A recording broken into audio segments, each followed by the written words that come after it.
Ladies and gentlemen, welcome to Albion TV presents the Crystal League Championship number 18. This is day number 1 of our 2-day knockout tournament to find the finest Crystal League team in all of Albion Online. My name, of course, is Lupak, and joining me is Chosen and Tazik. We got Bogle behind the scenes. We got Robin. We got the full admin team hanging around somewhere. And we're ready to go in what could be one of our best tournaments ever. I think. I think this could be It has potential. pretty good because of the matches I've watched lately. No one seems a million miles from anyone else, right? And we know that when the stakes get high, nerves play a factor. These guys are used to playing against each other all season long, but they're not used to playing against each other for 5 billion silver apiece, are they? Well, No, not that's even a big change. they're all not even used to playing against each other, right? We have 4 teams from the lethal league and 4 teams from the non-lethal this time around, and not every team I've seen face each other, right? I can actually pick out teams who I don't think have fought in high-level crystals ever, for this season. So it could Yeah, be. like that Cargera guy. Yeah, I mean that guy showed up there at the end, right? Non-lethal guy Cargera. He might be out of his depth over here. Non-lethal seed number 1, really, guys. He did really good. He got in there and dominated the non-lethal competition like we haven't seen anybody do since Cargera in the lethal competition. Can we pull up Honestly, the bracket, actually, just look at who will be Yeah. fighting who? Because we have a very interesting match 3 I want to highlight, right? Purple Cobras against LFG MGF is an insane matchup to be our that's gonna first be one. the pick of the round, isn't it? Yeah, like that could be a final in the It CLC has been a matchup. final. And It has been a before. final. That was that one went what did it that was the massive stomp, right? Like where it was the It was. 150-0. Yes. Yeah. Yeah, it 115 was. in a grand final. The one and only time that's ever happened. Well, I'm just and more than just that match being insane, right? Is whoever wins that match will probably go up against the first seed, right? In Mitos, which is also just a crazy matchup to go up against, you know? And well, I'm kind they're of in different brackets, so they would have to get through a couple of matches to me. yeah, you're They're in right. But it different would be halves of the pretty bracket. insane. And I think Relicor's team even too, right? And the losers, they go up against a full slew of these non-lethal players. You know, they're going up against Mentally Broken, Mitos, great team name there as well. So I'm looking forward to seeing just what turns out from that. And what are they playing for, Lupak? What are the rewards even in this tournament? Now, they are, as much as I like to ridicule Bogle about his lack of Ghost Wolf, right? Hmm. All the time, it's a running Yeah, joke. anytime you get a chance. Like But it's Bogle has Tuesday. Bogle, do you have a something. Ghost Wolf yet? Bogle has something I don't have, and Oh. so will the 5 players that take down the championship. They will have the Sabertooth Rex skin, one of the most coveted skins in the game. They'll also get an extra one for their substitute. The easiest job in Albion Online, being the 6th man for the winning team, is the easiest money you can make. We've seen that sub come in and actually impact the matches before. Yeah, but not often. Not often. And most of the Not time, they aren't even ready to come in, you know? It is just an easy ride. Yeah. And of course, second place gets the White Tiger still, don't they? Which is Yeah. another decent, high yeah. value sought after skin. So the Very top much so. 2 places get seriously paid. Third place is reasonably decent. Fourth, not so much. And the bottom 4 get nothing. You have to remember, Well, Lupak, before the 3rd and 4th place rewards weren't that insane, right? They barely kind of covered the cost of your gear that you lost. But now we don't lose gear in the Crystal League Championship. It is non-lethal. So all these teams who make it to 4th, 3rd, 2nd, 1st are making technically even more profit because they don't have to replace their gear. It's true. I'm totally in favor as well of the non-lethal thing. Right? Yeah, for 100%. sure. Better competition across the The board. tournament should be a contest of 5v5. It shouldn't be a contest of bankroll. A lot of Albion is economy driven, but this should be a tournament of tournaments. And when you think of the value of the prizes for 1st and 2nd, the gear that you would win on the way is irrelevant anyway, right? Okay, it's nice, but it pales into insignificance. That's why I'm a big fan of the hard cap, right? It's not a soft cap. It's just hard capped out. So everyone is going to be on the same playing field, everything equal. I'm really excited for the matches. And we are going in right now, by the way. Lasagna Man's going to be in his first match in like 30 seconds. There's some more stuff we need to talk about. Remember, guys, drops are active. 30 minutes to get your first one, 2 hours after that for your second today. So make sure you have drops connected. Make sure you're getting all that. But we're going to go Lupak and Chosen. We'll be casting this first match for you. I'm going to dip out. And we'll hopefully have an insane best of 3 here. Yeah, Taz could be cast in, I think, the second round or the next match with Yeah, me. we'll figure it out. Which will be fine. We'll We're be gonna have dropping in and yeah. recycling as we get tired here. There's going to be a lot of casting today, and I'm looking forward to this. I've been playing a lot of fives this season, but I haven't gotten to see a lot of these top teams. I haven't been watching with you guys as I put you two on the high end matches. So you're going to have to tell me about this new meta that we're going to be seeing today. I'm looking forward to learning a lot as we watch these high end matches. Yeah, we got you covered, Chosen. Don't you worry about that. So match number 1 then is getting underway. We've got Mitos versus Free Chach going in. This will be a best of 3. Every match is a best of 3 right now, and the grand finals will be a best of 5 or 2 best of 3s, with the person coming from the winners bracket having a 1-round advantage. So it's going to be a standard kind of setup. We'll see how the meta is developing throughout the tournament. But right now, it is still that nerf Forge Hammers on the front. Complete mirror match, it looks like. No, double Arcane versus Arcane Curse. So both of the most popular backlines represented. Felipe Calzone and his non-lethal team, though, from Free Chach will be going up against this. They've played it a little bit spicy, though, the opener. They've done a 3-1-1 opener and secured the back. Best TF with those Forge Really Hammers nicely done. linking up. Turned it into a 3-1-1 opener. We'll talk a little bit about openers when we get a breather, because that's worth revisiting. They do now need to weather the storm from that early momentum, though. Playing around the back like that is going to mean that they didn't get One the best shot, a little bit in trouble. Yeah, he's got a kite back. There's the reset. Cyber Ninja finds the space before that Sacred Ground goes down. But Best TF gets taken down early. He couldn't sack him because of the silence. They're going to kite for a little bit. They might want to play, though. They might want to play. They're not going to play with Philippe Calzone under this much pressure, Lupac. They're going to lose him with the Pierce from the Curse. The follow-up is brutal there. There they go. They secure the kill. Nicely done by those Forge Hammers, finishing that off. Too much anti-heal. They did get 10 points off of their opener, so that could be useful. It's probably going to switch to a 3-cap, though, into a 3-cap squeeze. Well, it looks like they're going to get that 2-cap. I think they're going to be able to put pressure on this to prevent that 3-cap against. Do they get there in time? Yes, they do. Nice play by Best TF and those Forge Hammers. Yeah, that was the healer. Pierce in the choke, 3-man. There was no pre-hots there because their healer was capping. Lasagna Man feeling the pinch of that. Down goes Air of Decay on the choke, stacking them up before they get in. Felipe goes in. 3-man silence, goes for the control on the choke with that Sacred Ground. Blue gonna get pushed out here a little bit. Best TF wants to go in, hits that giant, goes for the back line. Ings counters. Lasagna Man just chilling. He's waiting for the commitment and looking for the route. Finds the silence onto Cyber Ninja as Felipe retreats, gets the Sacred down, but Cyber Ninja going to come out of it, gets those heals off. Red looking to reset here, swap back in. Cyber Ninja puts Lasagna Man out of range, tries to stop that anti-heal coming down, but Aings goes in with the Rotten Ground as well. On top of Cyber Ninja, bashing him up. Sacred Ground again, slow in charge, keeps Cyber Ninja locked down. He can't escape. He has no purity. He has no res pot. Can he get out of this? He should have a reset. The Pierce. Too late. Nice. Into the Sacred Ground, and down he goes. It's going to be a full retreat now. Red with no healer.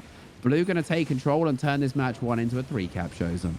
Yeah, really well played here by Blue. I actually was a little concerned because I didn't see a lot of pressure on the back line until they switched it up to go right for the healer. They were focusing too much on that front line with the tank and the hammers. I thought they were making a misplay and not getting much value, but they turned around by separating that healer from the rest of the team and isolated and killed him, getting a nice reset out of it. Let's see if they can get some value on this choke. This choke up here, when you guard over the top, you basically force the opponent to go the other way or lose a significant amount of HP, and they're going to mount up. They're running Oxys. They're running Oxys so that they can... What is this? What is this strategy? All right, this is a new one. This is a meme. Yeah, I don't think this is going to work for these.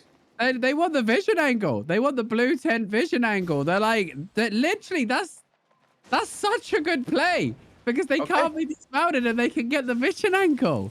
If they get far enough away, they can get their skills up so that they don't lose them. Yeah, nice play. Nice play.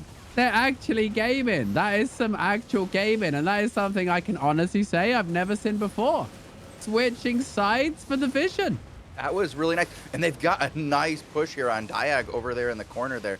Really pinned him up against the wall, putting some pressure down. Yeah, Aing's playing low ground nicely here, and they're not really doing anything. They're focusing all their attention to Lasagna Man. Of course, he does have that giant steps, but He's got half the resistance he used to in that giant step, so it is possible to drive him out. Cyber Ninja looking for the separate with the Purity. Goes in straight after the Battle Howl as well because he knows he can't get purged. Lasagna Man looking to Big set up Pierce. another one. He's kind of low, though. Nice control on the choke, but Felipe can't stay up there too low. More Felipe's pressure. gonna go. Curse. Volnazera finding a lot of space. Dark Sphere comes down onto Felipe and Cyber Ninja. No cleanse available. There's the root. There's one Cyber Ninja. Gets taken down by the Enigma Blade. One shot on Felipe trying to run. Another amazing Pierce. This Curse is playing out of his mind. Chain Missile bounces off the back of the Pierce. And he's gonna be Oh, and the catch here with the root. Well done. Swapping Felipe back because he's not gonna make it in with that full stack of curse on him there. Really late into rotations too. That's gonna hurt not having your tank in that position. Oh no. They're gonna lose just another full rotation, be down to 23 before they even get out of 10. Yeah, it's like I mean, I actually like this Orc strat is actually It's not bad. an idea. Unfortunately, the advantage it gives you, you do still need to win the fight, which seems to be what Red are struggling with here. And despite their quirky opener and little strategies, unfortunately they are up against the #1 team right now. So our previous winners looking to just close out game #1 in predictable fashion. It's going to be the switcheroo again. I wouldn't mind seeing some sort of backcap play from there, though, because the first time they did it, there was quite a lot Big of catch, 3-man. Nice. Three-man silence, but they But didn't the really pressure have off the corner there. Now Diag up against the wall. Doesn't have a lot of space here to work with. They're kind of letting Cyber Ninja out, though. Too much focus on that front line. They're doing a great job of using that high ground to their advantage, though, Lupac. While they don't have the vision, they are really making their opponents play uphill. And Diag is going. Oh, he's done. Diadog. Is Bestia and Felipe just seem to be getting sent back every single time over and over again. Whereas Lasagna Man and Aang just seem to have to sit in the back line. And this is where that curse comes in, right? If you've got that constant pressure of 4 stacks, that creates a timer on those frontliners, right? Because honestly, like the Forge Hammers and the Mace are both got like dash skills and leap skills. They're kind of annoying to constantly hit by the chain missile. They're kind of hard to like always land the Dark Sphere on or get them together. So that curse just provides that consistent pressure, which puts them on that timer. But a pretty clean opener, I would say, from our reigning champions, and looking as we'd expect them to look, I would say. Bogle, did you show those stats at the end of the match? A little distracted in the backside. Are we going to do that switch that you were discussing? Okay. Let's try that real quick. We do have a moment between our next match, I believe. That was a pretty nice match up there. I did enjoy that. We have about 7 minutes, I think. Oh, no. We have a match starting in 2. Yeah, we got our next match in 2 minutes. We're going to be... This first round has 4 matches all at the same time before we start to divide into the winners and losers bracket. So we're going to be rattling through the matches very, very quickly in this first round. We can pay out the predictions to chat as well for anybody who was betting their points. All right, let's all switch over when you guys are ready. I'm already there. Okay. Who do you want to watch for the next one? Choice is yours, honestly. I'll give it to you. I have not watched a lot of these matches. I don't even know some of these teams. Yeah, Please Front Carry versus Really Smart will be the next one. Purple Cobras versus LFG is actually going already, Tazik said. So let's jump on Cargera and see how that match is going. So we're getting this underway as quick as possible. Wow, very quickly. Okay. Yeah, and it looks like does look like Purple Cobra's stomping at the moment with a 3 cap. A lot of forward pressure. Cargera looking for Matcha in the back, trying to get some control out. Boda is on the Forge Hammers. We've seen him experiment with a few different things, actually, this season. Towards the end of it, he was rocking the dual swords at one point. Nice sack coming out. Machu finding some space to get away from Cargera finally. Durant and 4 stacked in the back, though. There's the Dark Sphere onto Boda. Doesn't connect with Cargera, though, so he's free to play. Durant and running. Prince of Death in the side. Swap back. Armor Pierce over the top. And Blue going to take control, but it's still a 3 cap. They have driven Red down this choke. That's not going to be enough. Cargera needs to drop his caps. They should go all in on Prince of Death here. If Cargera can shut down the healer in time, Prince of Death probably going to drop. They should be able to find it. One more hit's going to do it. They will. They get one. The Renter, next one up on the chopping block. He is low. So is Zerfax. They could run them down here. Oh, they've got a nice catch here. Nice two-man into silence. Matthew slowed. Zerfax low. Dodges the armor pierce. Nicely done. Can they turn this loop pack? I think they have a little bit of space. They can at least fight for it. The momentum's gone because Blue are trying to grab caps, which is probably the correct play now. Graffi's trying to pre-stack the Renton so that he can't contest this cap. It will be a 2. Prince won't get cooldowns in time for the interrupt, but he does get his mount up there to find some space. He'll want to go straight into Giant Steps, though, to tank as much damage as possible. They get the Enigma Blade off before the Giant Steps to Renton. Taking a lot of damage. As soon as that Protection Nature expires, he's going to be in a bit of trouble. Defense goes up, but they insta-purge him. He does get sacrificed as well. Sack is gone. They're spending a lot of DPS onto Cargera up front. The Renton looking for the control on Cargera and Boda as they retreat. There's the 2 on top into the Dark Sphere. Sacred Ground combo. Meanwhile, Prince of Death is on the back on Graffi's, trying to chase after him, but Graffi's cutting it out. Starts to go low. Shekri's already in position, though. And now his Giant Steps are going to end, and he's going to have to think about where he can go right now. Cargera looking to push out. They can just hold this choke, though. They don't need to overcommit. Boda gets they got a shot on Bodaville here. Nah, out easy. So much of their DPS is going onto this front line of Cargera here in Bodaville. They're just not getting the value by hitting the back line. These guys here are doing a fantastic job, the Cargera team, of just holding this choke. Bodaville finally getting big pressure. Oh, nice hit by the Enigma. He was 4-stacked. He was 4-stacked and pierced with no res pot. Cargera had the Judy down, but as soon as the Judy was ended, he had no way to get out of there. Committed a little bit too much. And again, these guys need to play more defensively when they've got the caps. Like, he doesn't need to press for the pressure. Cargera's in a bit of trouble at the back now. I don't believe Shekri has anything for him. He's going to hard. Root on the choke. The anti-heal comes out. They can actually get Boda back, though, and press back in. If Graffi's is going to die. No. Oh, nice value. Dretton's got to slow this up here. He can slow it up. Ooh, big sack onto Cargera. Look at that bounce from Matthew, though. Matthew with the Purity gets the bounce on that snare charge. Sends him back. Reset from the high ground. And look at this. Kyle with the high ground. Just going to rain. Multiple knocks, man. They're completely stacked on this corner. Down goes the Dark Sphere. There's Area of Decay stripping Hots over the top. Zayo 4-stacked. Shekri 3-stacked in the background as well. Zerfax just wants the 3-cap. He doesn't give a damn. He's like, nah, I'm going in here.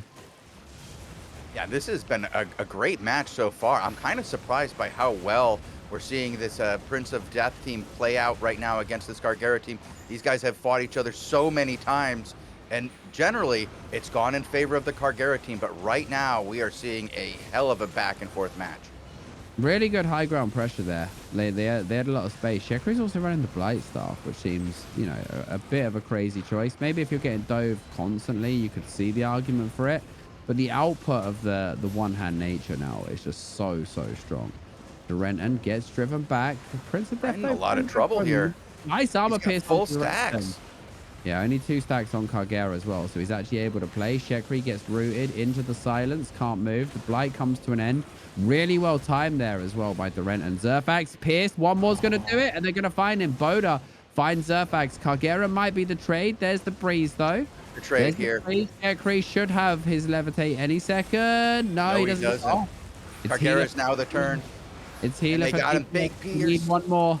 If they can find one more, they could do something here. But they're going to lose Cargera. Zayo and Graffi's in no man's land. Does look like Shekri is going to be a little while to respawn because 9 minutes have gone. That was a really well-played turnaround here by the red team. Doing great work. I like seeing this match.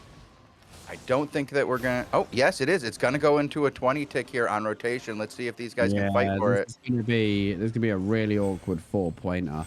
I mean, the anti-heal stack absolutely crazy now. We've got like Hood of Tenacity, right? So we've got Hood of Tenacity, Rotten Ground, and Dark Sphere anti-healing, right? We've got the Great Curse removing Hots, and we've got the Heavy Mace removing Hots, right? It's like there's just so much anti-heal in here.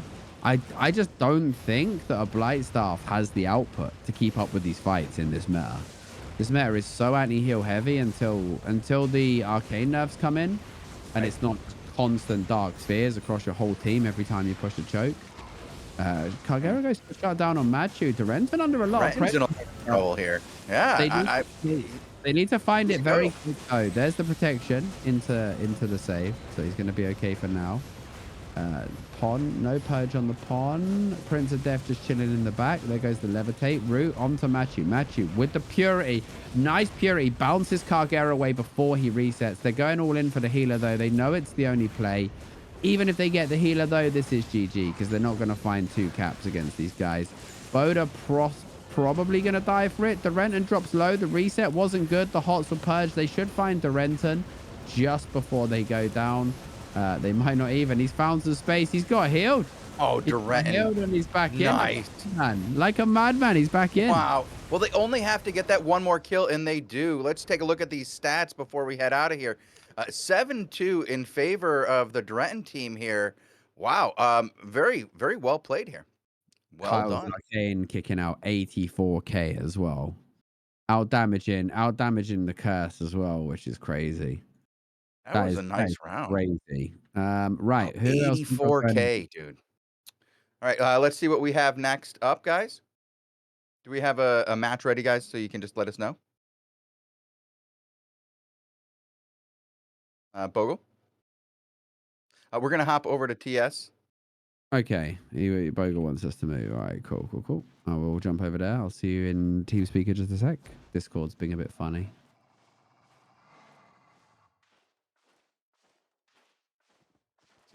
Let me just check and see which one we have currently going.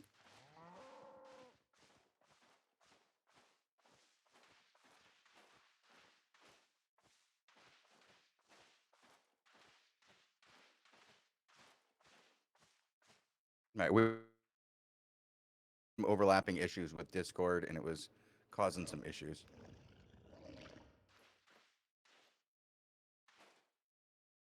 All right, I'm over here on TS. Everybody here? Lupac, you got to unmute yourself. Oh, Lupac? Yeah, I was getting my settings ready to go. I was making sure the settings were sorted so that I didn't rebroadcast everything to you. All right, okay. Sounds good. Appreciate it. Do we have a name for our next match? We're going. I'm trying to get one right now and see what we have next. Yeah, I've been DC'd from my account. Relicer, thank you guys. Thank you very much, Tazik. Much appreciated. We're gonna hop in on Relicer right now. I believe it's already underway. I've been DC'd, Chosen, so you're gonna have to take it from here. All right, we'll see you in just a moment, Tazik. Lupac. If I'll get somebody's name right in the middle of this. Okay, it does look like Relicer and the boys do have the high ground and control 2-1 of caps already. It looks like they won a rotation or two off the bat. Abron and the boys come in deep into the mid-cap area. The Relicer's doing a good job of holding off. That Forge Hammer is fantastic for holding the choke when it has the slow. You can either use it offensively or defensively there. Use a little defensively there in the choke to make sure nobody could get up the stairs. Now the pressure on Boo Boo Blue is Relicer just prowling around the back line looking for shots. Big heals on Boo Blue. Oh, you'll love to see that Arcane coming in over the top. Big value there. Casey pushed off all the way down the second stairs. Lyman about to go here. Are they going to get him? No. Nice save. Okay. Bit of a reset here.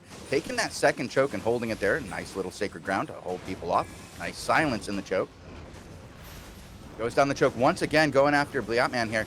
Just holding him back, pushing him so far back. That Frost is not getting a lot of value from that distance. Right, resetting the choke for the blue team, getting some healing down there. Still just so pushed back here. Relicer doing a great job of zoning these guys out.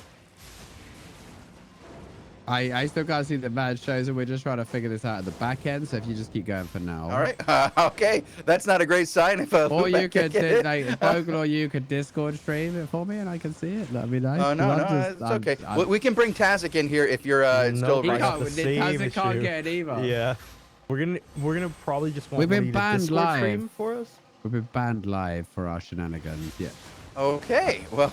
Yes, it was Bogle. Yeah. In the meantime, I can see it now. Okay. All right. I don't know what that was. That was amazing. I've got the Relica POV now, so I'm happy again. Relica on this mace. Looks like we've got the Arcane Curse versus the double Arcane meta again. So I mean, we'll probably be discussing this a lot. I'm not sure which I'm in favor of, but it does seem like Curse seems to come out on top more, simply because frontliners get consistently pushed out, and anytime you can get extra value with it, it's even better.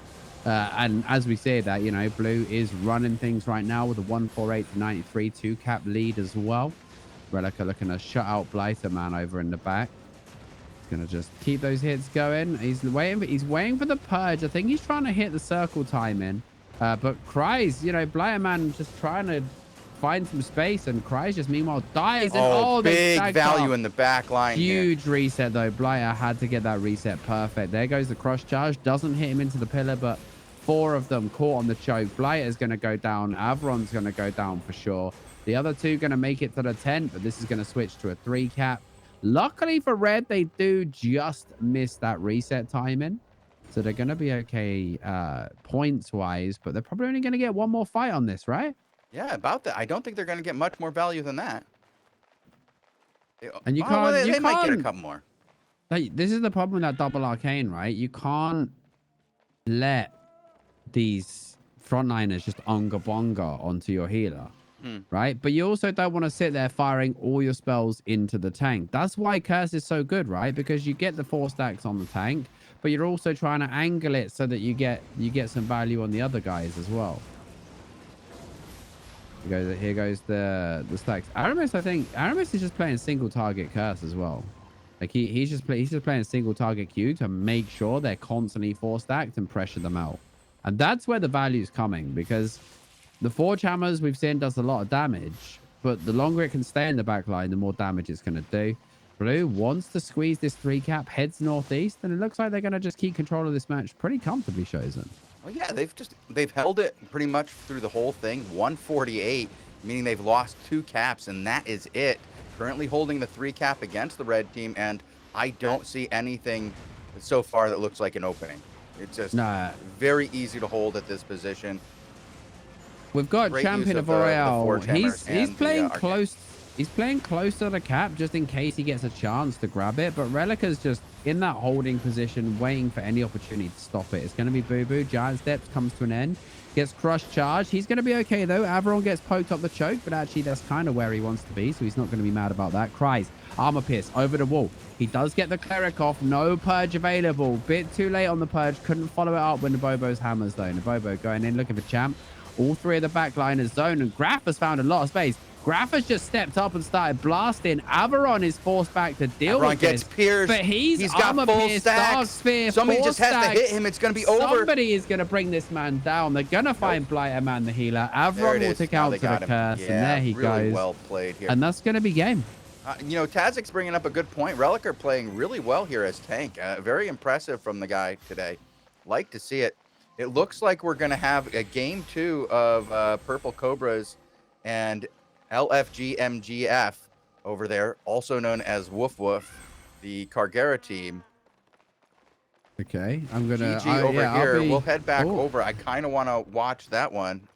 In 2 minutes, they do start up. Well, I'm watching whatever Bogle's watching right now. Yeah, okay, Bogle. That's my only option. Are you with me on this one? Relica popping off here, like really, really strong play. Shout out to Graf as well. Graf having like the perfect amount of aggression in that match though. Like anytime there's an opening and he feels that he can push up, he steps forward and he just starts blasting the back line. And that little extra amount of damage, right? That means that they can't apply the pressure they want, and just the value outcomes. And look at the damage numbers. Yeah, the damage numbers by Graf here are way ahead. Graf was like a clean 20k against one of the enemy arcanes and like 14k against the other one, right? In a 52k total. Like he's putting out like 20 to 30% more damage than the other guys, simply because A, his tanks are creating nice openings for him with his front line, and B, he's willing to step into those spaces and hit the more vulnerable targets if he thinks he can get away with it, right? while you've got those defenses, it works. You've got your curse. He's got a single target Q curse, constantly stacking the enemy frontliners. So he knows that he doesn't really have to deal with them. He knows that they can't stick for long. And that creates so much space. Whereas you don't get that value with double arcane. I think as strong as arcane is, I think curse arcane is the better comp. Okay. Especially in a nature meta, right? Oh yeah, for your ability to strip if you can't, if you're not playing Great Curse in a nature meta, something else is broken. I've always said that, right? Whatever you're replacing Great Curse with is broken if you're not playing it versus nature. I can't argue with that. I've been playing the Great Curse quite a bit in the arenas lately against the nature. It makes a huge difference in the value you get over time. Being able to strip those hots can absolutely turn the tide of a match. And yes, arcane really powerful right now. Getting that slow is just incredible, especially with this massive choke play that we have. Getting a arcane into position over the top position when you have like north vision and they're trying to get that north choke to go into the northeast cap is absolutely brutal. You combine that with either curse or fire, you're getting massive value for every cast. Okay, yeah. It looks like they're going in now. We're going to head in onto Cargera for round 2. Oh baby, well they need to look a lot sharper in this match than before. We'll see if they've made any changes. Cargera's playing the Martlock, man. Tank switching to Martlock. You know, this is... He plays... I mean, I guess he's got the Martlocks because he plays Sticky Potion, though, right? And he's actually... Okay, this is why he's on the Martlock as well. They're going for a 3-1-1. Obviously, they're going to interrupt it. Zerfax knows immediately, though, right? He doesn't even try to cap it. He orders his guys to try and collapse on Cargera, but Boda's already in deep, and this is a really nice aggro opening. Good stacks, though. Kyle gets a really nice area of decay off. He's got 4 stacks on Cargera. Boda's only at 1, so he's not going to be happy with that. And look at that. Cargera just demands the sack, hangs around on the edge of the Judy, finds the space, and drops the stack. Some fancy footwork from the main man. This is looking like a different affair to the opener, but Red still has space to turn it around. Matthew gets a nice clean opening for the reset, gets his team back in the fight. But now Kyle stepping forward, interrupt on the area of decay. Boda finding that one. Cargera looking for Zerfax. Prince of Death forced back, trying to meditate. Can they interrupt the meditate? No, he gets the full meditate off in front of them. He is 4-stacked though and being driven back, but now Cargera's going to have to come back for the reset. Zeo stuck on the choke in the sacred ground. Cargera dropping low. There's that Blight Staff E barely doing anything, even with the Judy down. Prince of Death's got them all on the choke. Nice lockdown from Cargera. The sticky pot on the choke. The sticky pot returning in the CLC. He can't move. Nice to see. Nothing. Yeah, he can't go anywhere here. Prince of Death got lots of pressure on him. Had to fall back there. That's going to allow Cargera and the boys to try to get up this hill. Are they going to make it up? No. Knockback from the Robe of Purity. Face on that curse, though. They stacked really bad on red. He gets a nice armor pierce. Prince of Death and Durenton. Big trouble. Boda surging forward. Durenton might be first to drop. Sack going to be used, but they used it into the anti-heal, so he didn't get much value out of that. Zerfax, though, finds a lot of space on that south corner, absolutely laying into Boda. Boda gets the giant steps off. Kyle dodges the slow charge with his break free, though. He's going to be okay for now. Grafise, look how aggressive Grafise is. Grafise is just running at them. Armor pierce, they try to shut him down. Machi says, come back for some heals. Grafise nearly got turned on hard there. Cargera's still going on him. Zerfax trying to do something. He's got to put some slows down. Slow this up. Yeah, Kyle's nearly back at 10. Yeah, like I don't know where he's going. Is he doing a switch up? What's going on? Also, are they just going for a full reset? Zerfax going to pay for this. He's gotten turned on hard. Is he going to even get down the stairs? Wow. Wait, this fight, though, the 3-1-1 opener was successful as well. So the whole duration of this fight, they've been getting 10s, and Cargera's just going on a little magical tour around the world right now. It's going to turn into a 2-cap until it's a 3-cap up here. At least are they going to get it? Grafise is going to get it over the top. Prince of Death coming in for the interrupt, sees better of it, and just gets pushed down by... is going to make it a 3. Yeah. LFG. Wow. This could go to a 3rd. Playing unbelievably there. I mean, they didn't get a kill, so it wasn't like super sexy, but that was just really good macro play, really good fight management. And looking at those openings. Renton trying to force them down the choke. Matthew running intercept. Nice armor pierce from Grafise. He didn't want to do that, but he had to do that. So You know, he was willing to do what was necessary. Kyle gets stacked in the back. 2 stacks on the back is always a good feeling. Grafit's going to switch his attention to Durenton. Interesting to see these guys playing the single target, right? Like, rather than the sickle, because they recognize that all the dash, like snare charges, slow charges, all this kind of thing, crush charges, all of these things make sickles a bit more awkward to work with.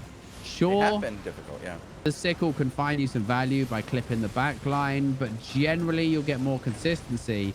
Oh, out of the single target. Shekri gets there's taken down, though. consistency for you. Without Shekri, these guys are not the same team. If you can get him down, you can push up and take this back, and that's what they're trying to do here.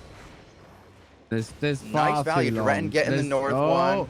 No, I thought Cargera was going to try for that, but yeah, just not enough space. This guy's going to be hard to take down. Lots of HP, especially if you miss him on the leap. Depends when Shekri's up. I think Shekri's up now. Like, Cargera could maybe get healed over the wall, and they maybe like they sacrifice, which is completely acceptable, right? He knows he can get sacked here if needed. There it is.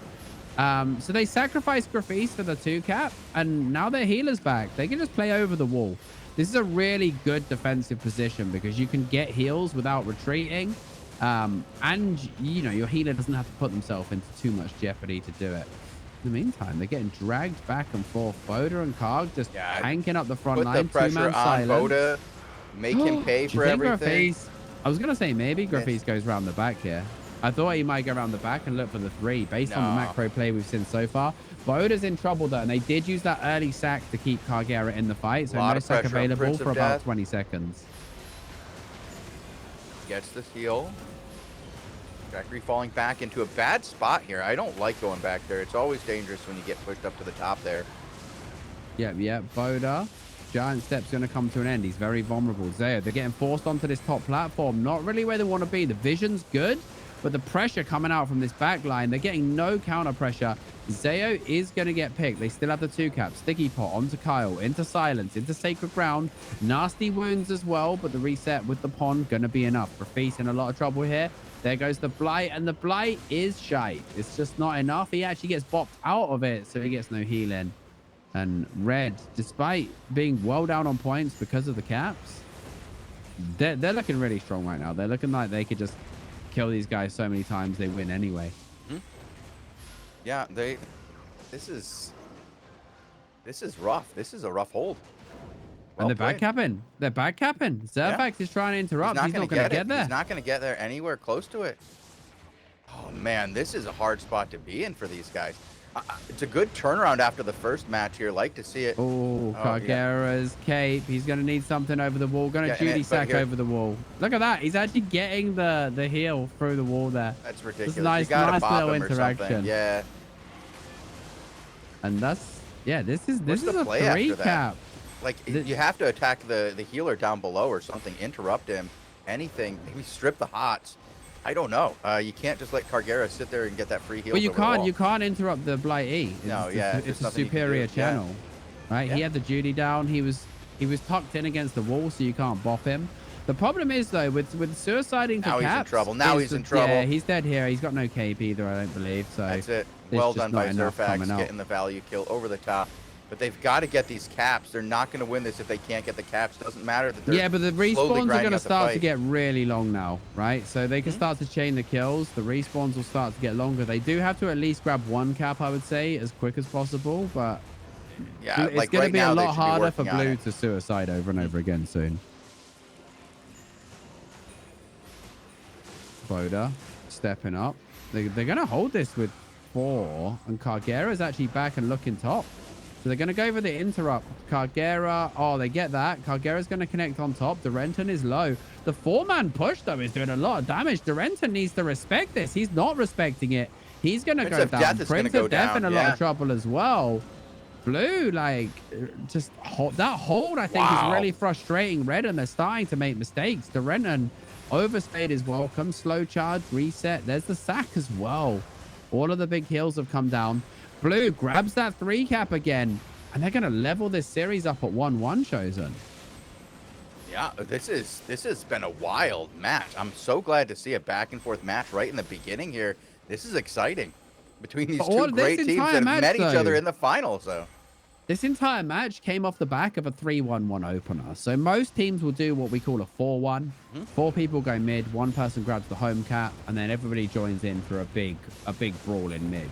3-1-1 is where you get your home cap, but you also send somebody, usually your tank or your forge hammers, to interrupt their cap so that you end up with a 1 cap advantage. The problem with that opener is that the guy doing the 1 aggressive cap, he can just get squeezed by the entire enemy team and killed before he can even reach his healer if they're quick on the reactions. Yep. But this time it played out perfectly, and they found momentum in the fight. This is brutal. This is gonna hurt Sphere. your, like, just all your momentum gone at the end of that. That's rough. I want to do a quick update. We do have Mitos having advanced on through the winners bracket, having beaten Free Chatch. Oh my goodness, a clean 2-0 from the very champs clean, then. very clean from those guys. And we do have another match starting in another couple of seconds here on Relicer. We're going to go right back to him to watch those guys again. But I do want to remind everybody that we do have a raffle open. You can enter the raffle by simply typing in chat. Albion Online will pull a few accounts as we watch the match. So just respond to him if you see your name pulled. And all you have to do to enter is just chat and chat. Just participate and you will be entered. All right, let's get on to Relicer.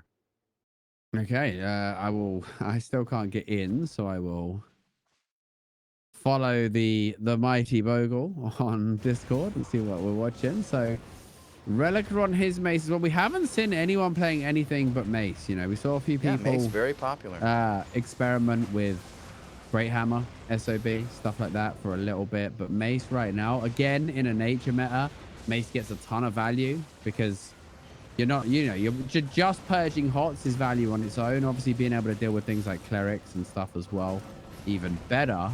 But just battle howling 3 people feels really good when you also get their hots. And this is, Red is in a horrible spot right now. Relic has got them on the ropes. And look at this positioning. He's waiting for them to try and pull back. He knows Blighterman wants to get the reset off, but he's killed his stacks. Crush charged him into the wall, puts the aggressive Judy. Nabobo's going in, and they're going to armor pierce over the top and find Cries. Blighterman running back to the tent, actually, all the way back to the tent.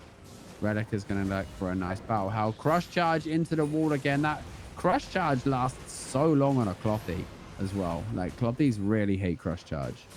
Yeah, it's a brutal CC there. I don't like seeing it myself. A quick cap here, like to see it. Checking for the rotation, getting that over the top view, making sure that they know where their opponents are going. Looks like their opponents are going up top. Mate, the fact the fact that these guys the fact that these guys are called My Toes as well. I love it. I love it. Yeah. My Toes and Mentally Broken, like possibly the best team names in this tournament at the moment, I would say.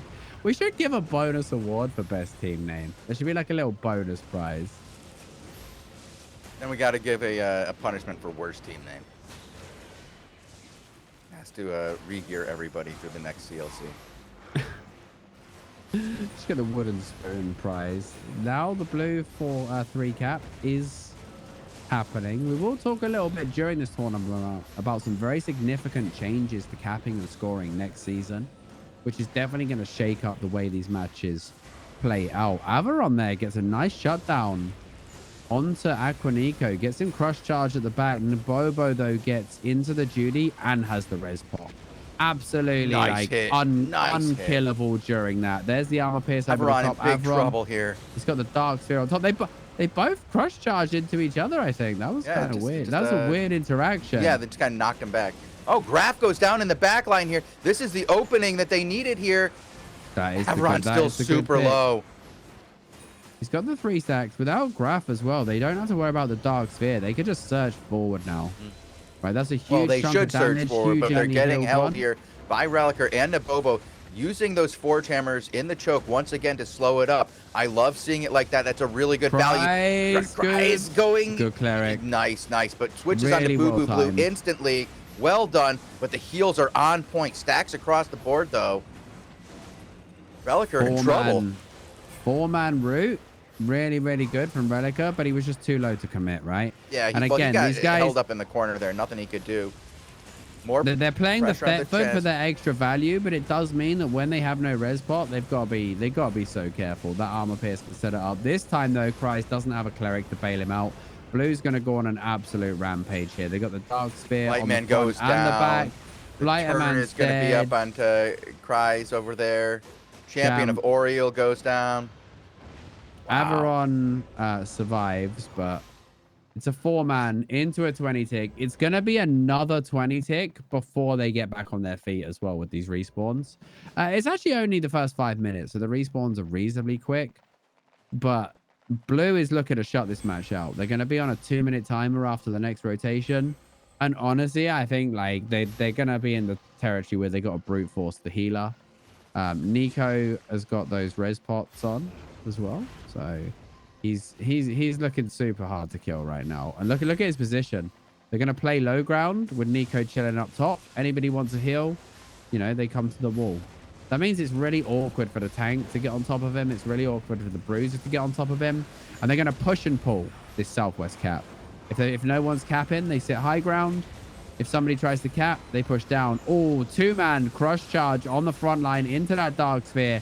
Absolute devastation right now. Averon 4 stacked. Boo-Boo 4 stacked. Cannot play the game.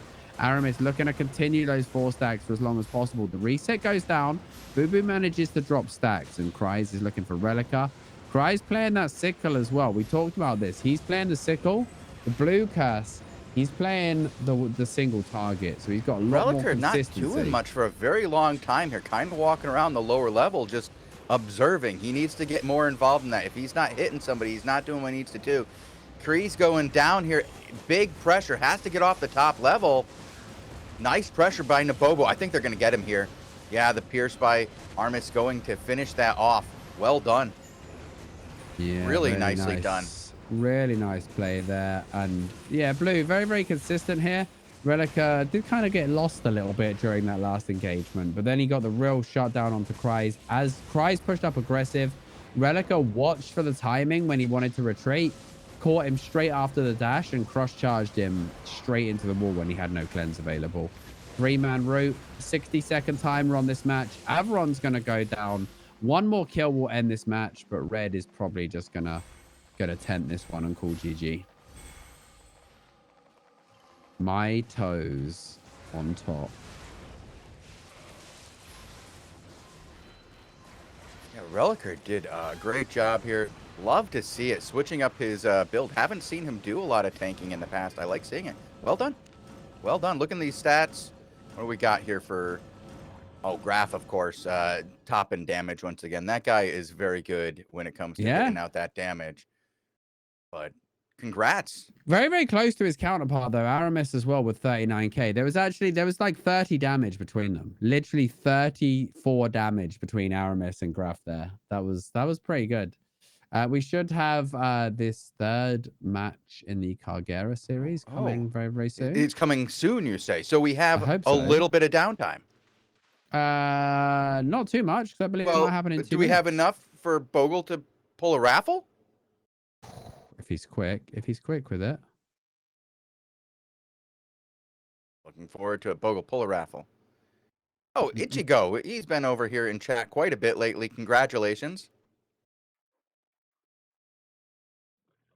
Just whisper Albion Online to claim your prize. We're looking at 2 minutes then. Looking at 2 minutes, I think, to start this one. So My Toes versus Mentally Broken. It's going to be My Toes advancing. Mitos advancing as well. So My Toes has gone through. We should have Please Front Carry versus Really Smart. Should be happening right now, though, if we can get a name on that one. And that was a banger, by the way. Really Smart took game number 1 versus Please Front Carry, 23-0. So hopefully we can jump in. Is the other one not going at the moment, Bogle?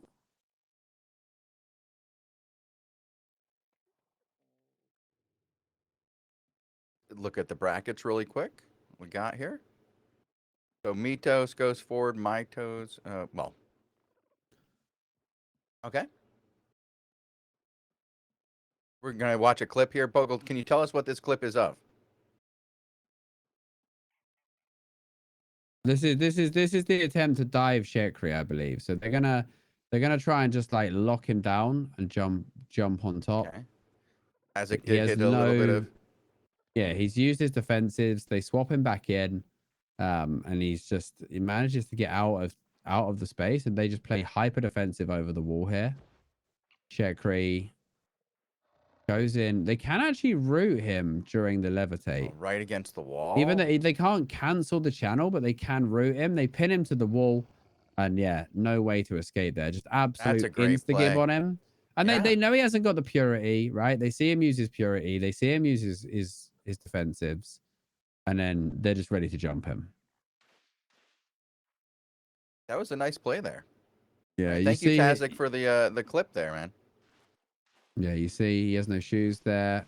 Moves into the space, and that's why the blight is also so weak. The fact that you could be rooted in the middle of that channel means that you can't make use of it, right? You can't make full use of it because if you're rooted, you can't go to the target you want to heal. They have to come to you. The whole advantage of a superior channel is lost against this heavy mace. And then insta-gibbed because they know they've got him rooted. They know he's got no purity. They know he's got no merc shoes, and he just gets caught in the sacred ground and destroyed. Bogle just got an updated brackets for us, so we can see our first matchups have been set. We're gonna have Free Chat versus Please Front Carry, and then we're gonna have Mitos and Really Smart face off. We're waiting for a couple of more matches to complete. I'm kind of sad. I'm kind of sad we didn't see match 2. Please Front Carry versus Really Smart. That was a 23-0 and a 38-0. Very, very close score lines in that. Like, pretty cool. So we're waiting for the the Cargera match is up and running. This is round 3. This is going to be a good one. This has been a great back and forth. Yeah, loved it so far for sure. See if they're going to go for that 4-1 opening. Let's see. Mitos versus Mitos in the final. I would love to see that. That would be amazing. That would be amazing.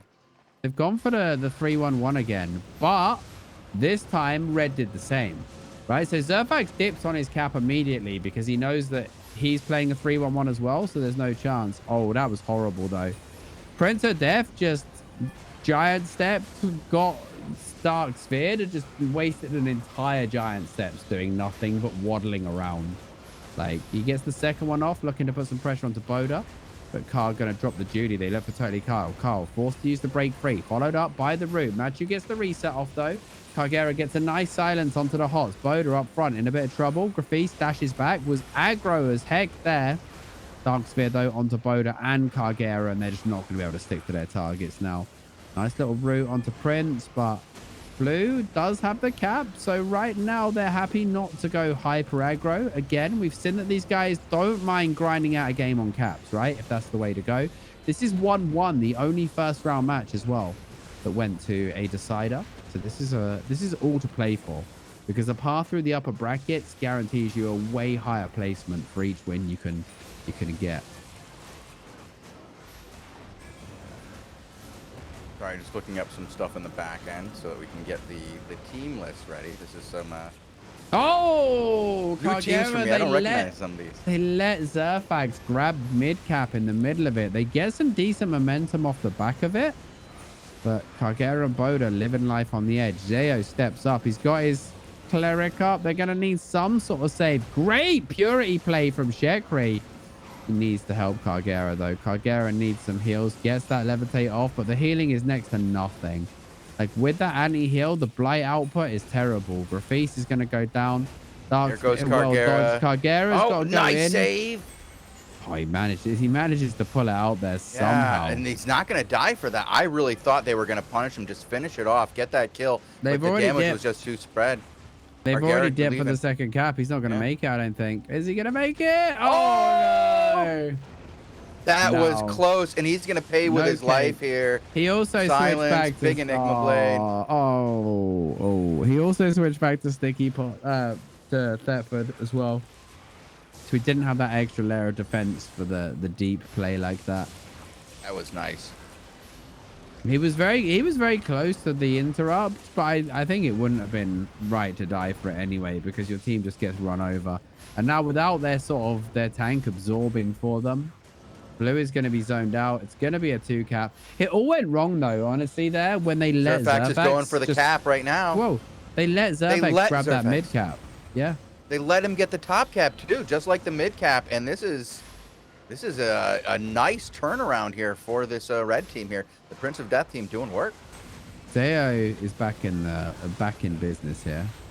Cargera's up. Cargera was looking for the back cap, which it was fine, but after game number 2, these guys aren't going to be taking their eyes off the cap. Zayo is going for the top cap. Are they going to let him have it? Prince of Death goes in, is on it. Gets it, whacks it, but just walks up. Doesn't commit any skills. Doesn't even use dash charge, like slow in charge. He just walks up and just gives him a little hammer to the face. Shakri got a lot of pressure, gets zoned out. What's going on in front? There. He needs the root to lock him down. Boda and Card gets again into this Judy. You see this time and time again. The Judy goes down and they just play around the edges of it. But look at that, like 5-man, like split. Perfect, like 5-cornered split from red around the Judy. So that they know that Cargera and Bodhi just want to sit inside the Judy and hit things. That's what you want to do? Yep, that's the plan. So they just play all around it. It was such a great spread. I'd love to see that again at the end. Shekri gets the reset off. The Renton is 4-stacked and armor pierced. The protection of nature is on though. There's no pressure on the Grafis with the silence. Follow-up is nice, but I think they're going to have the heals over the top. Here goes the Cleric. Now they found him again. Followed up. Big stun. There he goes, pierced. That could be it. Oh man, how is Grafis surviving this? Shekri gets the sack on him. Cowl? Saved by the Druid Cowl. He got the Graveguard helmet sack. He's gonna go and then, yeah, they nearly killed the Renton off the back of it.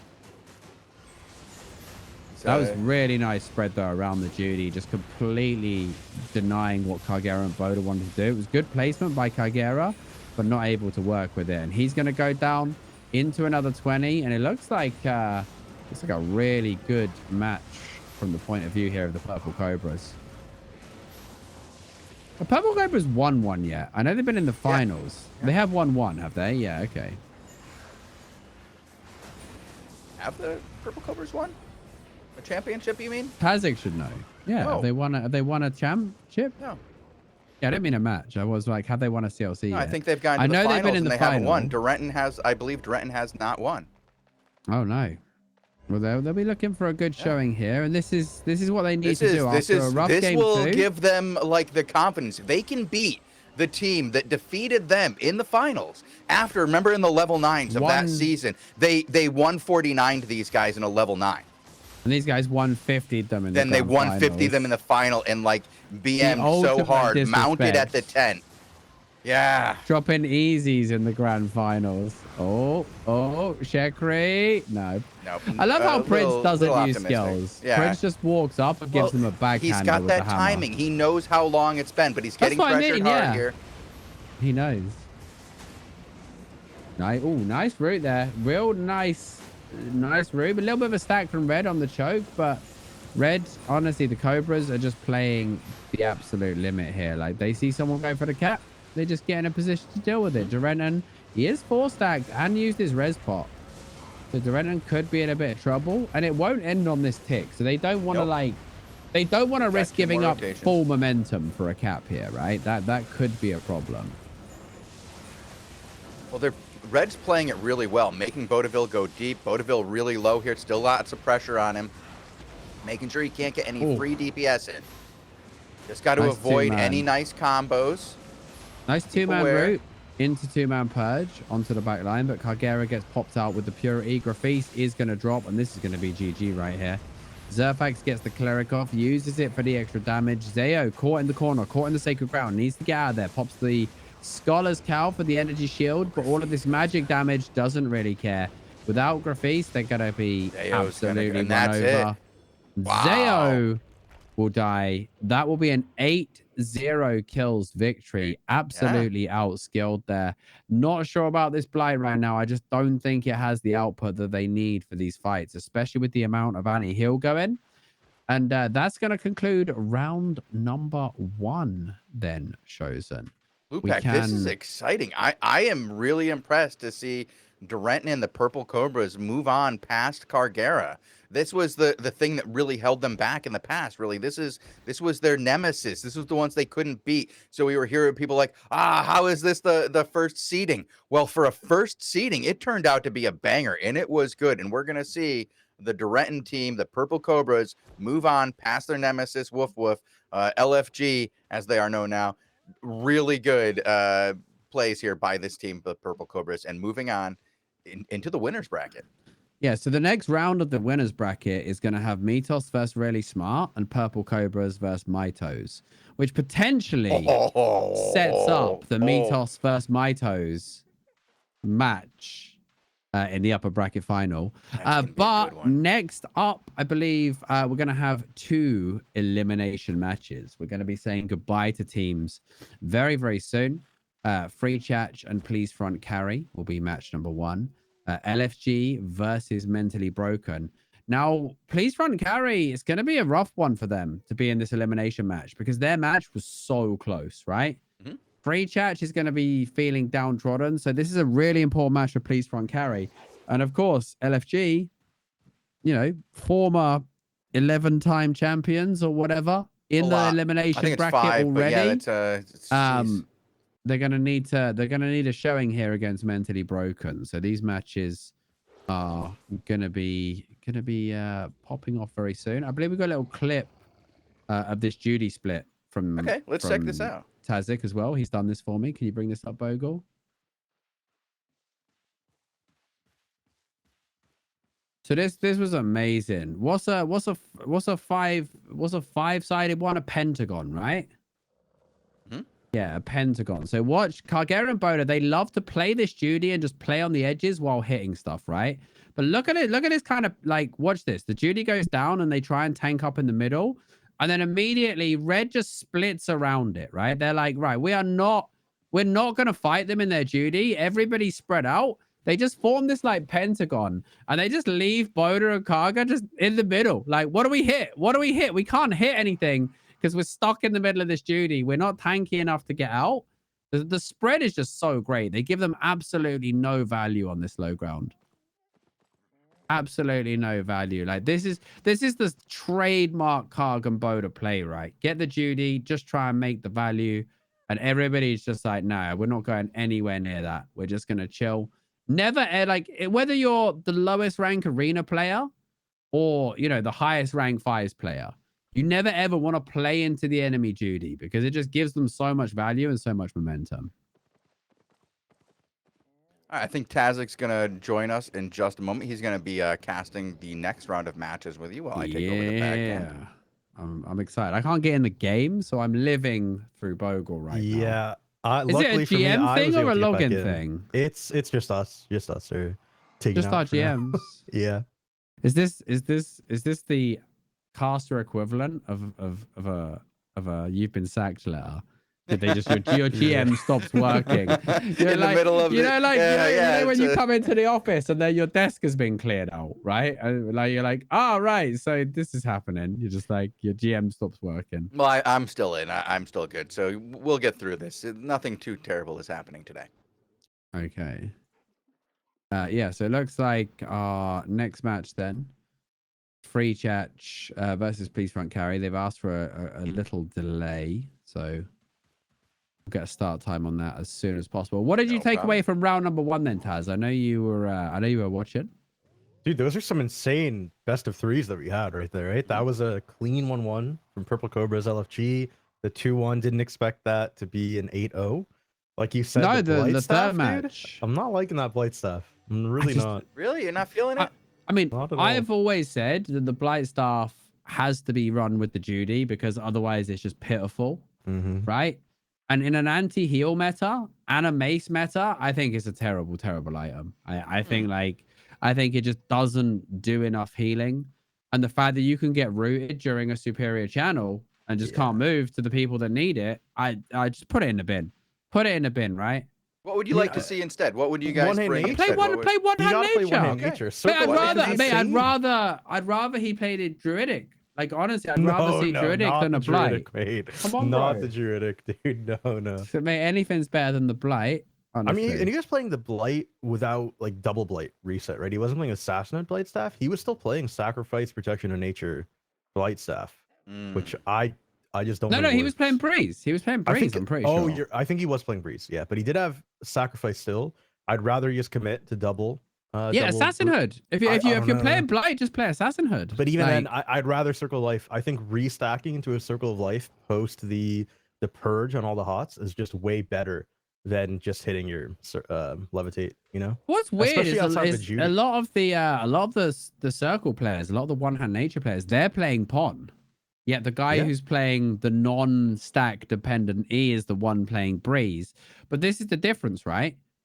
The whole time that you're in the Blight Staff E, you're not stacking players. Stacks are expiring. Stacks are getting... So he's forced to play Breeze just to keep a reasonable amount of stacks on top of having an inferior E, right? He also doesn't get the energy regen. He doesn't get the energy regen or like any of the benefits of an offhand. So I don't know. I think... I think the Blight has to go in the bin. I'd rather they play that one-hand nature. I mean, and again, that LFG team isn't one who played most of the season when teams were experimenting with Blight. So maybe they didn't have that experience. But they keep an eye on it. It's not like they turned up with it's not like they turned up with one hand holy. Because it's not like the Blight was even the weirdest thing on their team, right? They were playing a sticky pot dive. Kind of, right? They were playing that sticky pot. He was playing sticky pot Martlock, right? Yes, sticky pot Martlock. He was trading defensive. He was trading defensive pot for defensive cape, which I'm fine with that. They're both pretty. But why sticky? Pretty even. I don't think it worked too well for them, right? The one time it looked like it would do really well. I don't know if they didn't track defensives properly or not, but like they dove Zerfax, but he's gonna get pawned every time. And he had every defensive up. So every time I've seen the sticky pot go down, it wasn't really working out well for that team. Let's just check. When is the next match starting? It's going to start really soon. Tazik, we have a quick question for you, though, because Lupak and I can't remember Durenton ever winning a CLC. I believe he got to the finals, and that's he as got far 150 as '0'd in the finals. Yeah, everybody remembers that. We definitely all remembered that. He's been back to the finals since then. Yes, for sure. But absolutely. I don't think he's won. Don't think he won. No. Yeah, I think the Purple Cobras has come in second a few times. Okay. Wait, why are people saying happy birthday? Is it someone's birthday? Oh yeah, happy birthday. Always somebody's happy birthday. Yeah, it's always somebody's birthday. Is it actually your birthday today? Lupak, happy birthday! Congratulations. It's not my birthday. It's not my birthday. Is it actually your birthday? It was Robin's birthday a while ago. We can say happy birthday, Robin. So since we've watched from LFG's perspective, do you want to watch this LFG versus Mentally Broken from the other? Yeah, let's watch from Mentally Broken. Yeah. So Mentally Broken, we're gonna want to go to. I believe was their tank Booba Blue? Who was? No, he was the Forge. Was he was the Forge. Let's have a look. We'll find out in the match. Aberon. Aberon. Get this going for you, Bogle. Champion of Oriel or Aberon. I'm like, it doesn't actually matter because Bogle's in charge of stalking. I can't do anything. Are you watching through Bogle's stream? Try it again, Lupak. See what you got. No, Tazik's back in. No, I'm on a different account. Oh, I'm not in. Yeah, mine was just not working out. I can't use my other account because it's a tournament one. Yeah, Averon's in. On him. We're about to go in. Whenever you're ready, Bogle. We can go there. We're watching game 1 of the losers. Or no, this is the winners, or is this the losers? No, this is an elimination match. Best Elimination of 3 match. Oh, jeez. I'm gonna mute myself. I'll see you guys in the end of the round. Yeah. See you. No 3-1-1 here, Lupak. Yeah, I mean, to be honest, you'd expect they would expect the 3-1-1 because like they've done it in every match, pretty sure. Shekri is still on that Blight though. Like, look how little it does to Grafis. Like he stood on top of he stood on top of Grafis the whole time. Like, and Grafis is like, all right, can you 3-stack me now so I actually get some heals? What do you think about Grafis playing that aggro Vile Curse rather than the Curse Sickle? Right, I actually kind of like it. I think the consistency of Vile Curse is way better than the Sickle. Like the Sickle occasionally gets you better value. But the goal of the curse right now is to make sure both frontliners are 4-stacked all the time so that they can't just play on you forever. Right? The double arcane falls apart for that reason a lot of the time. But again, we are going to see the difference here. We do have curse on both teams. So it's going to be a case of who's interesting curse is superior. Another interesting item that we haven't talked about yet, the healing potion coming out for both Relicer and now the other tank Averon here on Mentally Broken. Healing potion is a weird one to choose. Definitely we can talk about that post-match where Cry's getting dove. They don't even proc his Cleric Robe. Did you see that? He wastes the Cleric. The sticky potion goes down. And I mean, that's honestly, a really good sticky now. Cry's can't do anything. Yep. Sacred Ground and sticky as well. What a toxic combo. It's like the old Hellion Hood Druid Sandals combo. It's a silence and a slow. Sacred Ground already has a slow though. It's not the biggest slow, so a lot of people don't realize that it has a slow, right? Because it's not huge. But sticky and sacred stacks. Dark Sphere is also a slow. Like, you put all three of those down and you might, I don't think you can actually move. I think you actually move backwards. Your move speed goes negative and you move in reverse. I mean, man, I have to say, right, it really brings me back to that old Hellion Hood Druid Sandals where you're in a big silence area, you're slowed inside of it, and people can kind of do whatever they want to you. But it's so much harder to pull off. The C spot's so small. And the downside of losing a 3-1-1 opening as well is you can be 150-0'd. We very rarely see a 150-0 in Albion matches anymore because of the 1 point cap. You didn't used to get 1 point for cap back in the day, so 150-0s were way more common.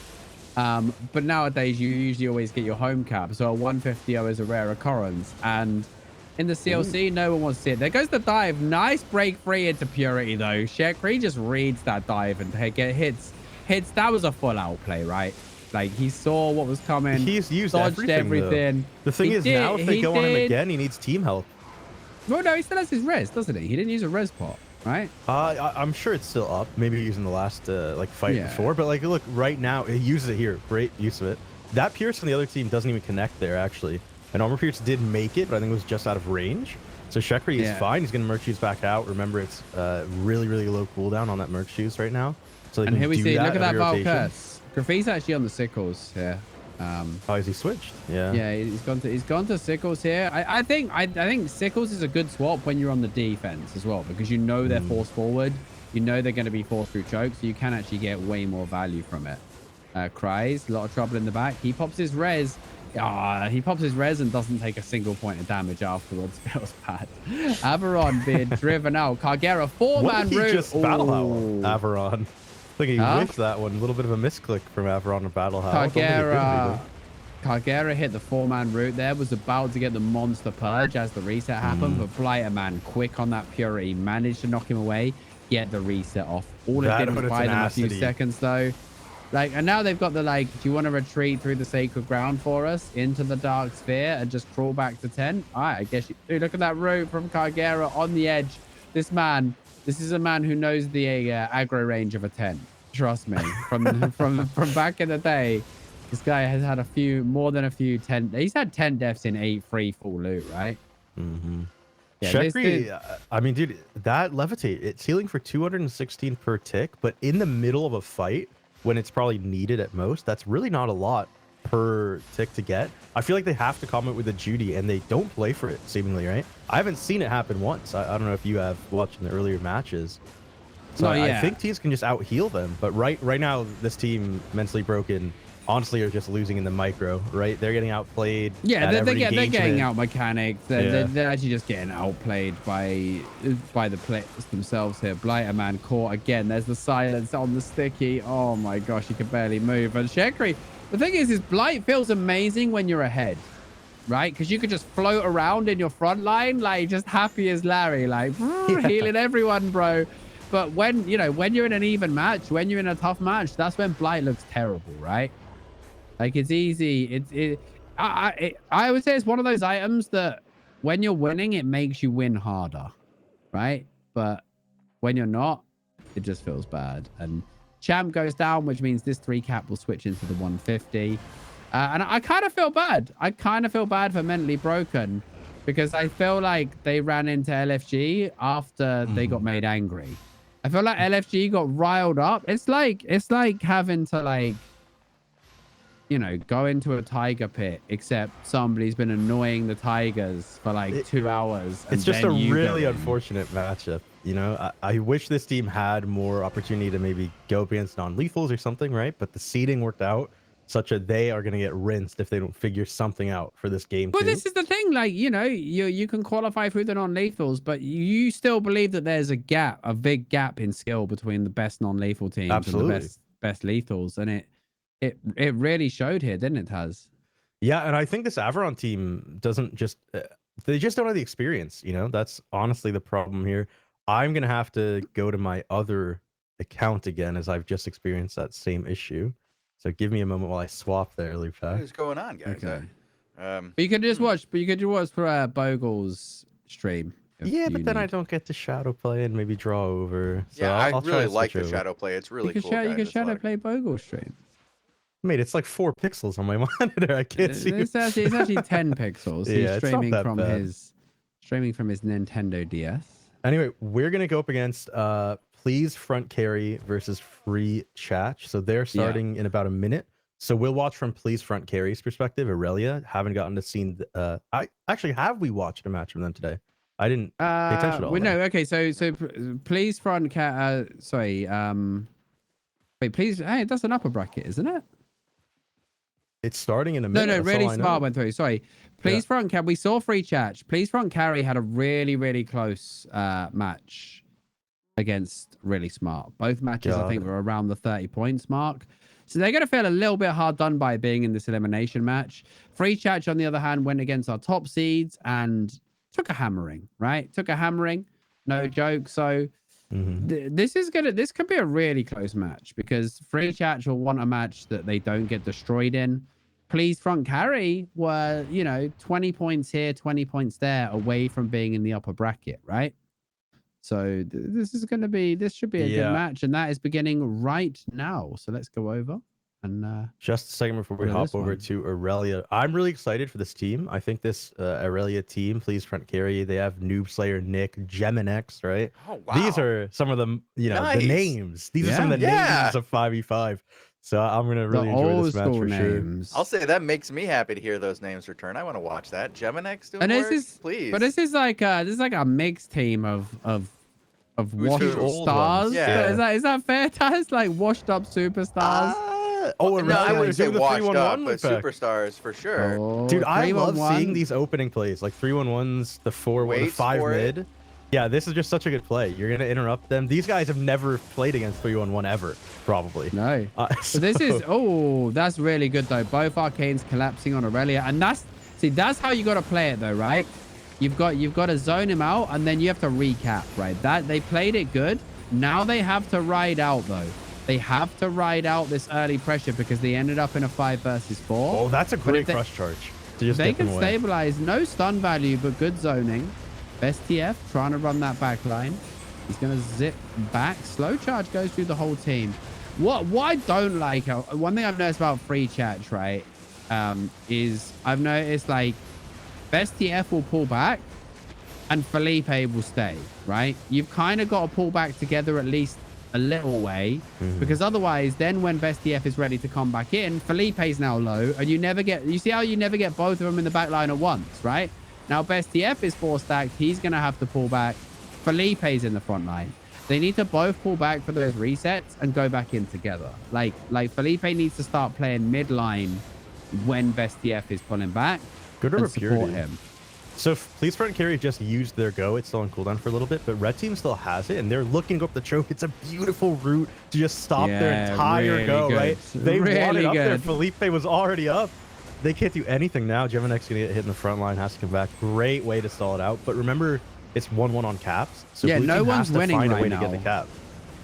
Yeah, well, no one has to get the cap, right? They just win the Blue fight. can keep poking it though, which forces the issue. Having the high ground definitely an advantage here.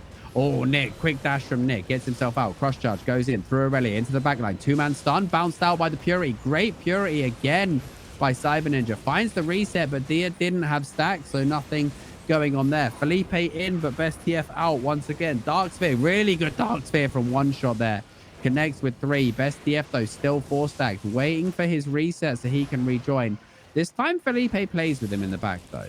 And now they can go. Now it's go time. They walk up uncontested, pops the rotten ground. Nick does his dash, but gets shut down. Aurelio and Geminex, meanwhile, going into the back. Geminex starting to run low on energy, but Best zoned out once again. And he is just not sticky in that back line. Like, he is getting so little work done.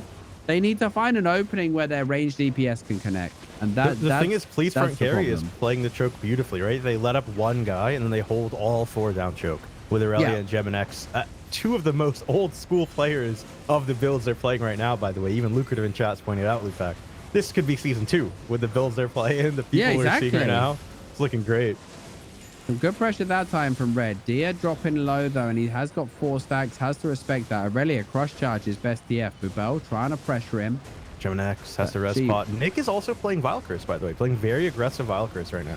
Oh, that was a huge... Oh, great purge. Great cleanse from Aurelia there. Well into that Helmet of Valor. Like, you know, most people are playing that nasty wounds, but that Helmet of Valor clutch there onto the Dark Sphere was so good. And look at the momentum spring. They instantly cleanse that. They know there's nothing big now. And this is the issue. This double arcane, right, doesn't have the repel value that the curse does. And Nick has just popped his cleric, stepped up, break free. They need to stop him getting back on that choke. Nick's got no cleric, no boots though. Nick should be the target. If they can communicate that and find him. Geminex dropping low, gets swapped back into the silence. Giant Step's about to end. Can they get some damage? There goes the Enigma Blade though. Best TF on top of Geminex. They should switch to Nick if they get any chance though. They know he doesn't have the cleric. Has res pot. That's the only problem, right? Because he can get saved easily. Yeah. Just by his team. Still. Look at the pressure out of nowhere from Blue. How do they turn the HP bars like that? Dark Sphere mitigating the majority of the 3 stack, and then of course the 4 stack curse just constantly ticking. You hit armor pierce and you get 2 very, very big ticks on the target as well. Diadog and One Shot are trying to position with their double arcanes to like hit the back line, kind of. But blue team is just letting one guy come up. They're going back towards the cap. And then Aurelia or Geminex holds 3 or 4 people down choke the entire time. And it's working really well. They're holding really well, Lupac, but it's been 5 minutes. Yeah, 5 minutes, 1 point each. Like, absolutely crazy match right now. Best TF got some space, but he's meditating while 4 stack Dark Sphered and has no hots, right? There could be a big pierce on this He's choke. meditating and he can't use his skill. He can't go in. Like, this is the problem. Like, if you can't play, then go back and meditate where you can get heals. He's just stood there. Like, he had to go back, drop the stacks, finally comes back in. Does get some pressure onto Babel. This is an absolute stalemate, though. This is a bunch of very experienced lethal players holding their own or being held in a stalemate by the non-lethal team here. Yeah, I mean, dude, even Free Chach is a very good team, right? Both these teams are very, very good. We saw this team do wonders against Mitos even before, right? So, I mean, this being a stalemate isn't that surprising, but for how long it's been, I can't believe no one has dropped yet.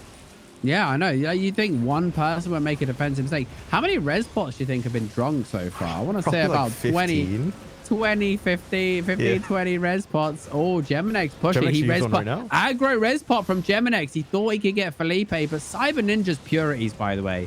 We have to talk about that at the end. Cyber Ninja, the value he's been getting from these purities, like... He's been knocking snare charges out the air. He's been reading the cancels like perfectly.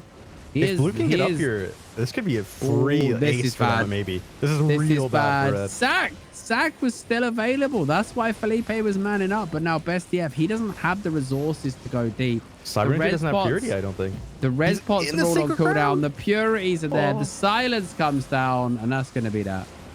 They could run Red actually to their tent right now. If there's they're going to get 2, they're probably going to get 3. This is going to be an ace. Nah, Felipe gets away. Do you think? He probably does. What a way to finally break that stalemate with a 4-man, near 5-man wipe. That was awesome. All of that going on as well. All of that going on. Oh no. Meanwhile, guys, during that match, one shot you drop won the raffle in chat on our Twitch stream. So he might have died. He might have died, but he won the raffle. So, you know, he's still a winner after all this. Hold on, there's some massive switches going on right now. One shot switches over to the Great Curse Druid Cowl. Dia puts on a Mage Cowl, and Felipe goes Staff of Balance. Okay. I don't think those were the problems, to be fair. No. I think it was just experience, right? They got a little this is overheated. This is a they strat, chased though. a little too far. It is a strat, but I think they were playing it fine.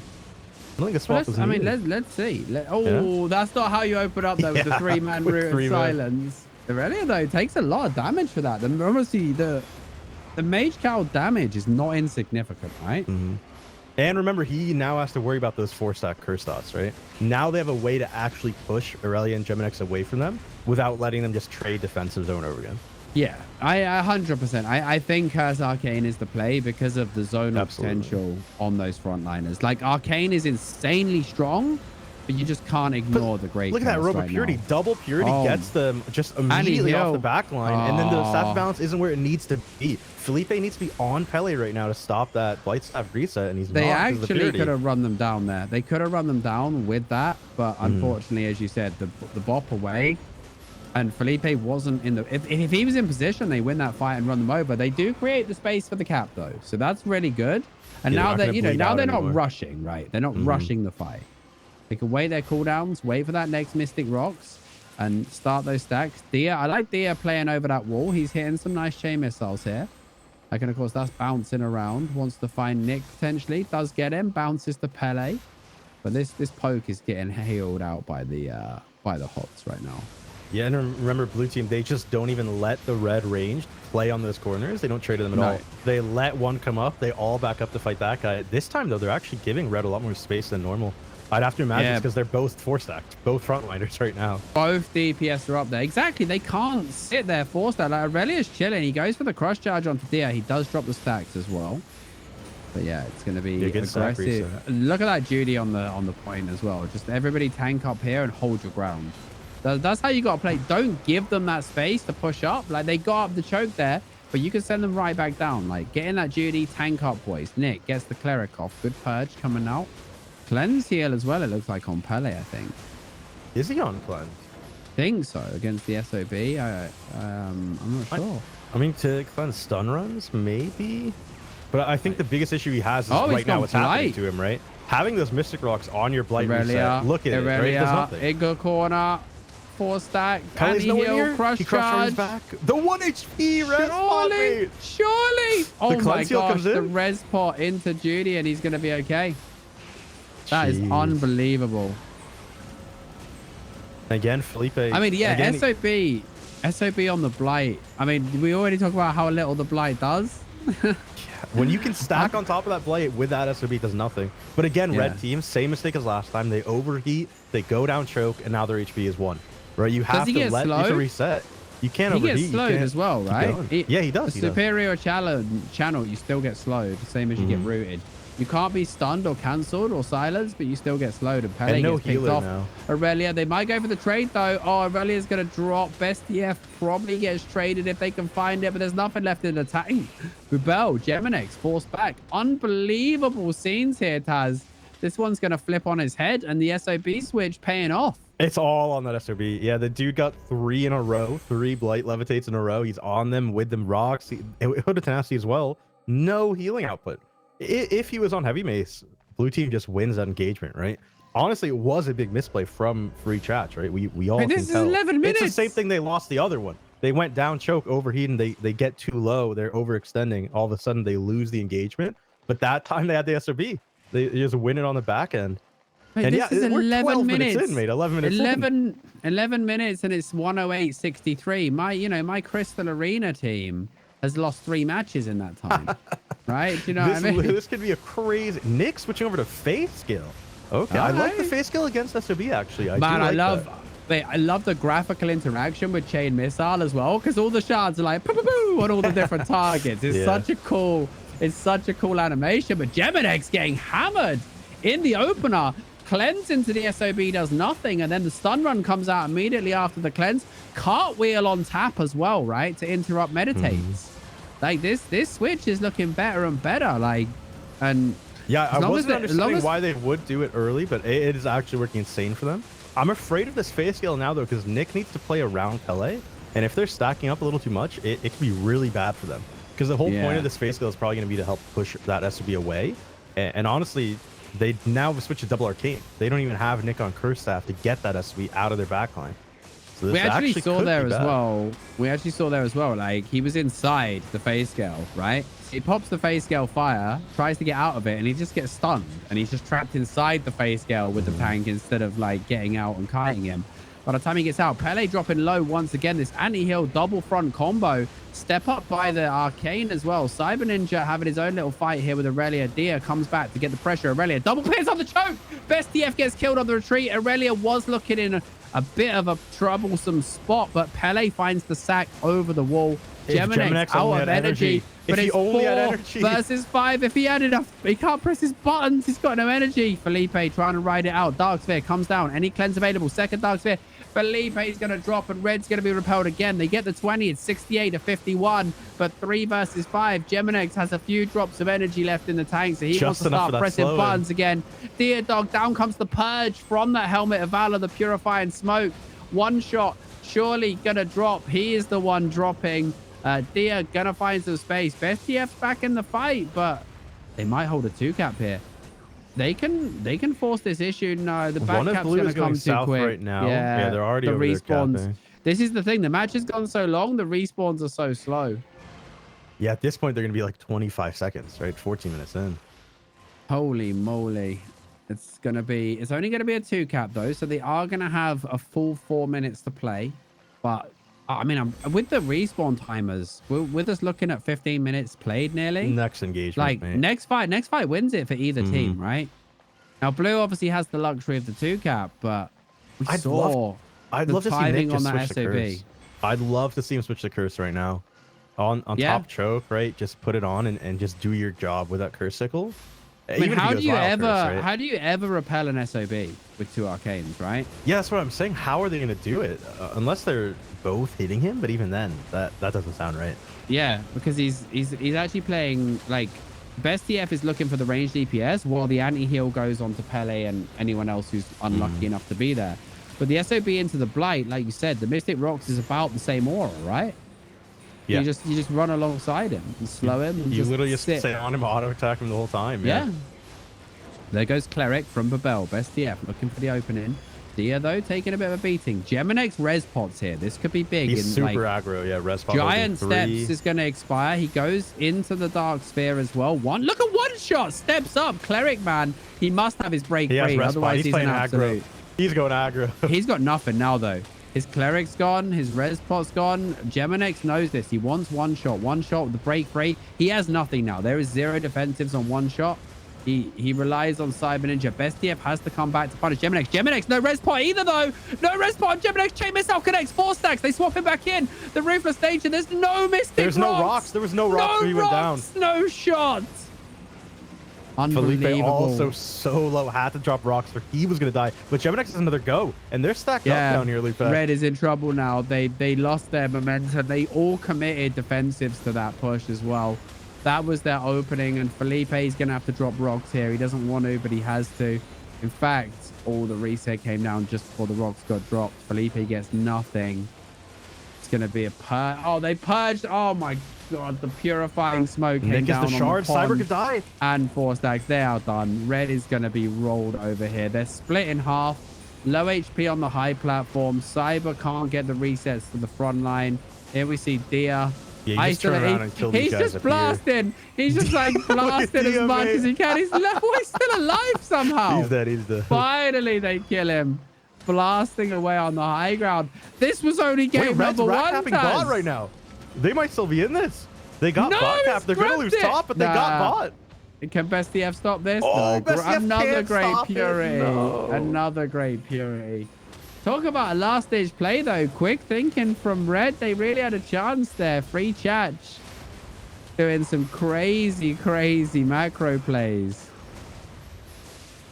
Not enough. Jesus. What a match though. That was probably the best match we had today. But Lupac, we have to go right now into the game 2 of Mentally Broken versus LFG. They're 0-1. So in about 10 to 15 seconds, we're going to hop over to that match. But this one was crazy. I mean, 9-3, so close. Gee, look at this damage meter as well. One shot, doubling up Geminex over there. Ooh. Yeah, one shot play in. insane, out of his And he mind. won the raffle too. One shot won the raffle while he was playing out of his mind. Unfortunate loss for the guy. At least he gets the victory. All right, I'm on Cargera. Averon. They're in right now. It's 0-1 for this Averon team. Right, but Averon, the Averon team did the 3-1-1, and LFG didn't do the 3-1-1. Cargera just walks up and takes it anyway, though. He just walks forward, 3-1-1s them, and they find their home cap. Shepherd in hood tenacity. Yeah, this is weird. This is a very weird opener. I don't know how that played out. I don't know how that played out there. That was very very strange. Wait, Shekri. Nice. Shekri gets the reset, but doesn't do a whole lot. Boo Boo and Averon 4 stack. Big trouble for them. Cries in the back. Oh, hammering Cries there. Finding the angle onto the Clothies. Bouncing that chain missile. The sticky pot. The sticky pot value on the choke. And these guys, LFG are mad from round number 1. They said this is not where we belong in the lower bracket, but rare mistake from Cargera there. Jumps into the Purity. Definitely could have placed that a little bit better. But Blighter Man down. It's going to be Champ of Oriel probably dead, even with the Cleric here. Going to get rooted. Oh, both break freeze. Both of them. Yeah. Double break freeze available, but 3 capped. Healer dead. Not the start they were dreaming of, right? And the sticky pot value once again has. Dude, that sticky pot on the choke, there was a sacred ground just above it. So they leave the slow and silence to just go right into a massive slow. God. Unbelievable. What is happening here? Why did he just manipulate the air as well? I don't know if that even hit. I don't know. Because you need to hit something to get the blink, right?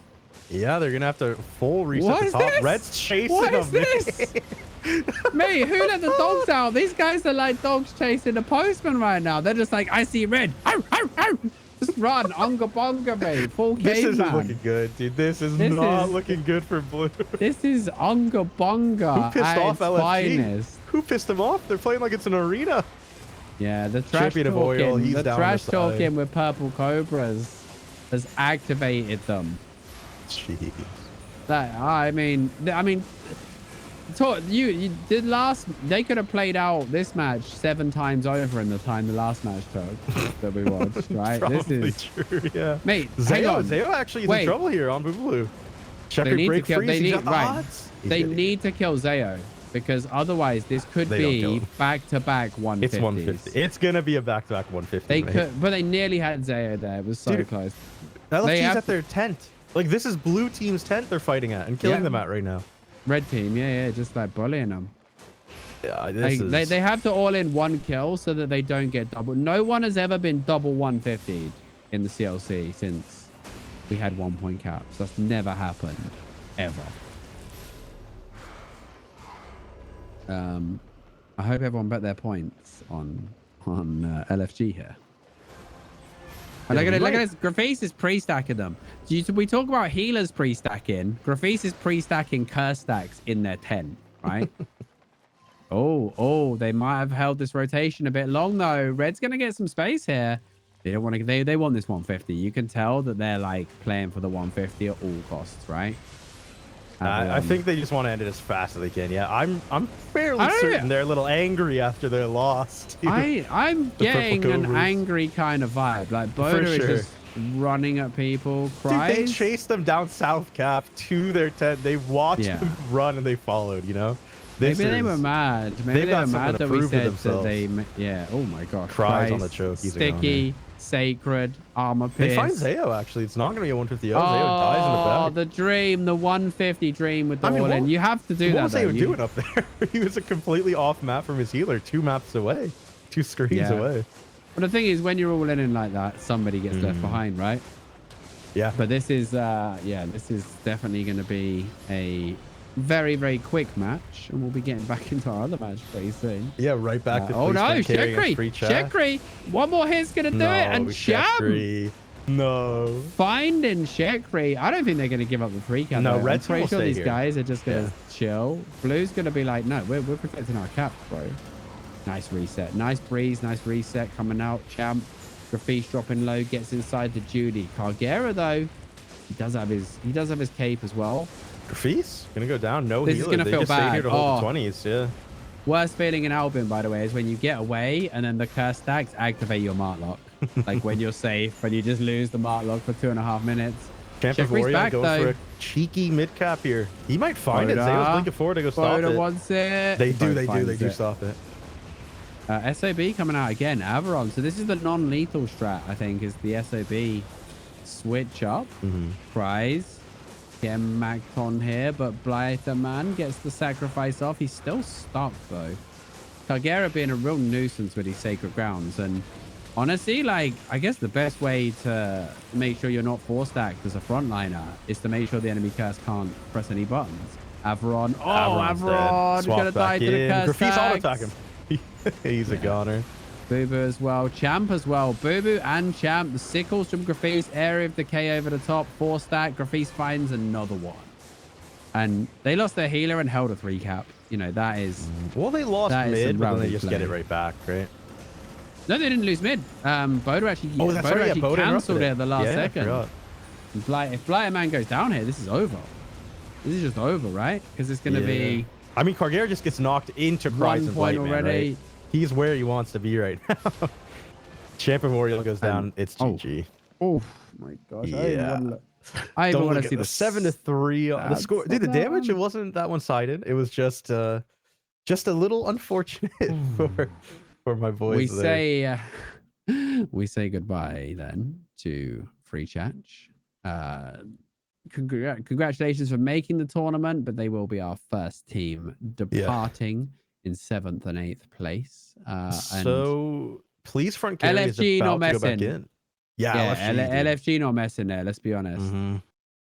I mean, what I can't wait for though is going to be that My Toes Purple Cobra. That was mentally broken. Sorry, not Free Chat. Mentally broken are the first team to exit. My bad. I mean, Free Chat is about to. No, hang on. Please front carry. That was a close match. That was a banger. It was close. That was a great matchup. It was an amazing match. It was. You just got so blown away by the last match and that it was 150-0 for so long that you forgot what happened in the match previous. No, I'm just showing my bias, dude. I want Geminex. Man, they got Geminex. Please front carry to win. Yeah. They got Geminex, mate. I want to see Geminex. I would love to see more Geminex. I want to see him get to like the next round and just whip out a pike or something. Yeah, do something weird just start slapping people. Like honestly, if Geminex is playing the meta, it means the meta is insane. That's generally like, you know, if this man hasn't rocked up with like a Daybreaker or something crazy, right? Like Saw, like I don't think he will Claymore. until he loses, right? I think once he starts losing a bit, and then maybe he'll bring up the pocket picks. But it was so close, their first match, right? So you have to keep in mind, right? Like Felipe and his team are, I think, probably the biggest surprise of the tournament. Maybe besides Reliker actually being good. Felipe is an insane. Pull that back. Like that one. Wait, besides Reliker being good, used to play together, and Reliker is not the same guy who I used to play with. I got to be honest, he's playing insane. Reliker looks like one of the best tanks in the tournament right now, and I'm really excited to watch that Mytos match. I have a clip I want to show to maybe bring him down a peg as well when that comes in. But we're going in right now. Whenever Bogle is good on Aurelia for round 2, game 2 of this one. Yeah, Forbidden, that is true as well. All right, let's get into They're this in right now, actually, so I'm going to hop over to Aurelia. Game 2, it's 1-0 for Please Front Carry. I got bounced out. Feels bad. All right, let's... I'm back in. The one shot showing the Curse Staff face skill. Aurelia. Actually, both teams it's a 3-1-1. Hey, 3-1-1 is way popular than we've seen this season, right? I haven't seen it all this season, but yeah, the CLC, I love seeing it. I think a lot of people were like waiting and thinking. I guess everyone was like theory crafting it and thinking, oh, we'll be the only ones. No one else is going to expect this, and all of a sudden, everyone's doing it. Red grabs it though. Really good opener from Red here. Free Chat finding the 3-1-1, and then all they got to do after that is stabilize. But Bubel, he sees that they don't have momentum, so Bubel dips for the cap. I think that's the safe play, right? It's the right play, I'd say for sure. If you've got like an overwhelming advantage in mid at the end of the 3-1-1, you can play off of it, right? But if you don't, then you should immediately do what Bubel did and commit to going and get the cap. But look at the momentum because of it. That Pierce was huge. Felipe, though, can't stick it. He's on the Great Hammer now. I love this. I love this. The Great Hammer switch up. Dude, Felipe is just mastering every tank weapon Felipe so far. is a really good hammer them. tank as well. Felipe I would say hammer's probably like his best weapon. So I don't know, gonna dude. make Him on this that look Staff of good. Balance looked insane. That was insane. Yeah, but it was gameplay. such a natural play against the Blight. I guess Aurelia gonna get a Enigma blade to the face, and you see that Diedog goes down, choke, kills him, blinks back up. Beautiful positioning by him. Popping off, mate. Popping off. I'd say right now would be a good time actually for one of the DPS for Red to even just pull back and get mid. No, they're Probably diving the Pele. safer They play. got the hammer. They can dive Pele with the hammer, right? They can. They definitely could. But I think best TF is the only thing you need for that dive. I definitely just send one for mid cap, but they find it, so that means they guarantee the cap. It's probably and the Pele's better got play in the double end. cleanse as well, right? But it's still so annoying. And they find him. Like I think that dive was fine. As long as you're confident you can get the healer, then go for it, right? What's Felipe playing as his W? What's Felipe playing? I'll tell you right now. Is he playing slow charge? Felipe is playing Power Geyser, so he's getting the Geyser cancels. He Oh, can't cancel the Levitate with Geyser, but it is going to get a lot of value just for peeling and diving. Well, he right? can but he can cancel Area of Decay. He can cancel Meditate. Like there's a lot of stuff that's good to cancel, right? Stuff that you wouldn't want to commit, like Fiend Sandals, right? You want to put something on specifically to cancel them. But cancelling them can get a lot of value, right? If you get Area of Decay first tick or Meditate first second, that's good. That's huge, right? He's actually switched. After that push, he switched. Interesting. I think maybe he prefers the heavy mace for holding the choke here, because again, you can do that sort of root choke, then let the your teammate. I think he wasn't expecting cleanse heal because he swapped on the way up, right? He wasn't expecting cleanse heal, and now he's happier on the mace with them having cleanse. Takes a lot of damage in the opener. They have the 3 cap as well, so they really can just bonker down and play time here. If they can make this fight last a minute or two, they're looking really good to push this to a game 3. Remember, this is an elimination match. Free chat are on the verge of that elimination. So to come out with this 50-point lead straight away, really, really good awareness. I really like the way they switch up and play as a unit as well. I think they've being an elimination match is, I think, the saddest thing. Like both of these teams, I feel like are teams that should make it to a day 2, or at least play again. Right, this being an elimination best of 3 is insanely rough for both these teams. Like this could again be a semi-final match. Oh, look at that Dark Sphere. Dark Sphere on 3. They're trying to cap, but they can barely move. Oh my god. Okay, they're looking for it. This is going to be at least a 20. Felipe goes in. Really nice from Aurelia stopping the follow-up, but yeah, here though, Nick stepped up, gets the stacks onto onto Felipe, sorry. Best is just tanking it up though, and Felipe's happy here. Like, he goes in, drops the anti-heal. Aurelia. Yeah, if you're red, right, all you're playing for is getting as many 20 ticks as you can, drawing out these engagements as long as you can. So I really like what they're doing. They're leaving all their ranged up the choke away from blue, and they're just setting their front line at them, basically saying, listen, you're not going to do anything to us, right? Yeah. Oh, Felipe actually gets swapped right out. That could have been bad. But it's nasty on the choke. Best TF coming back. 4 stacks with his name to Pierce as well. He's a goner. Oh, nice use of the anti-heal. The Judy was down so that they could all push up as well and follow it. And now they need more. I'd say they have to hold out for this 20 tick though. Like they need to get this last 20 tick if they can. Even if they lose a lot of people, the 20 tick, I think at this point you have to get. Well, no, because you're getting a 10 regardless at this point, so I don't think it's worth another body. Insane. Like the guy in mid, you just stop that cap, you get a 20. Instead, oh, he can't. He's leaving. He didn't stop it at all.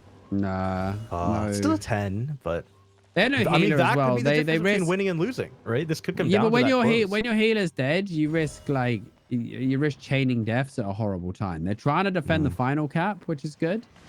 This match, you know, that was a huge lead though. Blue already down to 63. And Nick, but remember how fast the points can add up, right? 63 to 128 after those kills. This can even out 3 minutes. Very That's quickly. only 3 minutes. Yeah, in one engagement, this can even out. Look at that. Red team finding that bot cap, yeah. Well, they were capping top, and what actually happened there? Like, I don't know how much of it was on screen, but basically one shot was over there trying to stop the cap, right? Forced them to commit a second and then a third player, which created the space at the bottom for the respawning players. And by the time they were able to switch sides again, the cap was already gone. So really, like one shot, really good space from him. Look at that face skill from Nick. It just does nothing against that best TF 4-chammer. He's just in the middle with him. Does absolutely nothing to Nick. Where you going, bro? Where are you going? I think I like Felipe on the hammer more, though, honestly. I think that was getting some really good value. Maybe he'll switch to it if they lose this engagement. I think they'll still be able to win this one, but right now, best TF needs to get some more hots. He doesn't want to play. He doesn't want to play hammer into cleanse hill. Cleanse hill and break free is just. It's just too much. Yeah. I mean, even the break free being what it is right now, every rotation basically they'll have it back. So yeah, it's very hard to pull off that hammer. But yeah, but the thing is okay. So break free being used on the hammer over and over again creates a lot of space for your 4-chammer though, because he can then stick the targets. Break free is the reason. The 4-chammer needs help to stick though, you know, like well, I mean, he doesn't if they don't have break free, because they're slowed in his aura and he's got slow charge. Like that's the whole point, is they cleanse the hammer stun. Like if you get all 3 of their boots and then start pressuring them with the giant steps. Talk about pressure though. Red, they're looking for something on the platform. They've got some nice space onto Babel. Babel forced out, but now Felipe, no hots, 4 stacks of curse. Armor pierce is coming. Oh, he's missed the armor pierce. Nick misses the armor pierce. That could have been the kill. This could be a quick. It's a very quick top rotation. Quick top rotation. The thing is, blue team will go down choke 4v5 anyway, because someone's going to be capping. So they won't be able to break through though. They won't be able to break through here, I don't think. Best is going to pop giant steps. What's Felipe doing? What's Felipe doing? Was he where? Yeah, he's he's switching probably to hammer. Oh man, that's awkward. Yeah, he did just switch to hammer. Had to stay out of combat for a little bit. It's fine. They ended up getting the cap. Is Pele still on cleanse, or did Pele switch off cleanse? I'll check. Ooh, nice pressure there. Pele is on breeze. They catch him out. So he got the hammer swap out. That's this huge. is insane then. Because now there's no easy swap, no easy cleanse. You have to commit boots. This is gonna be this could be the match deciding play. That little switch, I was like, he's either switching or he's crashed. That could be a really huge switch with no cleanse heal available. Catching Pele on that breeze, yeah, this could be insane for them. But they have a lot of time to work with, so I don't want to see them just go without like a really good opening. Yeah, but also you don't actually want. You don't want to let Pele to drop combat though either. True. If he's healing, if he's putting hots on people in combat, does it put him in combat? Or is it only if he gets hit or does damage? I'm fairly certain he has to be in combat himself. I don't think healing someone in combat. So he might actually get the switch off here. I'm checking him. I'm just watching. Well, if we see him suddenly stop doing something for 10 seconds, no, he can't now. Felipe's in. Yeah, he's not still breeze. He's still on breeze. Nick getting pressured hard. Nice face scale that time though. The melees were not inside. Nice area decay as well. Aurelia's 4 stacks though. Nice knock up onto Aurelia. Prevents his follow up and just shuts down that aggression. Felipe hugs the wall, drops the stacks. In he goes, looking for the stun. Good start onto 2 there. Cyber Ninja overstepping the mark, gets spot back in, needs to dodge the crush charge. Cyber slowed, should be okay. He's res potted and everything though. Cyber Ninja no defensive. Gets the restart. There goes the stun. Forces the boots onto Pele. This will be go time. Best TF's next one should be big. 2 and boots Felipe's in a great spot for it. Yeah, the res pots for Felipe. Yeah, he's just getting driven out. The armor pierce does whiff again. The iron breaker doing something. Ooh, Felipe could even go down right now. Felipe, the anti-heal. The reset did nothing. Gonna die to the next hammer slam, I think. Oh, giant steps ended. The giant steps ended before he could get the last smash. Oh my god, dude, he's still won. We need to re-hot him. We need to get out of here. We have to be careful on Felipe. We need some heal. We need some heals up in here. There you go, Diodog getting out of there. This is so bad for Red, man. I don't know what happened to the healing there. It just felt like it all stopped. Too much anti-heal, not enough cleanse. Diodog gonna go down. Best TF and Felipe. I swear Circle Life is up right now. I'm not sure. I don't know what happened there. I think one got cancelled. And that just swung everything. Yeah, there's also Sacred Ground could have maybe even stopped one of them itself. Like that can happen and it can go on cooldown. Maybe that happened because I feel like those 30-40 seconds out of Circle Life. I'm not sure. Yeah, it just felt like nothing happened. There was one that whiffed because he had the hots removed. And I think one got cancelled, and that was just too much, right? Those rotations. And now we have 3 cap. They had a lot of points, right? They had a lot of points to work with, but now that it's going to be 20s and not 10s, they have to go on this engagement. Or honestly, even if they win, they're going to be so low that kills could lose it for them. Breeze still for Pele as well. He didn't switch to cleanse even with the option to, so he's pretty happy right now. I mean, maybe he was just happy with how it played out, or maybe he was anticipating another Felipe switch. Like the mind games could definitely be a factor, but as you said, they press and get the cap again. That cap should not have happened. Blue's really letting them off the hook here. Honestly, Felipe's in big trouble though. Actually, they can't even claim. No, they can't even claim that they're farming sets, right? You can't even use that old excuse. You can't even use that old excuse anymore, mate. It's non-lethal. Cyber Ninja. How did they get 4 stacks on Cyber Ninja? Bubel's going hard. Pele as well. Caught by the geyser. He puts up the purity. Oh, the purity. The purity. Cyber Ninja knew that his purity was after Pele's. So Pele's would expire first. So he was just, I'll stick to it. Pele in big trouble. One more hit. Ironbreaker. Gonna find it. Felipe with the tank kill. Red flips the script. And this could be going to a game 3 if they could change some kills now. Chalk has to get 2. I think they have to get Bubel and Aurelia. They need to go through. Are they going around to their tent? Is that why? No, they're all going through mid. I feel like that would have been a crazy play to go around. Oh, over the hell, he's dead. He knows he's dead. He just stays still. He knows he doesn't survive. Aurelia's just going to make it. I think this last tick expires. One more tick, he would have died. Oh, my God. Now it's a 3 cap. But that 46 means they get an extra minute of play. And look at the time Bubel died. He's not going to be up for another 10 seconds ready to go. No. Like, this is an easy 20. I really loved I really love the fact that So Pele's in combat locked into Breeze now, by the way. He just got put in combat by the I don't think he wants to swap though, honestly. I don't think he wants to swap. I really like that from Bubel though, by the way. Knows he's dead to the ticks, has that awareness to just stand still and accepts it. He's like, I'm gone, boys. The earlier he dies, the better, although right? you could technically Enigma Blade a tick. Like that is possible, but it's not easy, and he didn't have anyone to Enigma Blade. How again has a team just let the 20 tick slip away? They got 1, and instead of holding it, they just go mid. The I feel like you just hold for the 20. Oh, that's a big stun. Into the geyser, into the... That is a big stun onto 3 there. Huge momentum as well. Bubel is forced out the fight now. 1 shot's on Frost Armor as well. Interesting choice. I actually kind of like it against the 40s. I don't hate it at all. Yeah, I don't hate it at all. Slow them right down. I mean, Frost Armor and Fire What is he doing in that position? Trying to get in there for some heals. He's 4-stacked. You should never be 4-stacked as a healer. With the curse. Oh, the geyser! The reset! He geysered the reset! And Felipe finds it! He says hammer time in Say Chat! And this one is going to a game 3. He drops a hammer time on them! Oh my God. Wow, my God! That interrupt! What an interrupt! 4-man tackle as well! Abs Pele is back in 10. I can't. Felipe's calzone has all the tank toppings inside of it, mate. He has played I told you hammer was his weapon. No, I told you Taz. He's played every single tank weapon on the hammer, bro. How do you find that geyser on the life? I mean, he knew he had to use it eventually. Times the circle life beautifully. All right, so listen though. Pele's playing Mistcaller instead of Tome, right? So maybe the cast speed. Yeah. 27% cast time modifier, right? You play Mistcaller.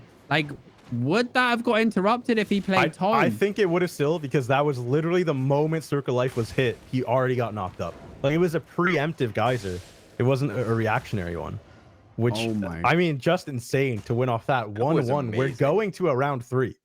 Yeah, so, and that was the spell. Like for example, the only way to interrupt the reset, right, with a snare charge or a battle howl, right, is to be already casting it as it goes off. It's that quick, right? Geyser has that tiny little window that you can get it off, right? I think you still have to predict though. Like, I'd love to see. I'd love to see. Can you shadow play that? Sure. Can you? Yeah. I want to, like, because we got to wait for these guys to get ready to go again.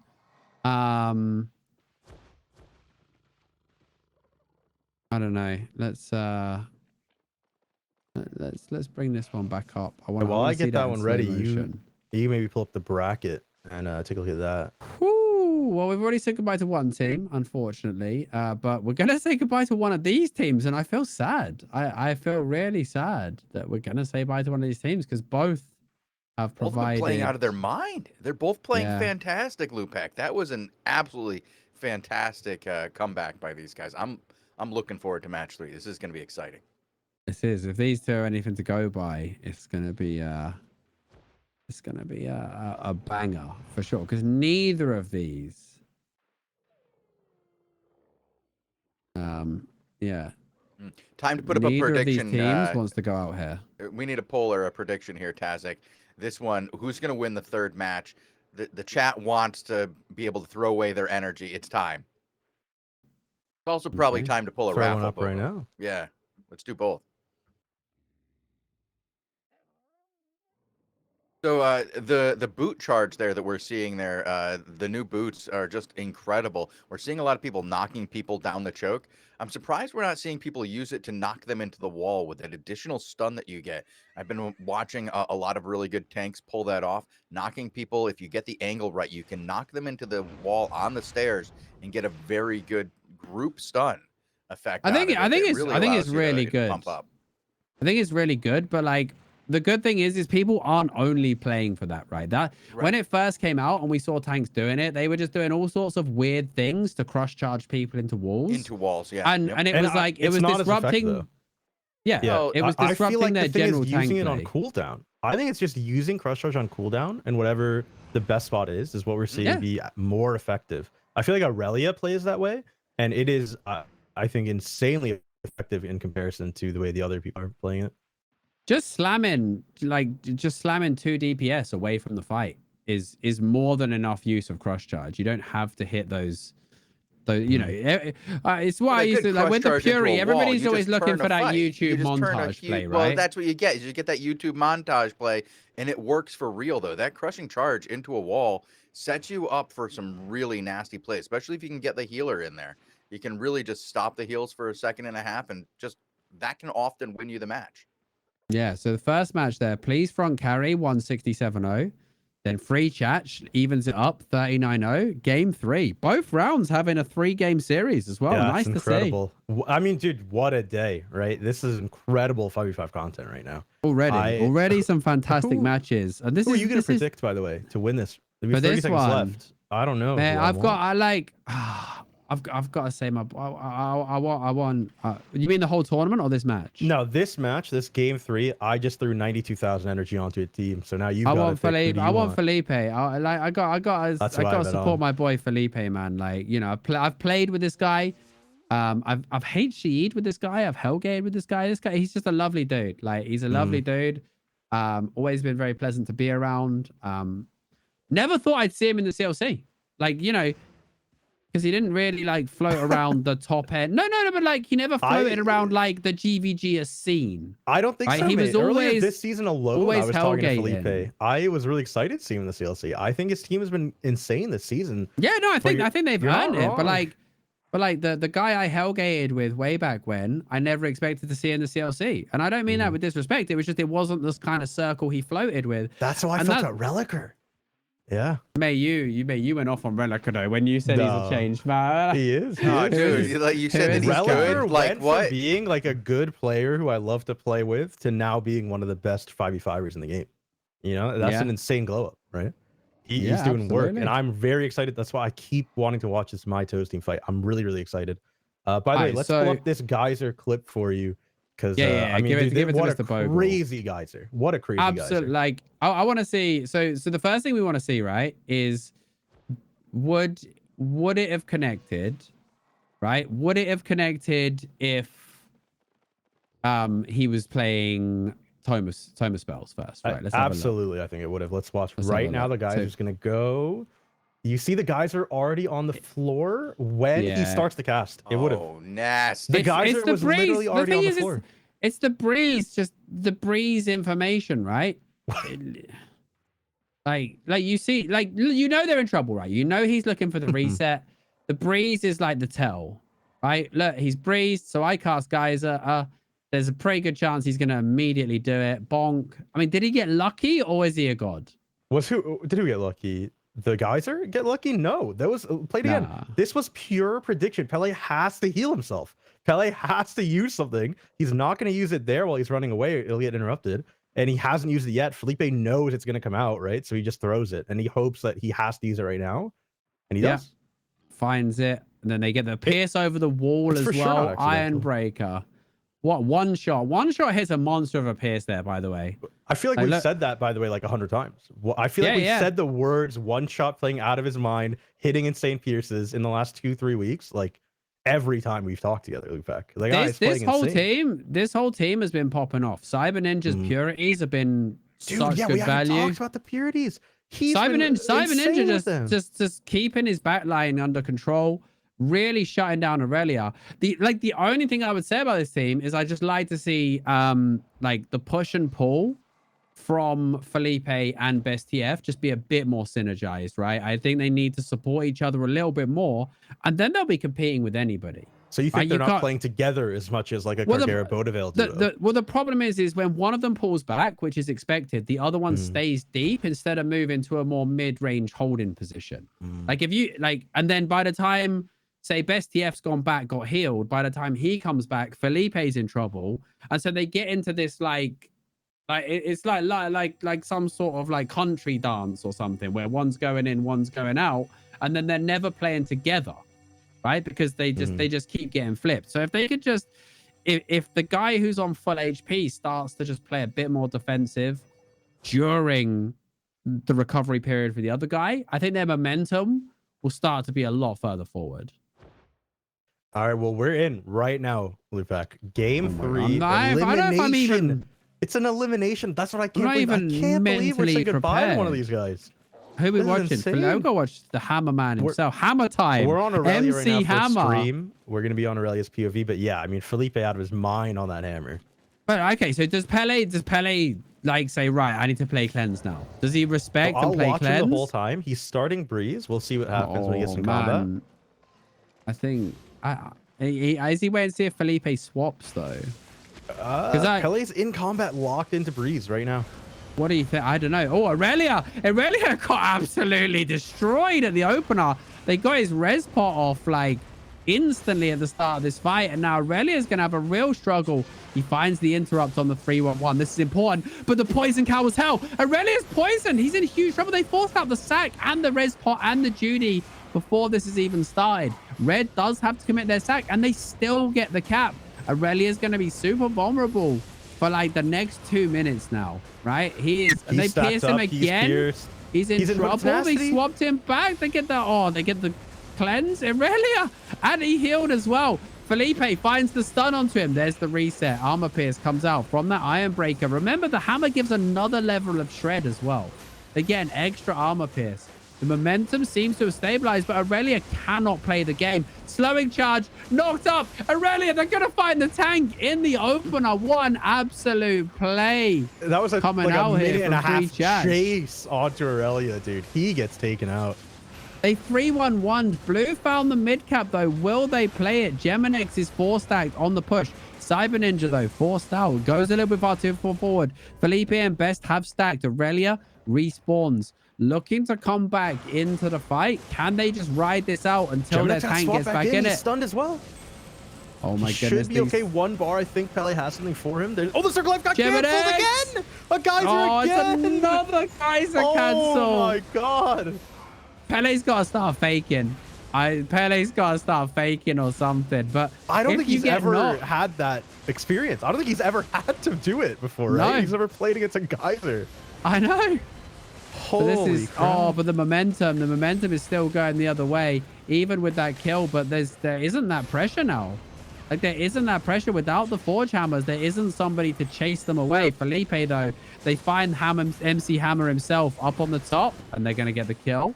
They also held the cap the whole time. So Blue is going to spin this one around. They might be able to get more here without the tank to peel. They look for Best TF. Cyber Ninja once again. Beautiful Fury onto Aurelia. Down comes the smoke, though. Cyber Ninja in a lot of trouble, and that Enigma Blade. The Bell going to step up and slice him in half.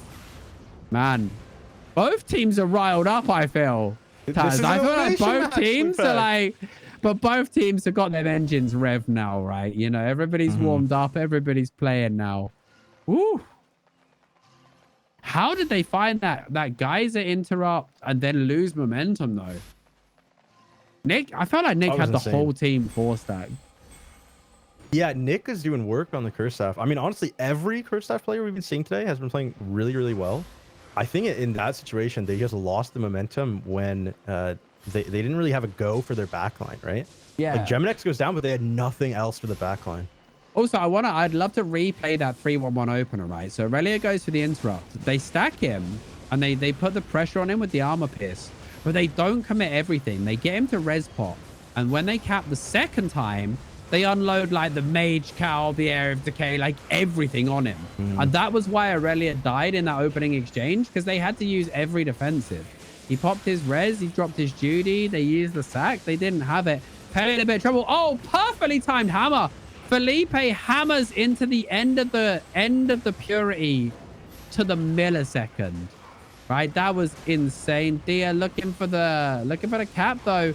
I think prioritizing the cap might have lost them some momentum. Geminex smoked, pierced. He does get the res pot off, but he's anti-healed as well. This time Deer Dog is going to get the cap. They play the push and pull game nicely here. Very, very strong stuff coming out of Red. Unbelievable. Dude, this is crazy from both teams right But now. look Like, at they're that point playing for swing. their tournament Look at that lives. 3-cap point swing right now. Yeah. There's nothing they could do. Oh, take over for a sec, Taz. Oh, good. We are going to see Free Chat finally try to push through the choke.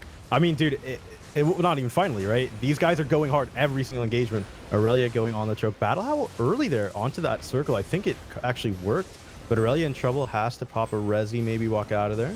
He is going to need to be careful as well because Geminex switching places with him to hold a choke. But the blue team DPS, they never walk up to hit backline red, right? They're playing very disciplined. Hitting that front very, line. very disciplined. Because the thing is, if they can't hit red team's backline can't hit them back. And so it's all about holding the red team's backline down choke and just 100%. funneling damage into that front. There's going to be a STF dark in sphere big as well trouble here. onto STF. This could be bad for Miss Pierce as well. Philippe as well. Right Double over there. Pierce on the Slowly bull. pushes out. He's going to be okay for now, but red team They're could gonna reset. They're gonna easily push. No, blue team could gun choke. Yeah, they could easily go right here. They're stacked up. And Aurelia sees it. Oh, That now the reset was a turn. great There's a one turn shot up though. in here. One shot was given a lot of space there to sickle them. He had the angle to sickle them down the choke, so they kind of had to respect that. Huge reset, and this is the push. Yeah, they see the HP bars. Felipe tries to slow them up on the choke with the hammer. Swaps himself back out, actually. I really like that. He saw that they wanted to go for the kill shot there. Stunned 2 on the choke, and then swapped himself back out immediately. Just absolutely shut down there. They would have lost that fight if that fight started there. Instead, they're going to look for some stacks. Look at this holding line as well from blue. They know exactly how far the sickle goes, don't they? Yeah. They're like, nope. Nick just teasing him. We need more hammer time. Felipe's got to hit one of those interrupts, right? That is his win condition, I think, Tazik.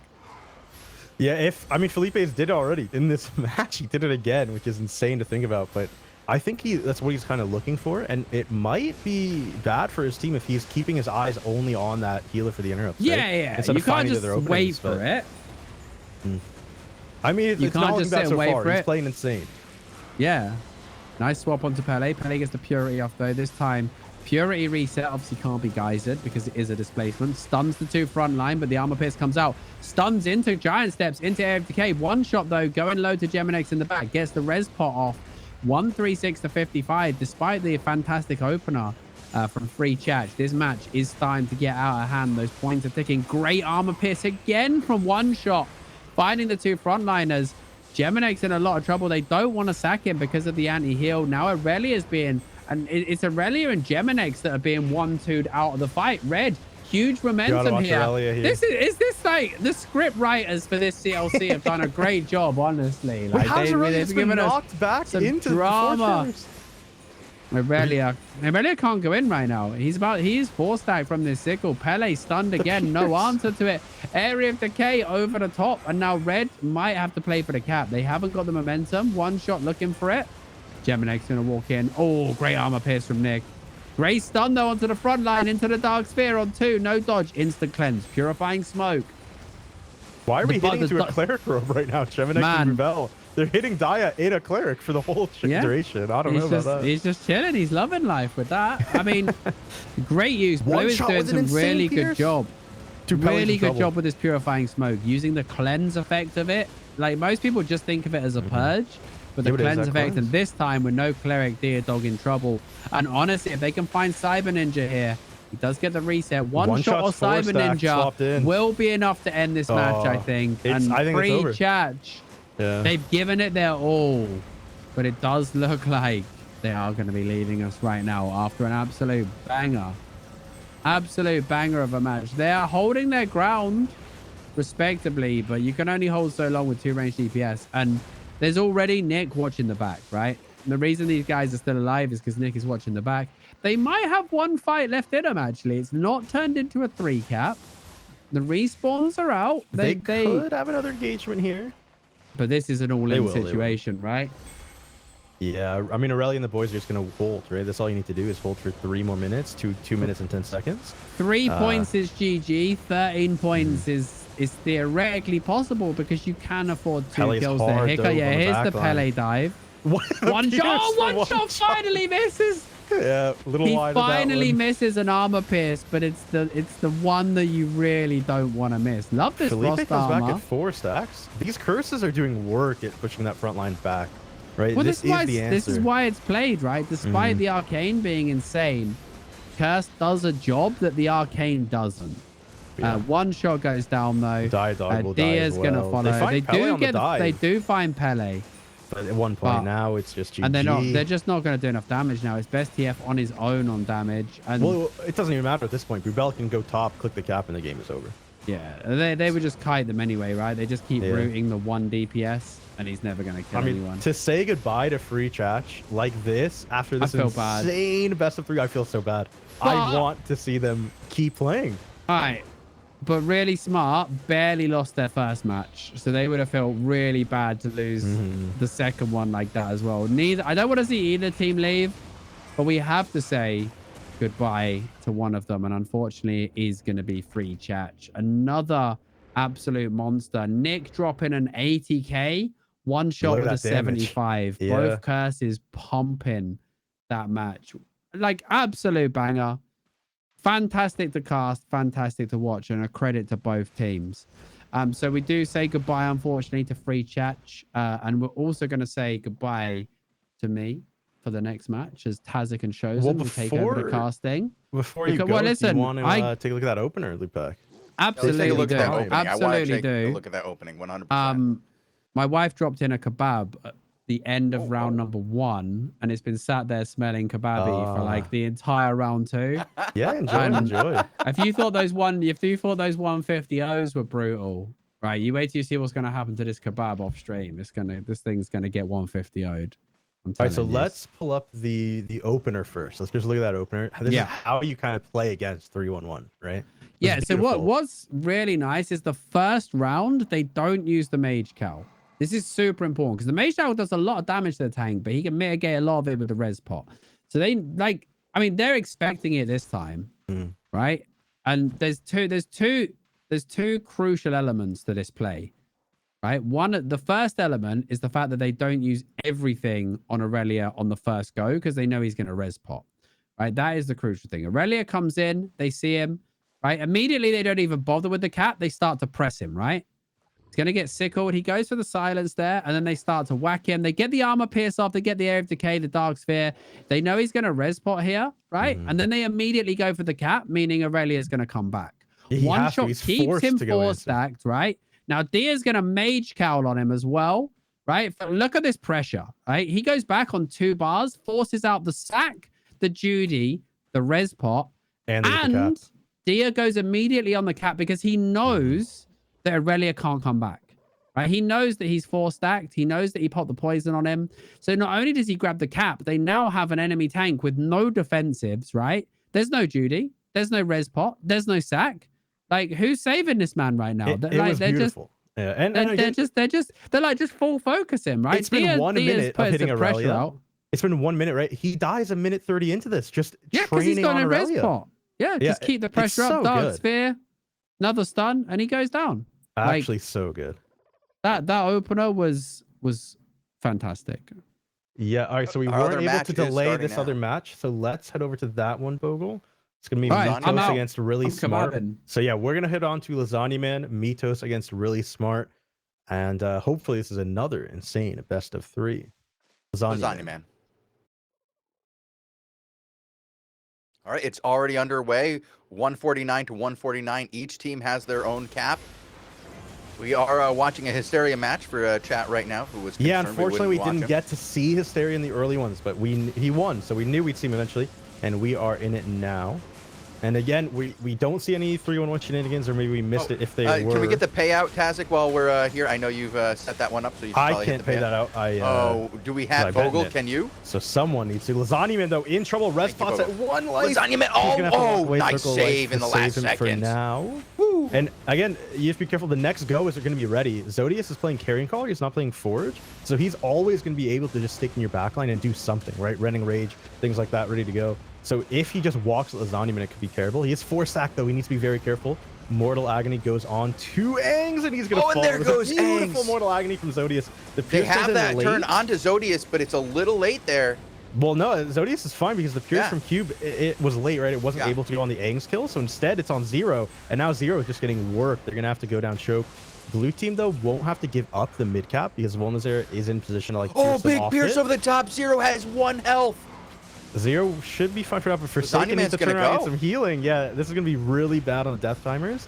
Even though, remember, we are in the non-lethal now, right? These death timers just ruin you this early. Aang's into Giant Steps, go in mid, interrupt the cap. They still haven't given up mid cap, right? So it is good for them. But Forsaken had to use everything to sort of reset Zero. And it's still a 5v4. Lasagna Man only now respawning and heading back into the match.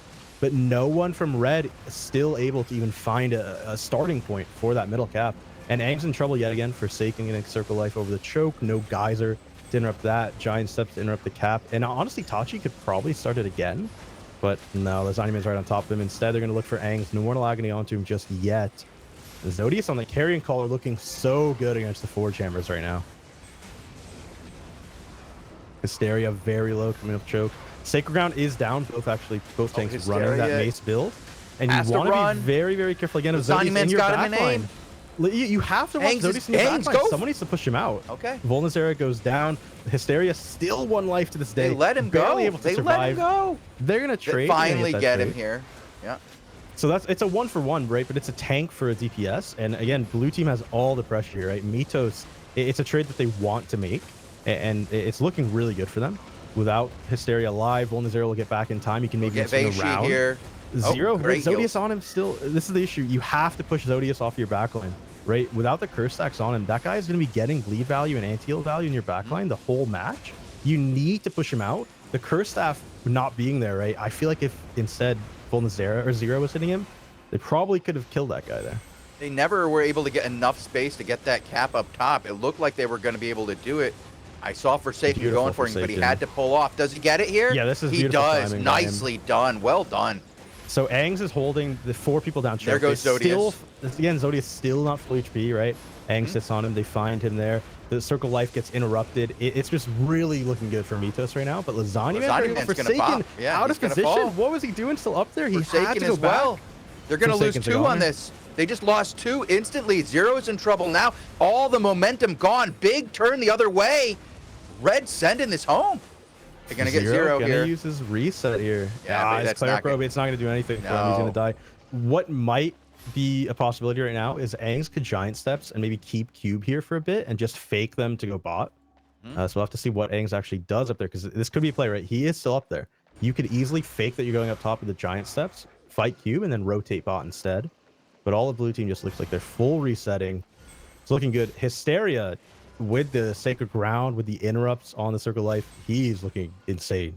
That was a beautiful 4 minutes from Hysteria right there. That was really well played. I am very surprised they were able to turn that. It looked like a very good push by Lasagna Man and the blue team here, taking control of this match early. But then the turn by Hysteria, they just they took it, and they yeah, and I mean, deserve that 20 point. Hysteria is the only tank I know of who plays for those Sacred Ground sort of cooldown resets, right? Where he's putting Sacred Ground down on you and you want to use like a Judy or something. And so he's finding insane value with that Sacred Ground. Most tanks just play for it in backline, but Hysteria, he plays for it on the tanks, on the 4 chambers, things like that, and he gets in crazy value from those Sacred Ground. Hysteria in big trouble here, big pressure, and they're gonna snag him. Yeah, just great plays by Lasagna slowing the heals up in the back line, actually putting a lot of pressure and hitting that knockup so that nobody was there to hit that heal. Tachi's in big trouble here. The Pierce connects as well. The Enigma Blade from Zero, they're hard on top of him. He's a goner. And right now, no tank, no healer for this team. They could easily swing it to a 20 tick for Mitos if they can start finding caps. They're going to keep going. Zodius 4-stack gets swapped back in. Ing should be able to find him. The Pierce is wide from Volnazera. We already have Hysteria back up. They have to get these caps quick if they want to get They'll find mid. They'll find bot. Volnazera going to start top as well. They should get all of them. Yeah. Should be an easy 20 tick swing. Ooh. Wow, dude, that was another turnaround. These guys are playing hard. Yeah, they're playing fast. They're playing real fast. They're just going. I like it. This has been a banger of a first day for a CLC, Tazik. I mean, this has been wild. This has just been good. I'm really excited. The seeding has worked out well. Yeah, these fights, after that first round, the first 4 that we had, these loser matches, these winner matches are all insane. I think in the first 4, we also had a best of 3, right? Yeah. An incredible day of matches. We're going to see 91 to 85 on the score. 20 ticks will be coming in for blue team if red doesn't find an opening. And again, you need to keep in mind, Hysteria just overextended down at the choke with Tachi 3 screens away from him. And Lasagna was able to find a kill onto Hysteria for his team off of that. So now they're trying to play much more closer together. Cube needs to start getting some stacks here onto that front line. Already getting pressured as well. Lasagna shouldn't have no stacks right now. Lasagna should have full stacks. Yeah, absolutely. A tank in your back line, get the stacks on him, make him have to leave, make them have to come forward to heal him. Why does he still not have a stack? This guy could have died. This could have been a kill target. One stack, but he's got full bleeds. At least somebody's getting some stacks on him. But you want to get that bleed and the curse on him, really pressuring him. Hysteria has been getting pressured. That's been their target. Odd that they're going for the tank, but they don't want him interrupting those resets, which he's been a god at so far this match. He's going to be the second one to go here. The thing is, Shozen, it's 20 ticks. You've been playing hundreds and hundreds of arenas. These 20 ticks, they fly by. They hurt so bad. But it's nothing. It does nothing when the 4 chambers is right on top of you. And Mitos finds another kill. They're going to find another 20 tick. 91 to 33 is insane to come back from. Have you ever come back from that, mate? Have we lost you, Shozen? No, I'm here. I'm here. Have you ever come back from something like that crazy? 91 to 33? Yes. I had an amazing comeback just the other day. You play a couple hundred matches, you're going to have some comebacks. Because when you get this point, when it's really pressuring you down, you start talking to your team going, what the F has happened here? Why are we losing? Suddenly you get that focus, that hard sense of what you need to do to get that team down. You go in hard, you make that happen, and then you can flip it around. Because you've seen now 2 or 3 times what's really beating you. You can beat that, then you win. But they've got to do something here to really turn this around. I think this pressure onto Hysteria is really helping the blue team win this match. Sorry, I was reading chat there, Taz, when you're asking me that question. No, you're all good, dude. Look at Lasagna, man. He gets swapped into the birdie. What a swap. I'm sure that was an accidental one, but I mean, dude, the guy's already half HP. 4 stacks of the curse staff. Cube is going to be able to find some space for his team there. Maybe start going for the cap. And with these guys positioning here, right? Lasagna and Nang sitting in this corner here. You're not going to get any value from the curse. I'd rather he start hitting the cap, right? You're going to force them out of this position. Lasagna has to answer if you start that. And that's when you can start getting further and further into the engagement. But what they're doing right now, they're just dancing and wasting time, right? I think you tap the choke, or you tap the cap, and you force them to answer you. Yeah, force them. Yeah, force them to come down to you. Make them either stop it or lose the cap. Because you can't just sit here and, well, they're going to lose if they don't get the cap in the next 40 seconds. Beautiful clump right there that Lasagna finds. Sacred Grounds on the choke. He's just down here, right? He knows that they win in 40. And red team just wasted like a minute and a half, just not really doing anything. And so this is going to be probably game 1 guaranteed for Mitos. Yeah. 100%. Going up choke. Well again, if you're going to snare charge the choke right there, Cube goes taps the cap. Lasagna has to go interrupt it. You start getting 4 stacks on him. There hasn't been a curse on the front line in a minute, Shozen. What are we doing, guys? Like, you got to get those curses down, guys. Like, you got to get it up there on these guys. Make them pay. You want to have at least 2-3 guys fully stacked at all times, especially those frontline players, so they can't stay in your back line and just get insane value by interrupting and just pressuring your healers and your ranged players. Yeah, that's game one. Really smart. I mean, they didn't look bad. Really quick. It was a fast one, though. Like, really smart. Didn't look bad. They looked good. I mean, I like the carrying caller. But Mitos, they're the tournament winners. They won the last CLC, and they showed why. They're insane. They should be the favorite to win this one outright. They have been very good this season. They owned everything last season. They've been around forever. Very skilled players across the board. Well done. So we're going to go into Purple Cobras against My Toes. They're going to be going in about a minute. Before we go in, though, to My Toes, Reliker's team, Bogle, I have a clip I want to show here just to kind of show who we're showcasing here, you know? Yeah. Reliker is insane, right? We've been seeing people, early Geyser, early Purge. They're just, the micro play today has been outstanding, right? It's been insane. I think it's been the best micro that we've seen from any tournament, to be honest with you. I think the players just look insane. In this the case right here, though, you're going to want to watch Cries, right? Cries stuck in a corner. He's going to get in the Sacred Ground. There's a Pierce on him. Everyone is on this guy, right? We purge his Cleric Robe. Cries is dead here. Reliker knows he's going to have to Cleric Robe.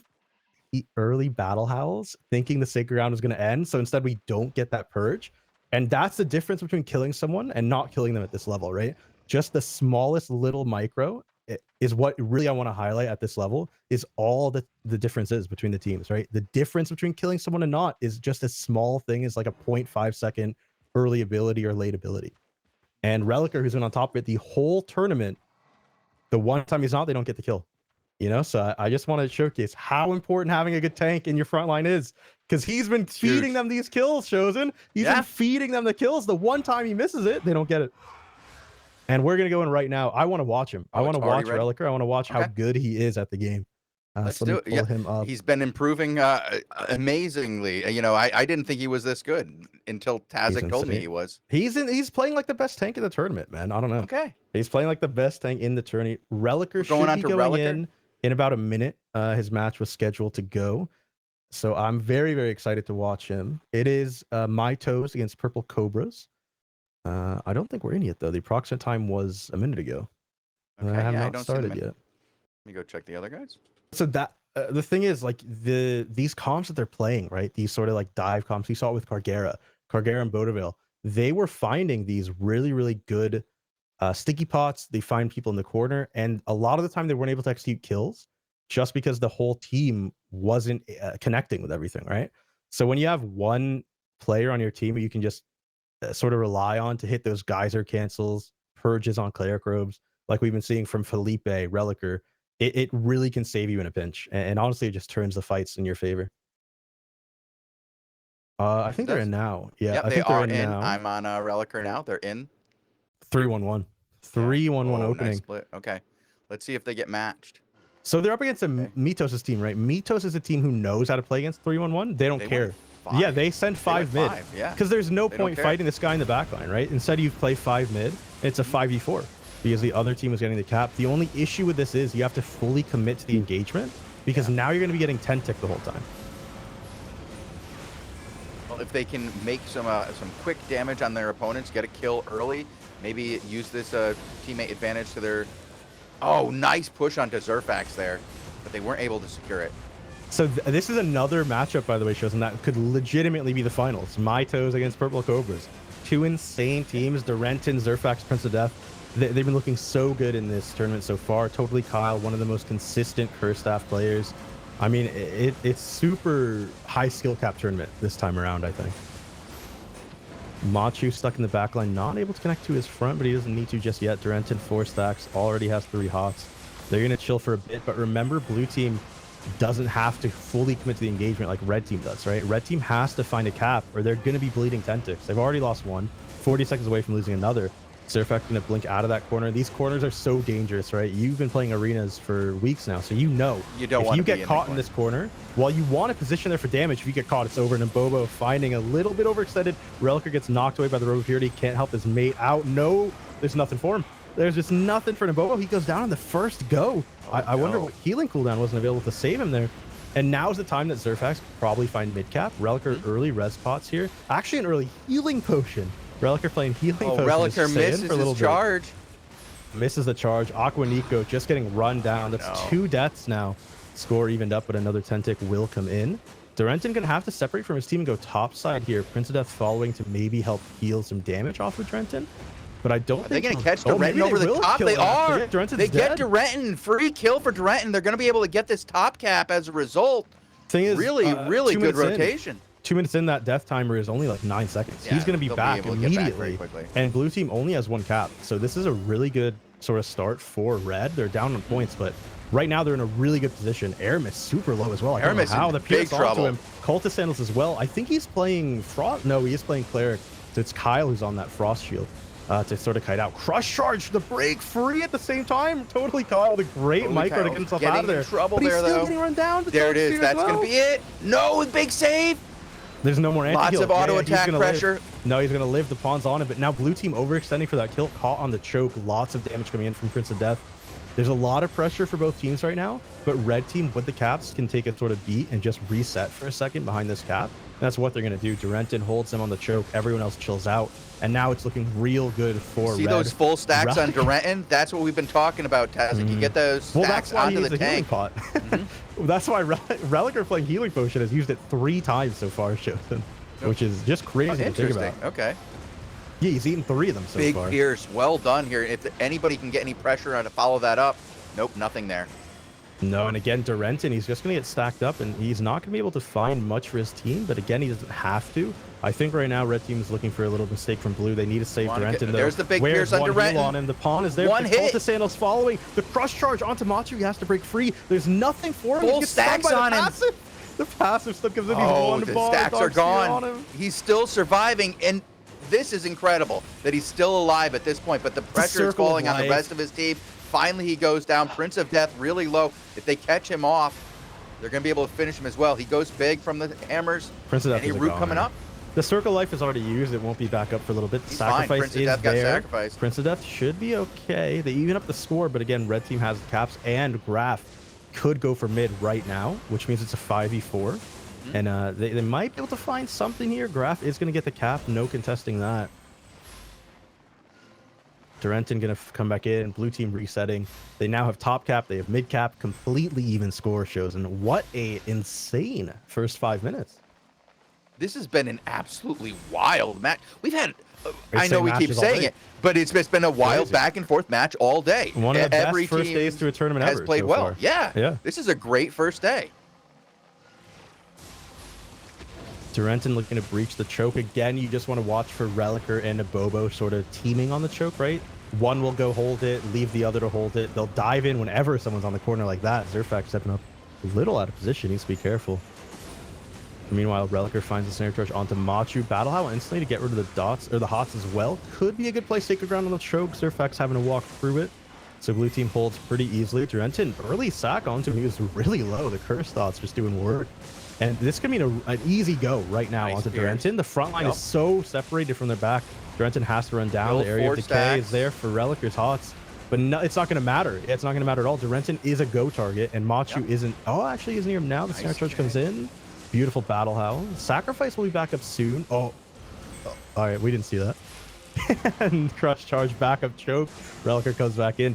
Red team finding their way up the choke. They all right-clicked up. Durenton diving backline right now. Prince of Death with him. Totally Kyle. And look at where he is, mate. Look at where Kyle's position right now. So aggressive. He's getting dove right now. Nabobo Aramis right next to him. Relicer going to find a beautiful crush charge onto Durenton. There's no pierce for him. He gets hit by the Circle of Life, but he only had 1 hot on him. So it didn't really do too much. And they could just go on this choke right here. If Relicer has snare charge, this could be good. Kyle, Durenton stacked up. Zerfax so low. He's going to break free onto Machu. The snare charge is there. Snare. This means Prince of Death. Oh, what a pierce on the Kyle. Totally Kyle. Prince of Death is next. The crush charge onto that middle crystal as well. Machu's going to break free. He should have sacked Circle of Life for now. That's going to leave everybody else so low. This thing, no, they can just go back for 20 here. Relicer has a snare charge. They just chase, right? Oh, he's going to not. Just get the 20. No, you get the 20 at this point. Well, they have 30 seconds to play with, but yeah, they want to reset 30 seconds for them to get all the way back to the top. And if these guys rotate well, they can stop any attempt at a top cap here. Well done. Really well done by the blue team here. Dude, I mean, to be honest, these curse staffs who are playing Vile Curse are destroying the front line. Aramis is solo keeping Durenton at sub 50% HP the entire fight, right? The entire match, Durenton's been at sub 50. Because look at how easy it is to get those 4 stacks on the guy who's on you. And often both melee players aren't on the curse staff, right? They're trading one at a time. So I really, really like the Vile Curse switch here. Aramis going to beautiful break free, dodging the snare charge from Durenton. We're going to have to see if Reliker holds choke. Actually, it's going to be Nabobo instead. He assassin puts on top of them. Going to get the steps back up. Easily let these guys up here. I don't think they punished it at all. Now they're pushing out Zerfax. Oh, what a They had an opportunity to slam it into the wall, but there was a miss. That crush charge onto Machu was insane on the cap. He's in so much trouble now. Has to circle life, but Prince of Death didn't get hit by it. So he's going to have to use the sacrifice onto him, which means red team has no healing cooldowns. Blue team could call it go right now. It's a beautiful Battle Howl Sacred Ground onto 2, stacking in that backline. Graph doesn't have a lot of damage right now. Aqua Nico getting dove by Prince of Death. Nabobo finally going into the backline, but now the healing cooldowns are back. Relic are going to have to kite back, sort of look at Prince of Death as a kill target. Maybe Death is throw that a snare target charge again. back up. Yeah, there it is. That snare charge into of the Prince wall. of Death. Nope. Totally Kyle Totally even Kyle's getting gonna low. go. Oh no, nice heals. Good flash. Let's see what we can do here. Where's the pressure? It's so much value. This There's curse got to be staff Aramis pressure on is the other finding. side because these guys are not able to get back. What's going on? It doesn't. Yeah, but I it don't doesn't know. matter. I don't right? know where Blue that team, DPS was. Blue team doesn't care, Sheldon. That's the whole thing. Yeah, they don't have the need to. caps. They're holding. They're holding. They want these engagements to go as long as they possibly can, and they get so much value out of it. Huge value. I was going to say that the value they're getting right now out of the curse is just insane. They're doing great. Durenton now once again in trouble, and the curse might even take him. Nope. Sacrifice there, saving him. Machu now in a lot of trouble, almost out of energy over here. Getting silenced to the heavens. He's going to pop a res pot. That means he doesn't have energy potion. He's going to start finding it from the Druid Cowl. Pops over period, keeping Nabobo off him. Circle of life for himself, but his front line need healing, and they need it soon. Durenton going to get 3 stacked. There's the beautiful battle crush charge from Reliker. Wow. Durenton goes down. And honestly, at this point, I would feel like it's probably over. It's going to be 22 points for red team. Coming here. Yeah, 22 points for red team. I mean, dude, how many healing potions has Reliker eaten in this match?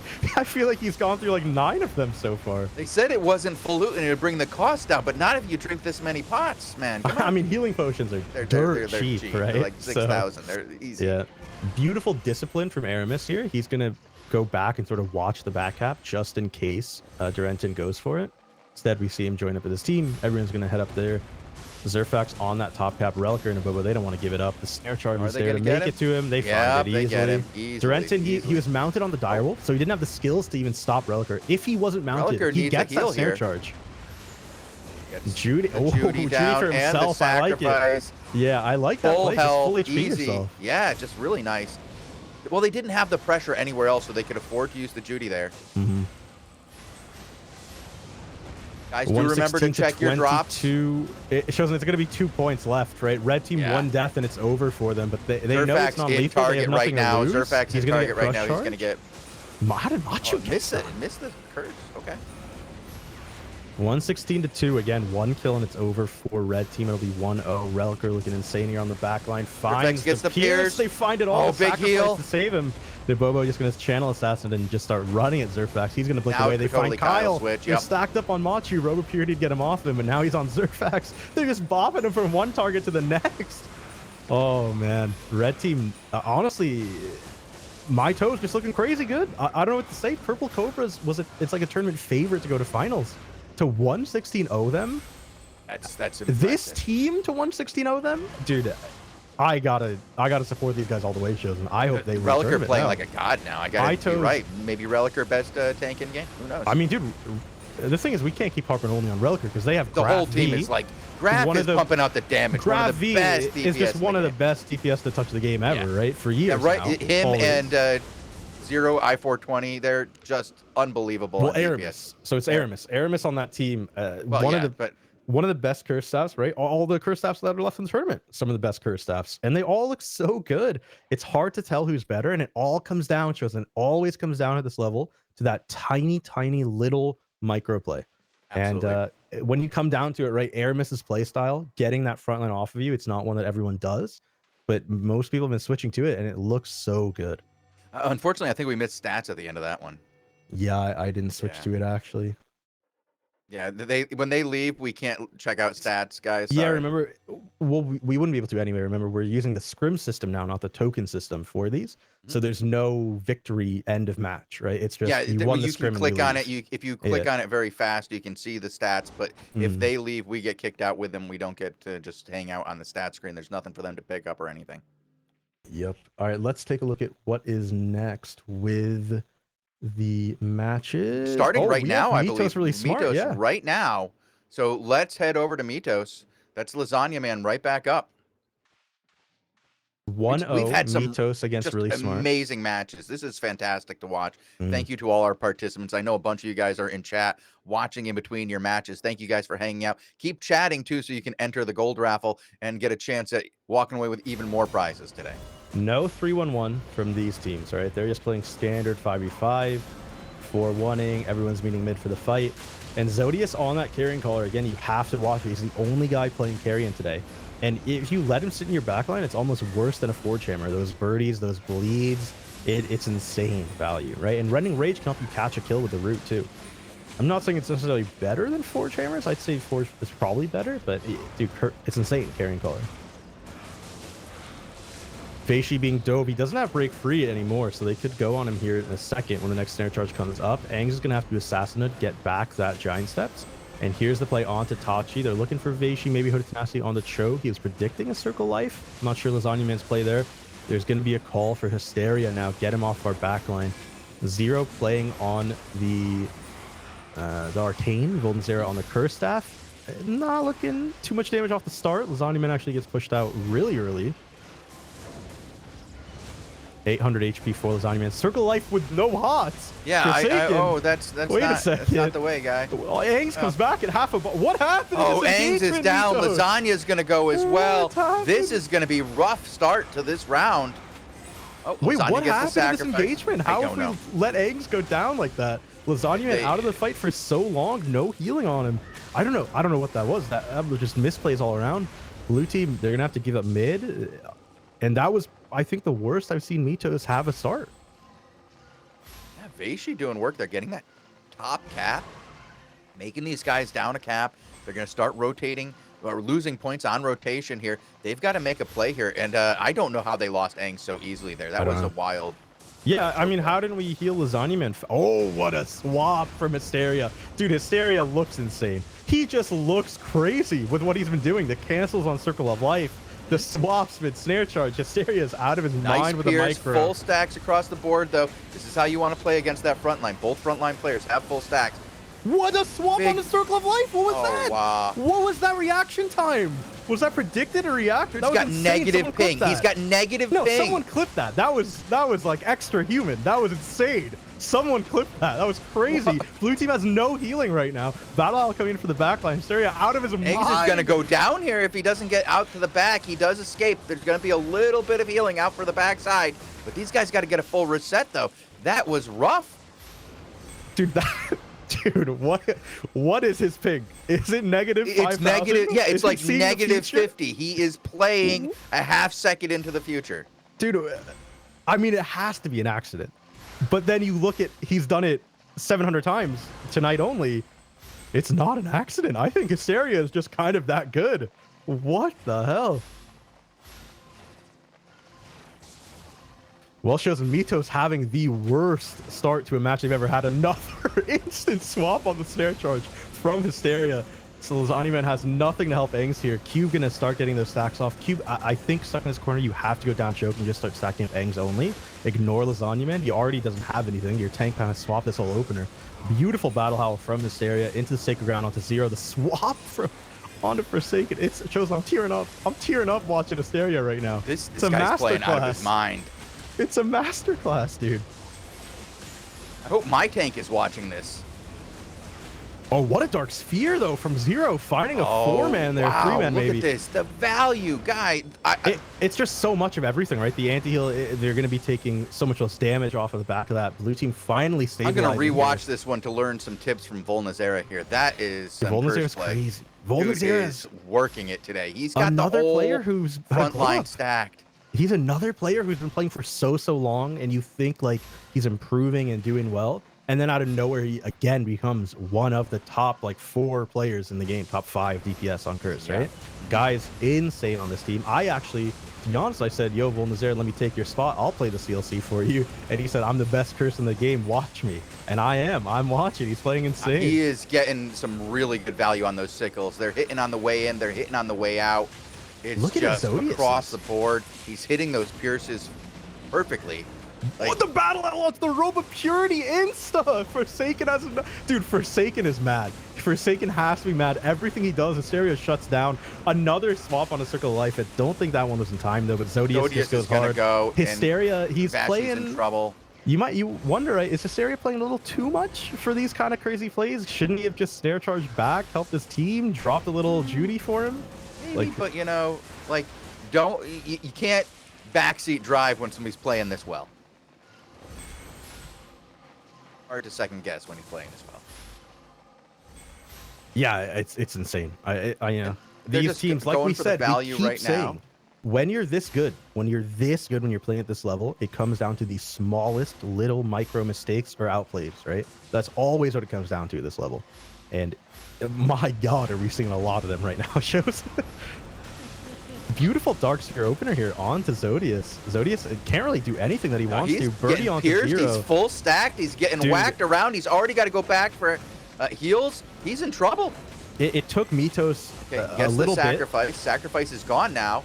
It took Mitos a bit to figure out how to sort of play against it, I think, but now they're shutting down this carrying caller so much. Zodius has nothing in the last few engagements. Tachi stacks on top of him. The Dark Sphere, the 4 stacks. How are we 4 stacks? Oh my God.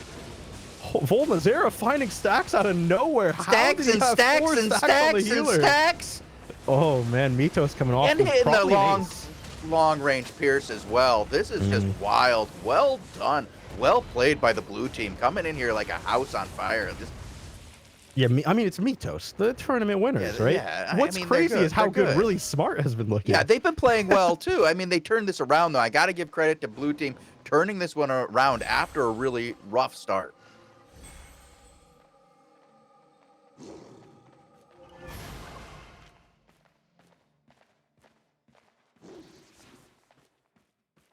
I'm just trying to like look through the scoreboard as much as I can.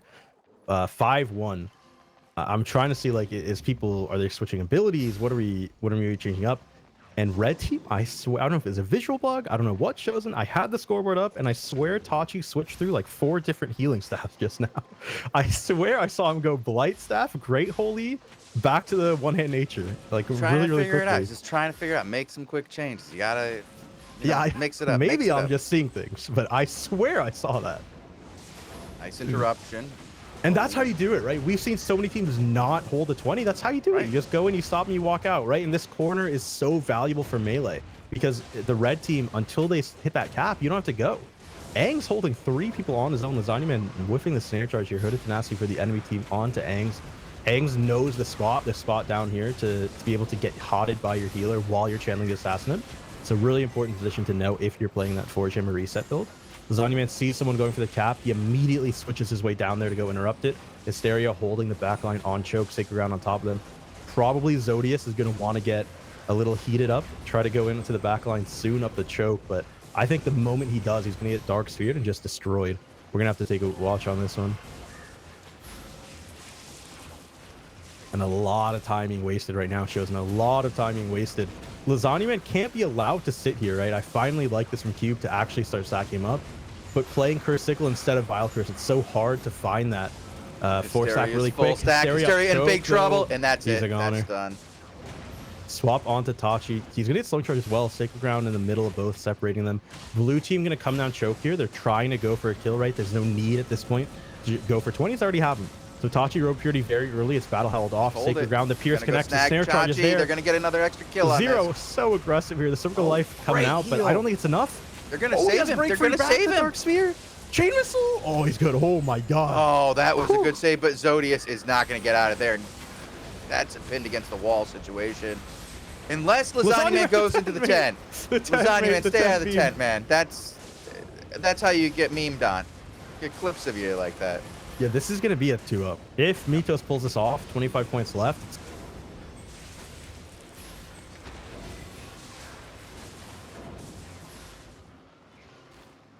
Azek is muted. Azek, you're muted. Oh, hello, hello. Hello, you're back. You're Dude, back. I somehow turned my mouse off.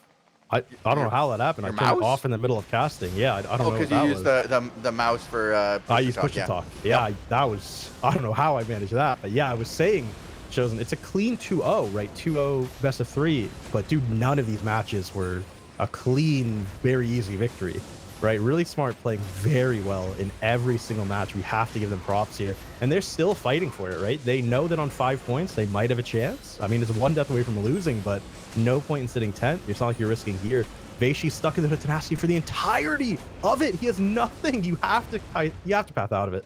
That was just a mistake from him. You have to path out of that. That was awesome. That was a really great matchup by both these teams. But yeah, so 8-1. Turn but, I mean, on dude, this, like, wow, these guys really turned around after a little bit of a rough beginning to that match. They just took over and crushed it. Really well done. That was a great fight. So we actually have literally no time shows because game 3 is about to begin now. Purple Cobras against Mitos. Who do you want to watch for them? Well, we haven't watched from the Mitos perspective. You want to grab them? We could switch over to Mitos. I'm super down for that. Yeah. All right. So Mitos' tank is gonna be Relicer. Oh, we have watched from Relicers. Yeah, we haven't watched POV, from Purple Cobra's POV. Let's watch. So do you want to go to Cobras? Renton? Yeah, let's head over to Renton. Yeah. Yeah, I'm down. So that's gonna be 1-1. Purple Cobra's POV. Bogle. They're not going in yet. They should be like channeling in right now, anytime soon. And yeah, this. Oh, sorry. I keep saying game 3. This is game 2. This is My game bad. 2, yeah. Game 2. Mitos has the win, not Purple Cobra's Bogle. So Mitos won the first one, 116-0. Little misinfo I was reading there, but they're going in right now. We'll have another banger match, dude. These are insane today, Chosen. This has been an awesome day of matches, and we still have another couple of matches after this. This is great. It's the skill level, dude. Honestly, the skill level that I'm seeing today, the microplay, it's better than any tournament that I've ever seen. It's looking really, really good. Well, the thing is now is it's not just about the crystal timers. You know, when you have to play at specific times during the day.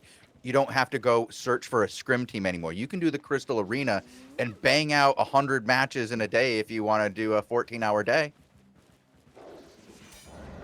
Yeah, exactly, right. 3-1-1 from Durenton. What do you think, Chosen, on these openers? Do you like the 3-1-1? Do you like 4-1, 5 mid? I like the 4-1. I'm a big fan of 3-1-1s when you can pull it off. Like Durenton, he goes in, snare charge, sacred ground, but then he pulls out early, so he's not stopping them from getting that cap. His team 4-man mid, right? So now you're just down. Okay. You're just down. This is such a bad opener. That's not the way. Yeah. Ooh. You gotta get your cap. And so what this means is, right, Purple Cobras, they have to hard commit to the engagement. If they don't hard commit and win an engagement or get a cap, they're going to be 10-tick over and over and over again. Durenton goes in, he saw the circle of life, snare charge into a sacred ground. No circle of life means Aqua Nico could die. That was a really weird swap from Durenton. He switches him out of his own 4-chammer's range, but he's going to get dove by Prince of Death. Naboba's going to have to be called back here, start hitting up Prince of Death, who is 4-stack. Prince of Death could be a kill target. They find a Pierce onto Aqua Nico, but the reset is back. And now Relicer maybe looking to find a kill target for his team. Aqua Nico pops for Recurity very, very early. Red team full resetting.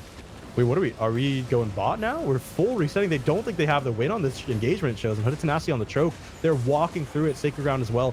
Graph so low. Look at the top of the choke. Relicer and Bobo both so low. This is an insane opening for Purple Cobra. Very surprising after the way things went the last time. Great job. Relicer almost done here. Still getting pressure on Nabobo and Relicer here. Durenton put up the sacred ground. Going to slow these guys on their return. I like that. Yeah, look at that sacred ground slow. Yeah. He couldn't do anything. Surfax is not going to be able to get that, though. That's not. But it doesn't matter because he brings in Nabobo. It brings Nabobo deeper. Can they get an advantage out of it? Not even that, right? What matters is Kyle was able to find mid, and now he's bought in a 1v1, so they're even now. They're not going to be bleeding points. That's important. They're not going to bleed those points, right? Yeah, they finally fixed that terrible opener. Is really what this means for this team. And now Mitos, off the back of a really good engagement, right, but a bad opening. It's now even. They're only down 10 points. Aqua Nico going to have to break free. And this looks like really good for them, actually. This looks like a really good fight. Because they should send Prince of Death to the choke at the end of his giant steps. Instead, it's going to be Durenton here. He goes in, sacred ground, snare charge. And he's holding 3 people. Has to res pop, though. He's getting hit 4 stacks from Aramis. Remember, Aramis on that single target Vile Curse. But Aqua Nico too aggressive, too far up after using his break free. He just goes down. Yeah, that is a good turn. Like, you can't overextend like that. You basically just sacrifice yourself, and now your team is on the back foot here. I don't think any more kills are going to come from this. It's just going to be another reset. Except for Relicer's going to get out of here. Yeah, Relic are going to make it out of this one. Blue team finally setting it at bottom, so now we have 2-1 caps. And man, a little micro misplay from Aquanico there, you got to say, right? He used every defensive, so to still be in that position and not path out, you can't do that, right? Durenton is just going to call you as a kill target. Zerfax rejoining his team here, getting some pressure. I think Red will be best off actually resetting. I don't know if they want to chase up this choke right now, Chosen. Even though Princess looks low, I'm sure Machu has every cooldown in the book, and Durenton's ready to hold you on the choke if they walk near it. Relicer, though, he goes hard, which means his team is going to get purged, all of them. Relicer goes back for a crush charge, doesn't find the stun. And yeah, now they're going to reset. After they, I wouldn't waste that time. I just reset first. And Blue is able to, they got their 2 caps to their advantage. They can just slow this down at this point. They don't need to play overly aggressive. They've seen how well this red team can play. Just play your game, get in slow. You don't want to get knocked out.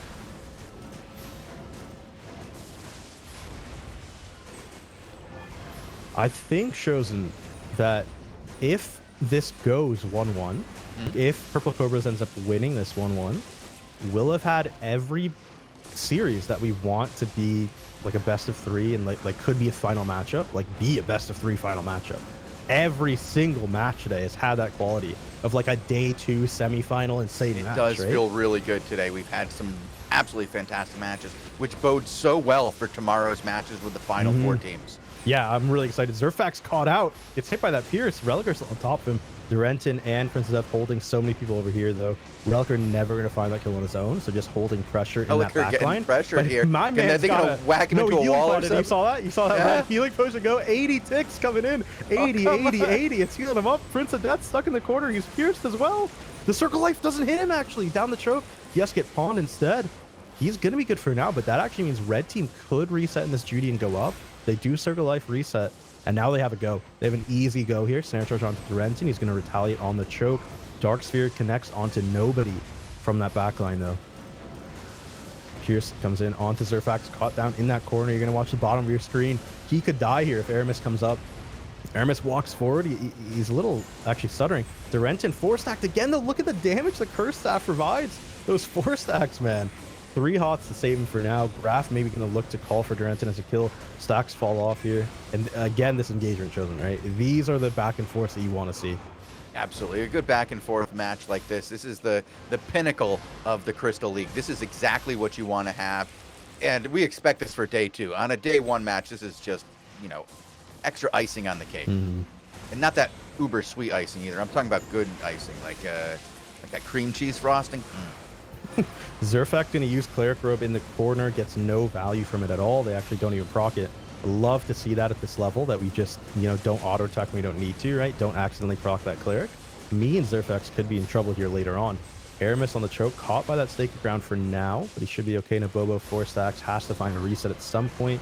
And Durenton, if he walks up too far, probably Aramis just starts insta-hitting him, right? Vile Curse, Vile Curse, Vile Curse. He's going to go to 4. Bobo getting pressured here. Are they going to snag him? No, he goes and uses his E, gets a little additional pressure there from the Pierce. Aramis shouldn't be in any danger. Yeah, he has break 3. The Where are the stacks? To follow the snare charge as well. The Enigma Blade from Zerfax, Aquanico on him, means Prince of Death won't be able to send, but he now has every ability back.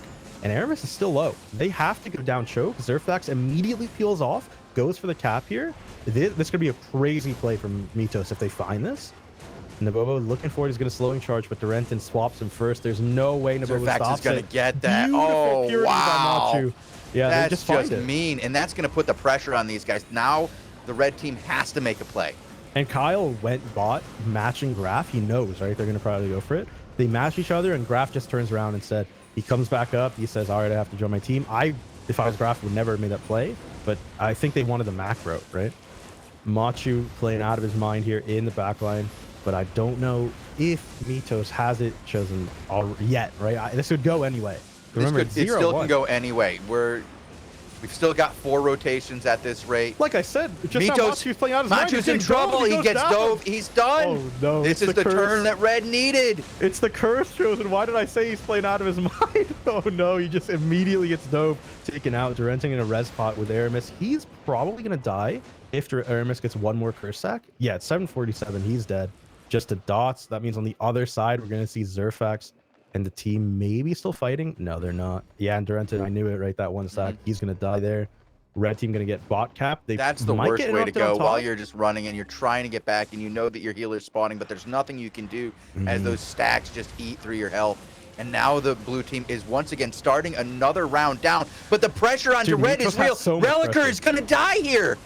Somebody's got to save him. So much pressure out of nowhere. I think Nico was maybe the one capping bot, so he's like late to get the resets. But not losing the 20 tick there is respectable. Yeah. Right? Not losing every cap there is really, really good for Mitos. They're going to stay in the lead for the next 2 rotations. They have a lot of time to work with. And when you're in this position, that's all you can ask for, right? Is multiple engagements to find the one that works for you. Durenting going a little aggro early, though. Man's already... Oh, Zerfax! No! He gets hit up by that crush charge. Pierce comes in as well. Nabobo on top of him. He's going to get pawned. Zerfax wants to go aggro onto Aramis, but he loses 1v1 here because it's not a 1v1. Nabobo's right on top of him. Zerfax going to have to jump out. Needs to be very, very careful. That opener not good for Mitos at all. Durenting trying to find something. Red team holding 2 caps for now. Graf caught up on a corner. Sacred Ground as well. Prince of Death right on top of him. They could easily stick onto Graf right now if Durenting has anything snare charge. Graf is in trouble. Cleric probe. He's good for now. He needs it, but it's over. And now when you're down to your scholars, that's never a good sign. Just using this for defense, guys. I'll be back. Good save. Good save by Machu onto Prince of Death, but now Durenting needs something. In so much trouble here. 4 stacks. Res pot's at 1 bar. His cage and he gets another sickle on top of him. Oh, the Pierce doesn't connect. No, it doesn't. It almost had him there, but it's not going to be enough here. Oh, totally. Kyle also goes for Pierce on that route. Doesn't find it. They both break free. But now Graf and Nico both don't have shoes. And Nico doesn't have Purity. So this could be a very quick one-shot onto Nico if he's not careful. And Machu. Yeah, they have all the pressure, right? Red team's not worried at all about this engagement. But again, it could be bad, right? You have to be careful you use every defensive. We've seen teams overheat and just die because of that. Durenting still 4 stacks. Has to get pawn on him to get some healing off this curse damage from Aramis. The Pierce does connect. Now they're switching over to Zerfax on the side. Aramis 1v1 and has that passive damage as well. It's so much. He's half HP. Zerfax on his own. The Cleric Robe gets used. The Doc got refreshed as well down choke. I don't know how Machi is going to stabilize this, right? How are we going to stabilize? We have to Judy reset maybe? But Durenting on choke holding throws Durenting, if they put any pressure on him, he's dead here. He's dead. Yeah. Durenting stayed a little long to tenacity and maybe hold the choke, but dude, it's looking real nice here for Mitos on this engagement. I did not think they were going to turn this around like this. I knew it. We said, you know, we couldn't call it in favor of the... Couldn't call it. Yeah, but then just turned it around, and now Purple Cobra is in a bit of trouble here.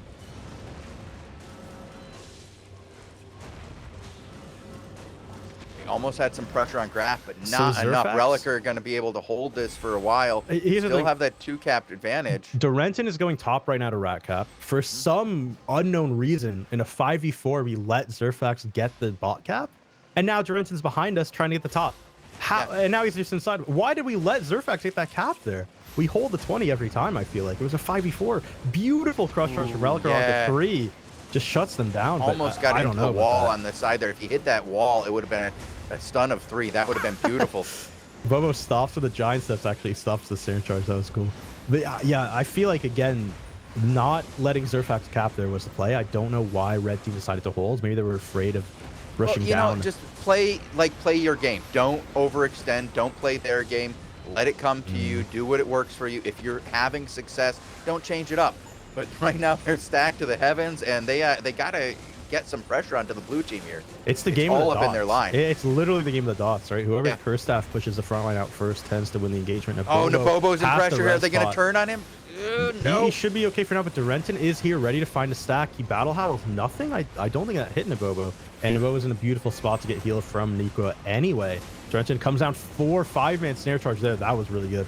Reliker trying to keep what he can. Beautiful crush charge onto Machu, and Zerfax shuts down blue team's go. But Aramis could have died there, but he's still in trouble, and he does. He does go down. 62-74. Red team has the cap. They've lost one member. It's now 5v4. They need to keep Nico alive, and they need to keep getting these 10 tips.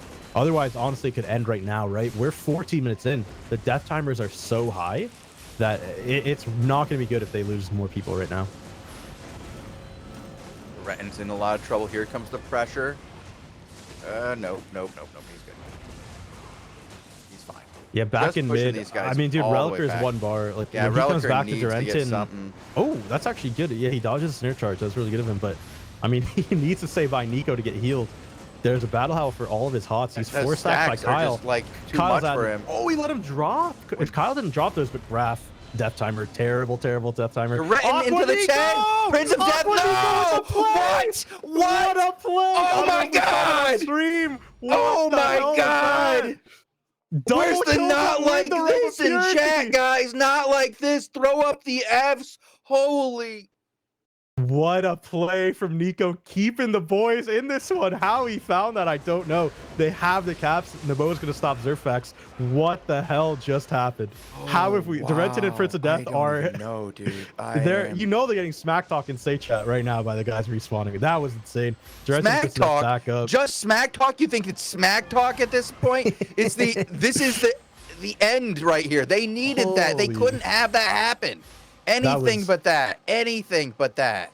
That was insane. That was insane. Red team, they have the lead. 2 caps, 40-68. They want to shut them down. They want Mythos to lose 0-2. They don't want a game 3 against this team. They don't know what'll happen. It's very, very even. 40-68, about to be 30-68. Prince of Death going very aggro onto Aramis. There's 2 people on him. He has to break free. He's getting dove past the early cleric. There's a battle howl available. Totally Kyle's on top of them. Aramis could die. They just sacked into a Hooded Tenacity as well. If they had anything more, they might have been able to find, but now in the next rotation, you have to watch Red Team's backline. Meanwhile, Zerfax trading with Graf, losing that 1v1 trade. And again, Aramis, right? This is the next go. Whenever Prince of Death gets his giant steps, you have to watch this choke. Durenton getting low, has to pop an early red spot. Judy as well. Beautiful Judy. It's going to be the snare charge. Here it is. Nice. They're going to look for Aramis. The break free already used, but no one's here to help because they haven't pushed out Nabobo Reliker yet.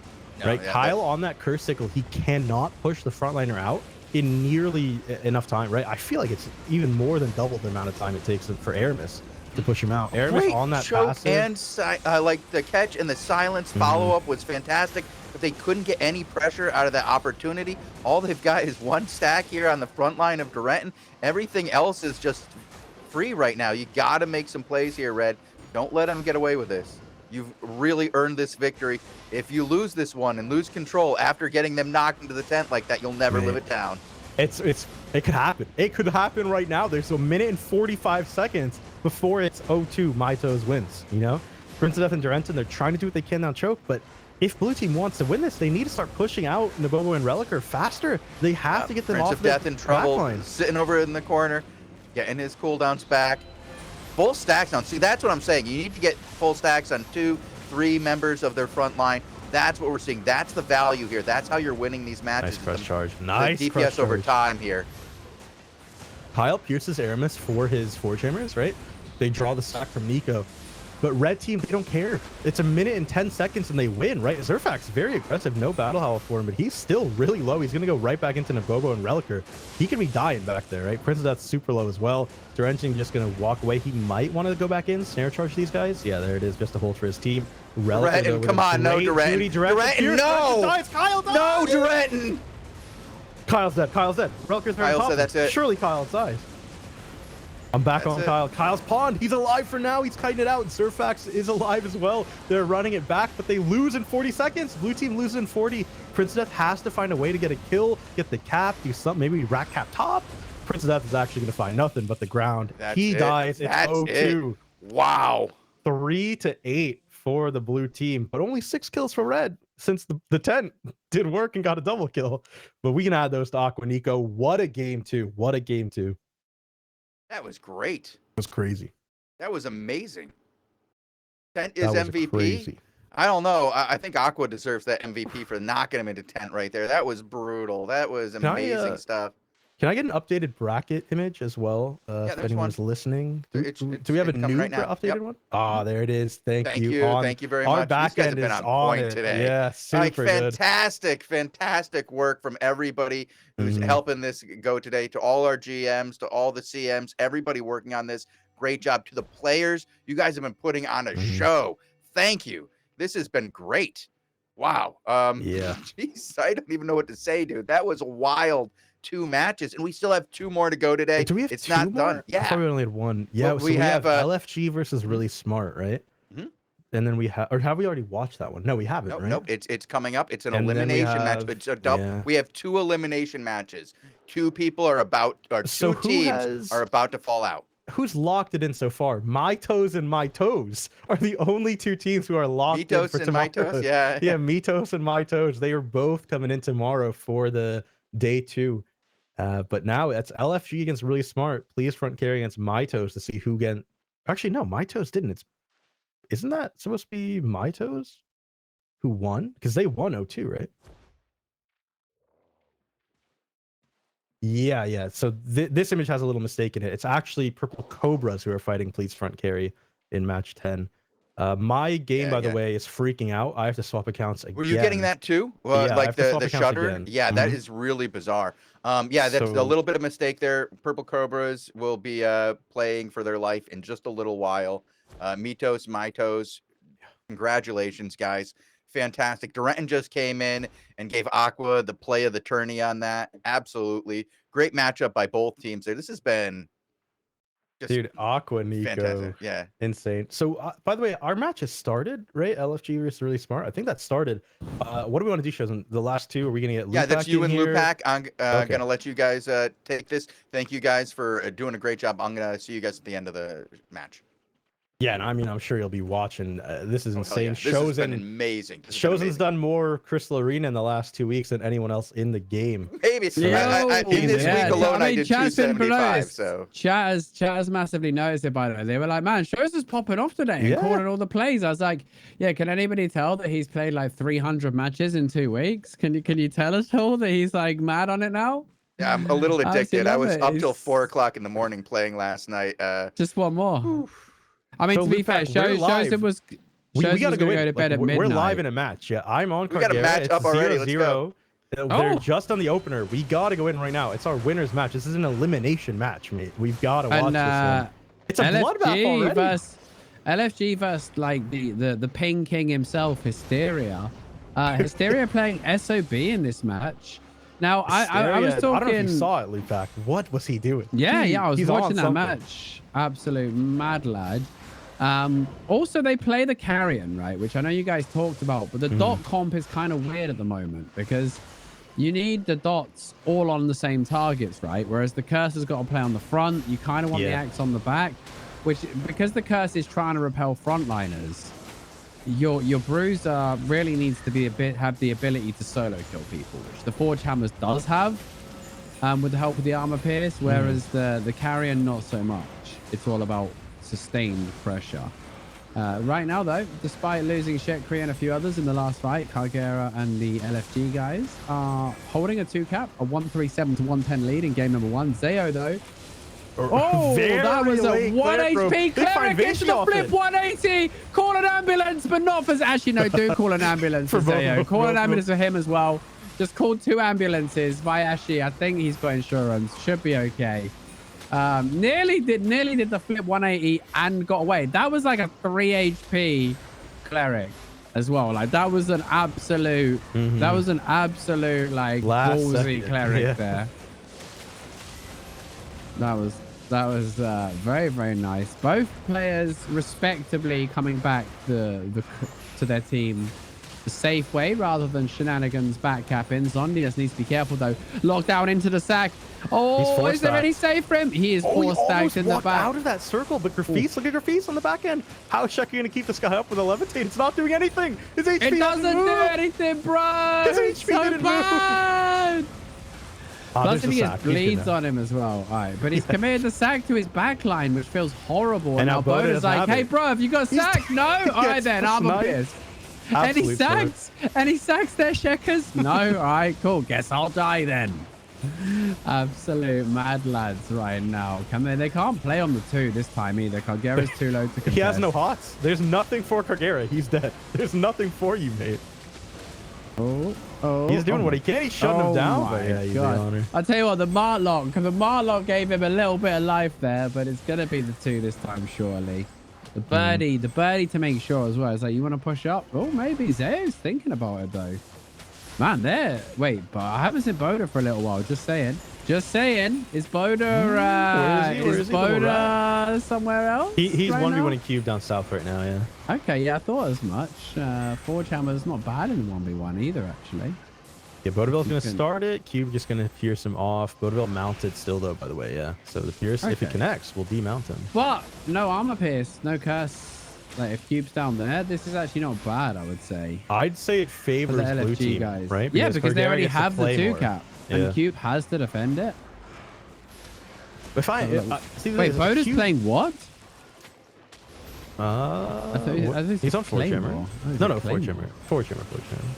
I was like, whoa. Yeah, no click. Dude, Cube is pissed, all right? He's not hitting Bodaville at all. So Bodaville just keeps tapping and mounting, and now he's dotted on the Direwolf. This is what he wanted the whole time. He's going to come in. His Direwolf is going to get off. It's not enough. Yeah, he wanted to get dismounted and just go big. Oh, right on top of Viashi. Viashi's like, holy, where the shit did you come from? Beautiful, mate. Mate, Sergeant Dope, surprise. Yeah, that's the thing. You can't stack him until he's off the dire, right? Yeah. So you have to just pierce him. And if you miss it, you have to just wait, I feel like. Mate, Cube just got outplayed on the 1v1. Completely outplayed. He's like, oh, thanks for the stack. That's exactly what I needed. And yeah, Viashi, but unfortunately, Viashi was the one that felt the price of that. And all of a sudden, like this like macro play and micro play is paying off, right? Cube's gonna drop. Zondius may drop. Yep, he's gone. Hysteria, no matter how good Hysteria plays right now, like that's not gonna help when all your DPS is dead. All my friends are dead. They're gonna rotate, but so's Boda. Yeah, Zayo on that bot cap. Shekri actually kept starting that bottom cap to draw Hysteria onto him, which worked out really well.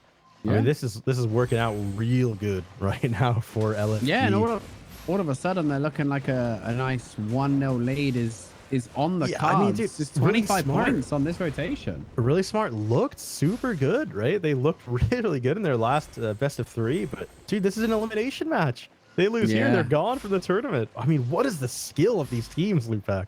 I mean, I feel like this is what I mean. There's honestly, team. like these guys respectably went toe to toe with you know the some of the top teams, right? Yeah. There's no shame in how they played, and this is probably the one with the least between them. Like these guys went toe to toe with Mythos in their last game. Like they ended up losing to the macro eventually, but they drew blood. They drew blood in that Mythos match. It was not a cakewalk for the reigning champs, and this is really hotting up. Like in the top 6, like, and arguably, like, you know, Mentally Broken looks pretty good. Like. They look real good too. Yeah, I mean, free chat look good. Like nobody looked out of their depth. You can't count out any of these teams. Of their depth. Oh, exactly. Zayo. There's the pick. The problem is I've been holding on to this one, mate. All right, if you and me, you know, we've seen Korea, we've seen these guys play for so long. When are they getting off of Blightstaff?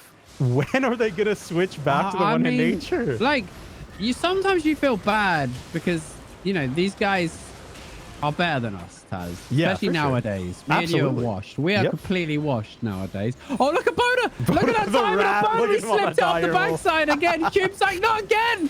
Stop it! Cube's actually frothing right now. Boda's like, yo, remember me?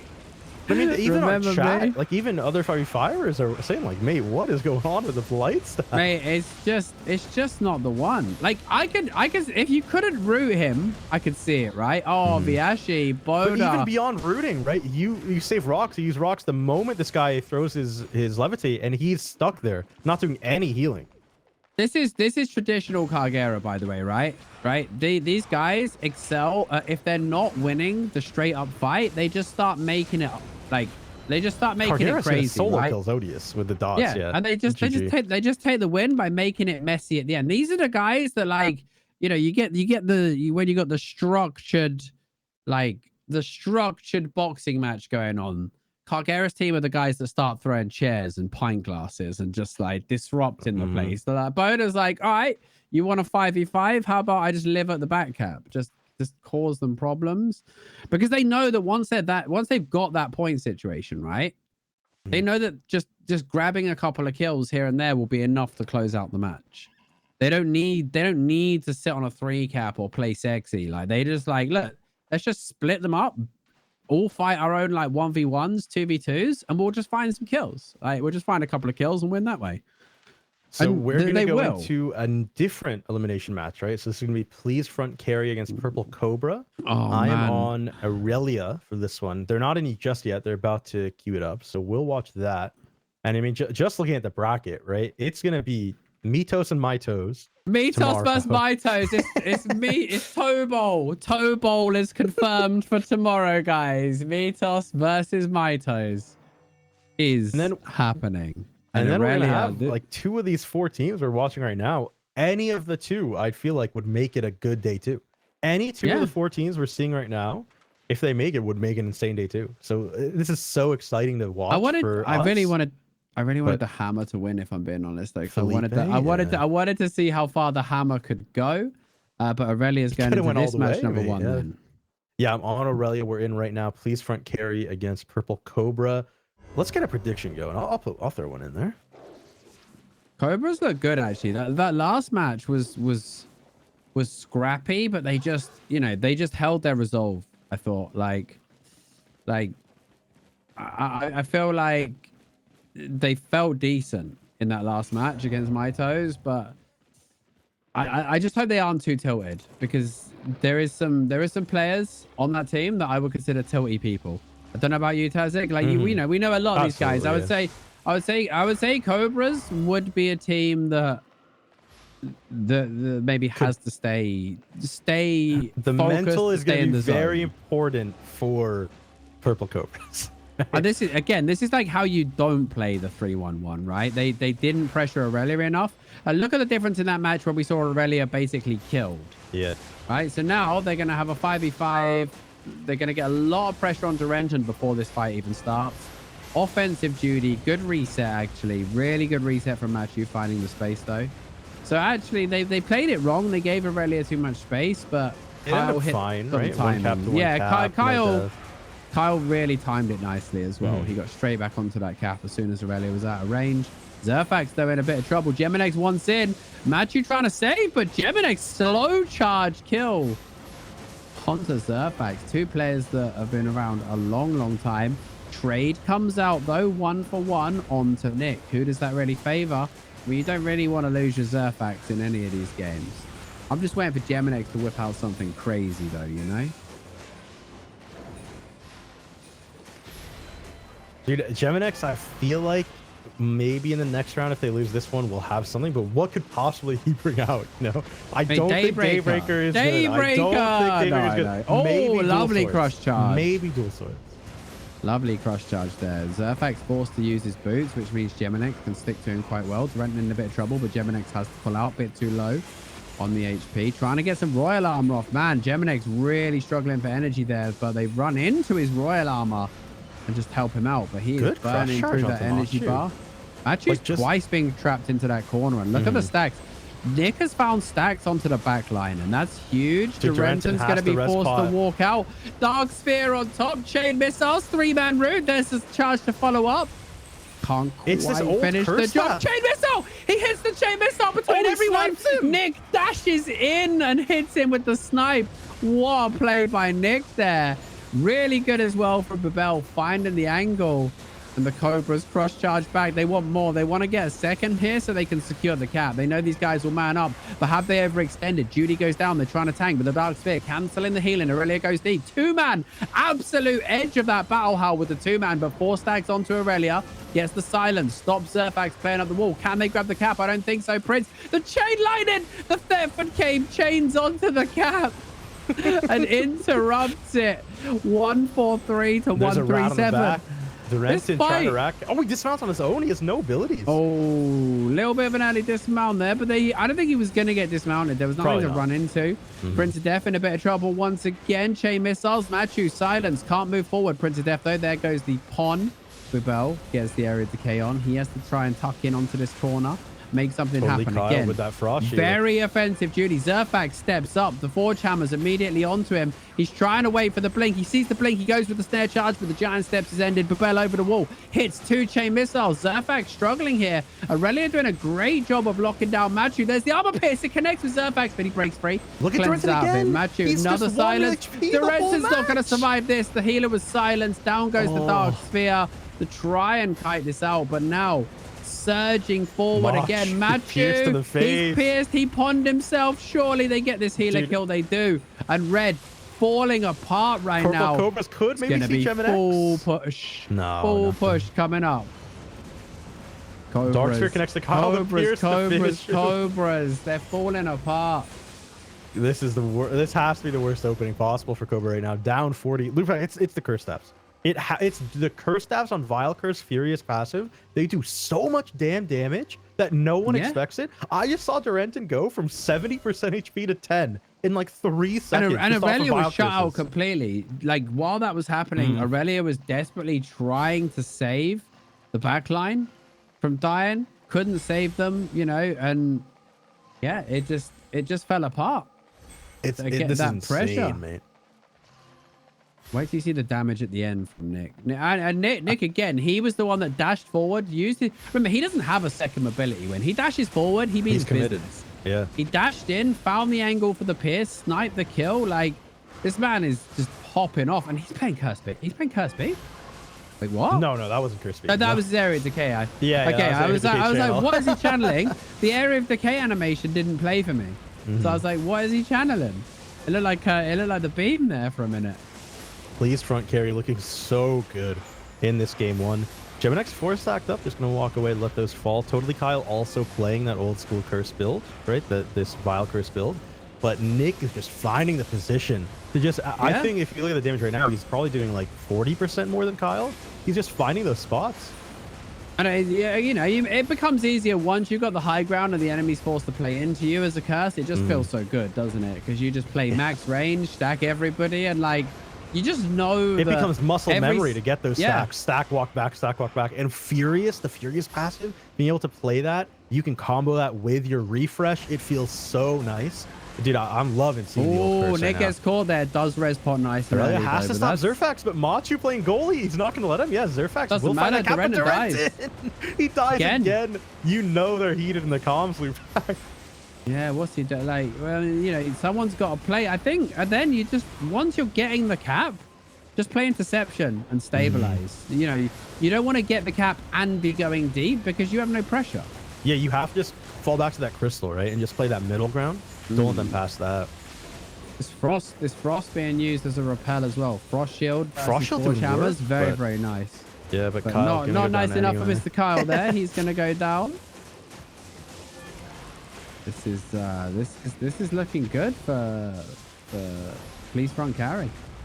Like, yeah, you know, I mean, dude, their namesakes, mate. It's their namesakes. The front line, Geminex, Aurelia, they're doing work, but you have to honestly give it to Nick, right?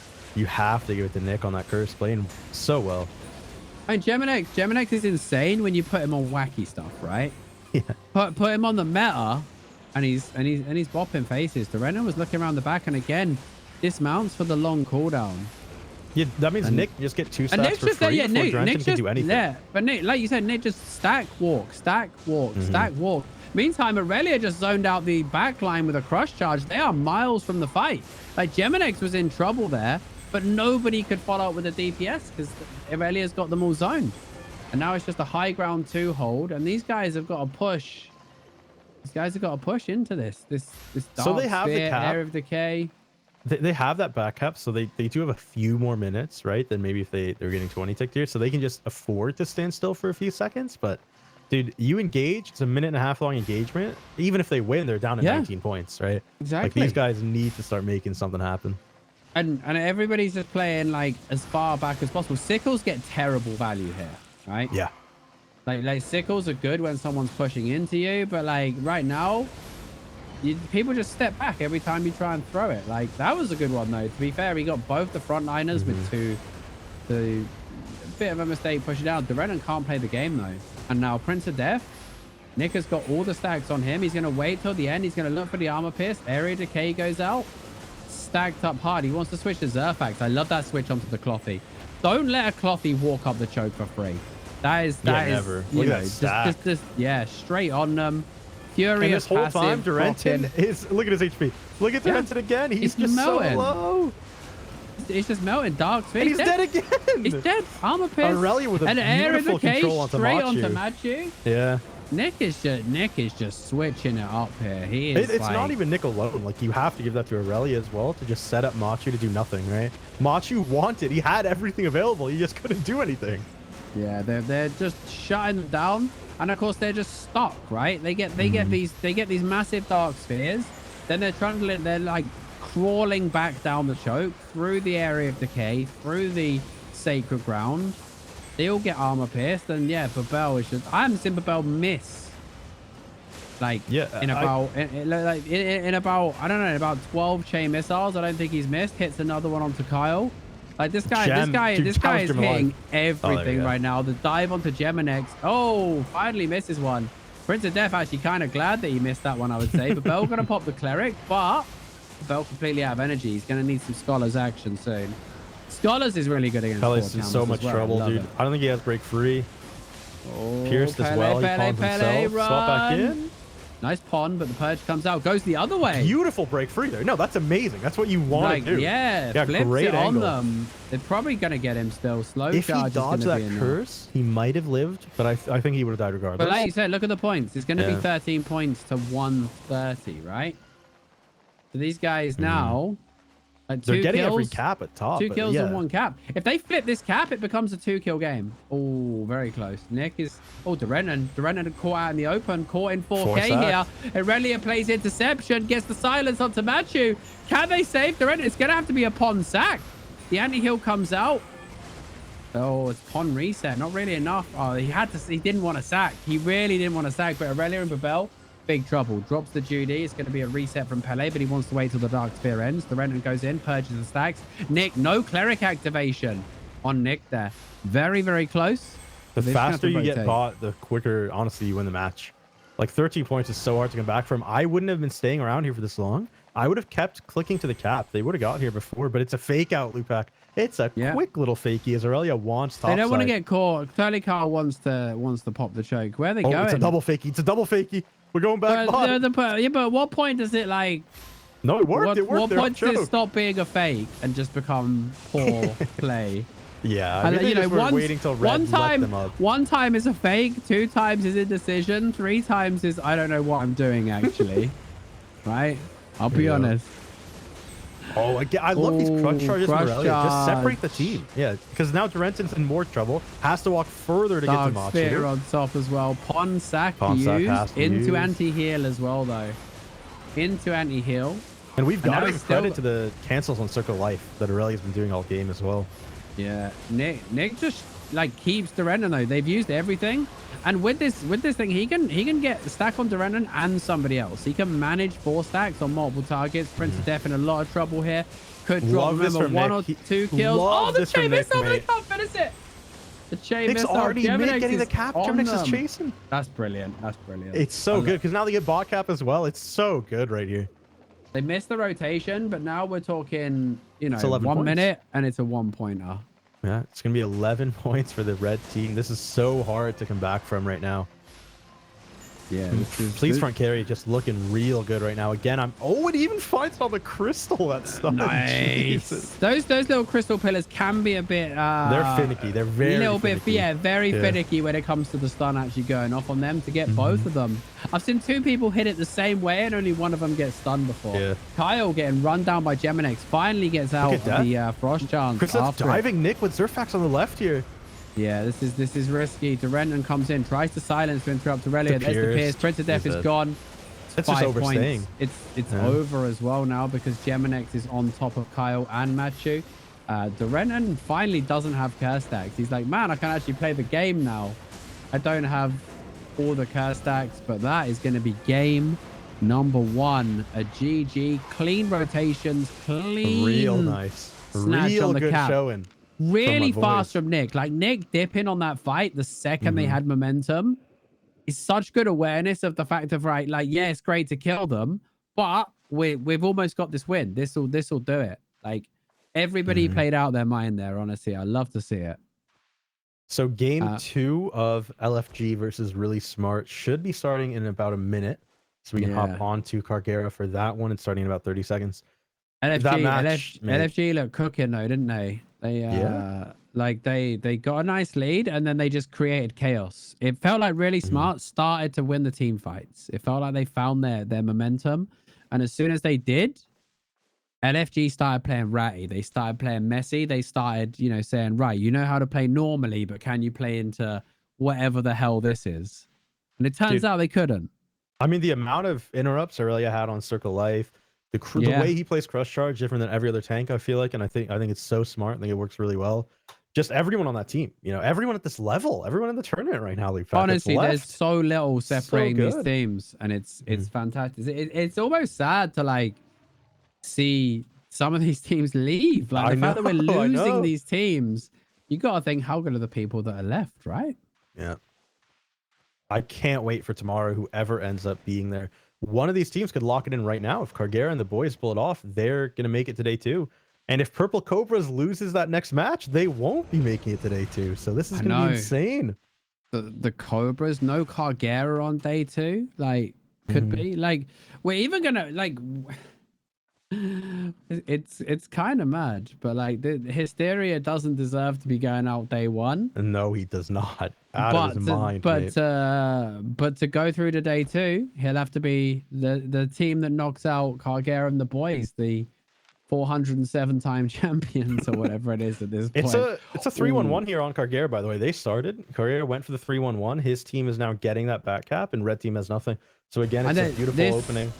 Is another issue in my opinion with the carrying caller. It's way less bursty against the 3-1-1, right? It's too slow burning. It's a great weapon if you have a long drawn out fight, especially when you're playing on the D. When you got the high ground and you can hold and just bleed them out, fantastic. But yeah, in certain meta situations that we see currently in 5v5s, like I don't think the carrying caller is to play. Cargera sticking to that sticky pot, by the way, Lupac. I don't know. I like the sticky pot. I'm a believer in the sticky pot, man. Fan, but against this team, I'm a fan. Sacred Ground, Giant Steps, Dark Sphere, like, and sticky pot, like that's so much slow. It is. Like, it is, but honestly, I just feel like against a good curse staff in that backline, your Martlock is never going to be up against him. You're dead every time. You're gonna look like Durented in that last match, right? Yeah, and the thing I don't like about the Martlock as well is you have no control over it, right? Exactly. You could run to safety and it still procs, right? And yeah, then maybe if they're playing that sticky pot like play style on the tanks, I'll be honest, and then maybe a poison potion on Vodaville or something. Oh, poison potion. I don't know. Since the nerf, poison potion's garbo, man. Yeah, it's not as good. Like, post-nerf poison potion is like... You have to keep in mind, too, one of the better things of poison used to be it didn't scale, right? So you'd be using those 8-3, whatever it is, right? And like they're just massive, the 8-1 poisons, but these days it doesn't matter as much. Cargera, the guys, how do they have a 3 cap already, Lupac? How is this LFG found a 3 cap? These guys, it's LFG, mate. These guys know how to cap. There's one thing they know how to do is click on caps, right? I mean, honestly, really smart. They just didn't play against the 3-1-1 opening as good as they should have, right? They lost in the opening, seemingly. Cargera was trying to bonk her down in that corner, but he kind of misplaced his duty, and the bit that he wanted to be in wasn't covered. Also, Shekri was kind of zoned, so he couldn't really get on top. Oh, nice bop from Shekri. Knocks that Rending Rage out of the air. Stops the root coming off. And yeah, Sacred Ground on the choke. And this is just awkward now, right? Because they don't have the back cap. They don't have their own cap. So they're kind of dragged into this fight because Boda's just running at them. Cargera's just running at them, right? But anytime they get too many dots, these guys push high ground, reset, and then charge back down for the cap, right? Oh, this is a good one. That's a nice interception. Stun and swap. Yeah, they're not getting this, I don't think. Cargera wants it. Is he willing to die for it? But Vodaville might. He might die either way. Oh, Zondia's caught in that sticky. Shekri bopped him out the sticky. Judy goes down. Cargera goes in for the 3. Very nice, but nasty wounds on top. Cargera overplayed his hand there, and he only had like 18 seconds on his mark lock there. Like, really could have just... Like, they lost the cap anyway. Time to chill a little bit, I think. Oh, Zondi has 4 stack before he even goes in. Still a chance to play here. I don't think this is... Especially for LFG. Like, we know right? LFG don't give up the cap, right? The only way to get these guys off a cap is to murder every single one of them. Yeah. Look at Cargera. Look at Cargera. Shenanigans. Is he gonna go for the fight of the back cap? He's going for the back cap. He's like, what's up, there Cube? with him, though. I don't think Cube is going to make the same mistake again. Oh, he does. Oh, he doesn't. He doesn't make the same mistake. Cargera has no abilities for a little bit. Has to wait. Comes in, crush charges. It's beautiful. Punt onto Hysteria, then straight into the 3-man route of silence. Gets the reset from his healer. Oda quickly getting out of the area of decay. Goes in for the dash. They're looking for Cube. They would go for Hysteria. Cube here. Oh, it's a this quick is a really good catch. Nice cleanse. The Merc shoes, though, stops it all, but they can still dive. Boda's on top of him, though, with that giant mode. Tachi, what does Tachi have left in the tank? Crush. He gets the stun onto Tachi on the pillar. Quick stun. No, but he got out of it. They missed the cleanse heal. Oh, Tachi break frings the stun, but he doesn't find the cleanse heal. Hysteria's in trouble as well. Hysteria's gonna go down. Look at Jeffrey, mate. Not like this. Not like this. That timing on that pillar on Tachi as well. It's going to be 2, 3. It's an ace. Surely I'm not wrong about every ace call today. Surely this is an ace. No, Zodius lives. Damn it. I've been wrong about everyone. But this is good. They could toy with their food here. They could toy with their food on Viashi. Kill him as late as possible. Like, just chill. Wait. And then Cargera bops him one more time, yeah. Look at this. This is criminal. This should be illegal. Oh, that's a war crime, Kazim. Oh my it's so God. The guy would have respawned 2 times if they killed him earlier. Mate, it's like a cat toying with a dead mouse, or a mouse clinging to life. Just delaying that death. And that's probably the game. Like, that is going to put them 22 to 143. I think there's no way this next fight doesn't drag out for a minute, right? You're on 2 points, effectively. It feels super bad because there's nothing you can do about it, right? But I mean, man, it's just so smart from it's so smart from LFG to do that too. Really smart. And honestly, really smart. I feel like they're not smart enough. They really failed the 3-1-1 opening, and this is what happens. Yeah, like their comp doesn't fight. Their comp doesn't fight 3-1-1 well. So Machu's committed, saying, "Cube, you're dead. I'm gonna win with our team," right? Or Tachi has, but the team isn't even doing anything. Maybe actually Shekri, he goes down. It's a healer kill. Okay, but you've got 50 seconds to kill everybody else. Yeah, it's not gonna happen. Cap. We know LFG is the team who just holds, right? They hold every cap. They'll die. It doesn't matter. And who's gonna cap right now? Boda's gonna find Viashi. So there's only 1 DPS left, right? Yeah, and they don't care about losing Graffice. They don't care about losing Zayo. None of these deaths mean anything. Yeah, but Cargera just cartwheeled out of the air. Yeah, it sucks. That sucks. But again, it doesn't mean anything. 20 seconds and they win. Oh my gosh. Honestly, just a clean 7-minute victory from LFG. Real clean 7-minute. Bro, that honestly, I feel bad because that made Really Smart look way worse than we've seen all tournament, right? But that was just a masterclass, start to finish. Shekri might as well be playing with one arm. He's playing Blight Staff, mate. Do you know what I mean? Like, he might as well just chop off his own arm at this point, and he's still pulling it out with the boys. Zayo popping off as well. 57. The whole team, damage. LFG, just out macro, out micro right there. And yeah, like you said, it sucks to look like that for Really Smart in their last match of the tournament because they had such a good looking tournament before that. They looked so good. I thought they'd make it to day 2. They've had some banging matches. Yeah, like you said, they've looked good, but unfortunately we do say goodbye to them in 5th/6th place. Just outside the prizes as well. Yeah, you have to win this match to get to the prizes, but I hope those guys keep going, and I can't wait to see more from them. Yeah, I'm sure every team has been eliminated so far, right? It sucks, no more match in the tournament, but probably everyone can be proud of what they showed today. Each match was insane, right? Every game, just there's been no bad matches today. Like, and I don't mean bad as in like the skill level, but like sometimes we do just see like a massive quick goal 150s every. And we saw some 150s from the Karg team, but even that had its that had its comeback moments as well. But that is Action-packed day, Cargera and the LFG boys moving on for tomorrow. We've still got Please Front Carry versus Purple Cobras. Yeah, this could be the last match today. If Please Front Carry win, it's 2-0. Purple Cobras leaves the tournament, and LFG made it today too. What everyone I imagine wants to see is Purple Cobras against LFG. A rematch of that first best of 3. I don't know if we're gonna get it though. Please Front Carry looks so good. Aurelia and the guys look so good.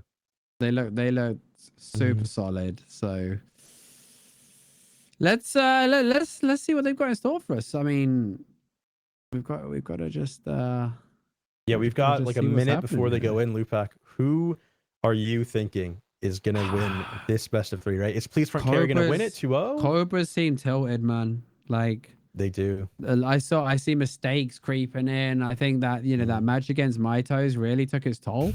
I think they expected to cruise through that, and maybe that L surprised them.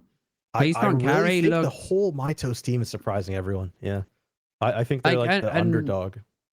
And the thing is like Please Front Carry haven't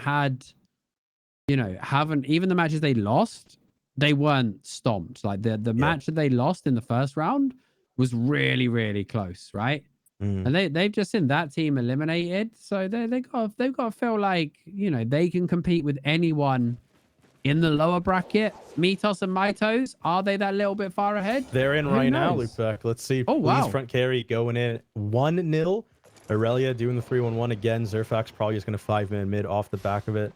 And I think this answer is fine, but Aurelia going for a cheeky cap in the backline. No. Draws Zerfax over. But this is the thing, you need 2 DPS to punish a through. What? I'll tell you what. He's half HP. I'll tell you what. That was a big Enigma play. That took a chunk out of Aurelia, and he's needed the Dark Sphere to bail him out. Pops, he needed the sack Nick to is bail so him much out trouble. as The well. Enigma blade on the Pierce as well. Is there a Circle Life? Has it been canceled, Pele? Nick is in so much trouble. He needs it. There it is. No cancel. But even after it, I think Nick is still dead. Too much anti-heal. Yeah. Aurelia just not there to work with his team. Like, it was a cheeky play, and I think it bit him in the ass, to be honest. Like, that was very, very clean. He didn't res pot. He now has res potted, but yeah. It was a big risk, right? But it didn't work out for him. And honestly, I mean, you stop them capping. All you should do is stop them capping, right? Two caps to 0 is the same as 2 caps to 1, right? It's still only 10 points. So there's literally no advantage to that cap. Durenton, once again, left in no man's land. We saw this a lot last time. Again, the Circle of Life doesn't get canceled, though. No, but it didn't do a lot either. Durenton still under a lot of pressure. No circle, no sack, I don't think. They got the anti-heal. There's the sack. Just came up, got it off, and now it's a 2 cap to 1. Yeah. Aurelia should have been happy with the interrupt, right? And the fact that Zerfax had moved out, and then just get on with the fight. Yeah, just mirror him, walk with him mid. Instead, honestly, right, the thing is, if Nick didn't die there, that was an insane opening. Because, again, it forces the red team to have to win an engagement because they're down the cap. But instead, they won the engagement in the first 30 seconds. So it's a great opening here from Purple Cobras. They're coming in hot, Lupak. They're coming in heated. They need to win this one. Nick and Durenton are still in this battle. Like, look at the damage of Durenton. He's 4-stacked. He can't stick for long. No Judy right now. I think they should have sack available soon. Circle Life is down, though. They already used it just now. I think could die. Yeah, they actually... I think he got the cancel, though. He got the cancel onto Pele's circle. Oh, okay. Durenton managed to swap there. Pele kind of greedy. Durenton was stood right there. He chose not to use the Purity, right? When you could just Purity and guarantee the circle goes off because you can't be displaced. Aurelia forced Aurelia, they need that next circle any second, but Aurelia's going to go down. And we're seeing dead tanks again, but this time it's a different tank dying over and over. Oh, only one on him so far. Nick was the other, but yeah. Oh, yeah. Well, Nick got picked off because of the tank. Because of the tank. Yeah, Durenton has to res spot here. That sucks to waste res spot in a 1 engagement down choke like that. Really feels bad. Yeah, and they're going to be looking for that next time. Nick's going to think, right, okay. But this is good from Cobras. This is how they needed to come out in game number 2. They absolutely couldn't take a beating in the opening engagement because I think, like you said, the comms get heated and they just fall apart. Durenton is doing his best to actually play away from Nick as well. I think he's sick of the 4 stacks. And Prince can actually tank... Prince can tank a little bit better with that giant steps, right? He's got that kind of permanent res. He's still in plate armor. So he soaks a little bit better those stacks. And Gemini's running up choke with Aurelia, but you have to watch. Prince of Death is on Pele right now. He's going to break free, Carl. but that could mean Nice. Renton has a go opportunity here, yeah.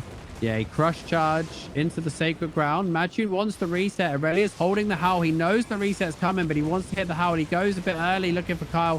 Finds it. The Renton is in there. Prince of Death goes to the meditate. Little cancel. Not too early, though.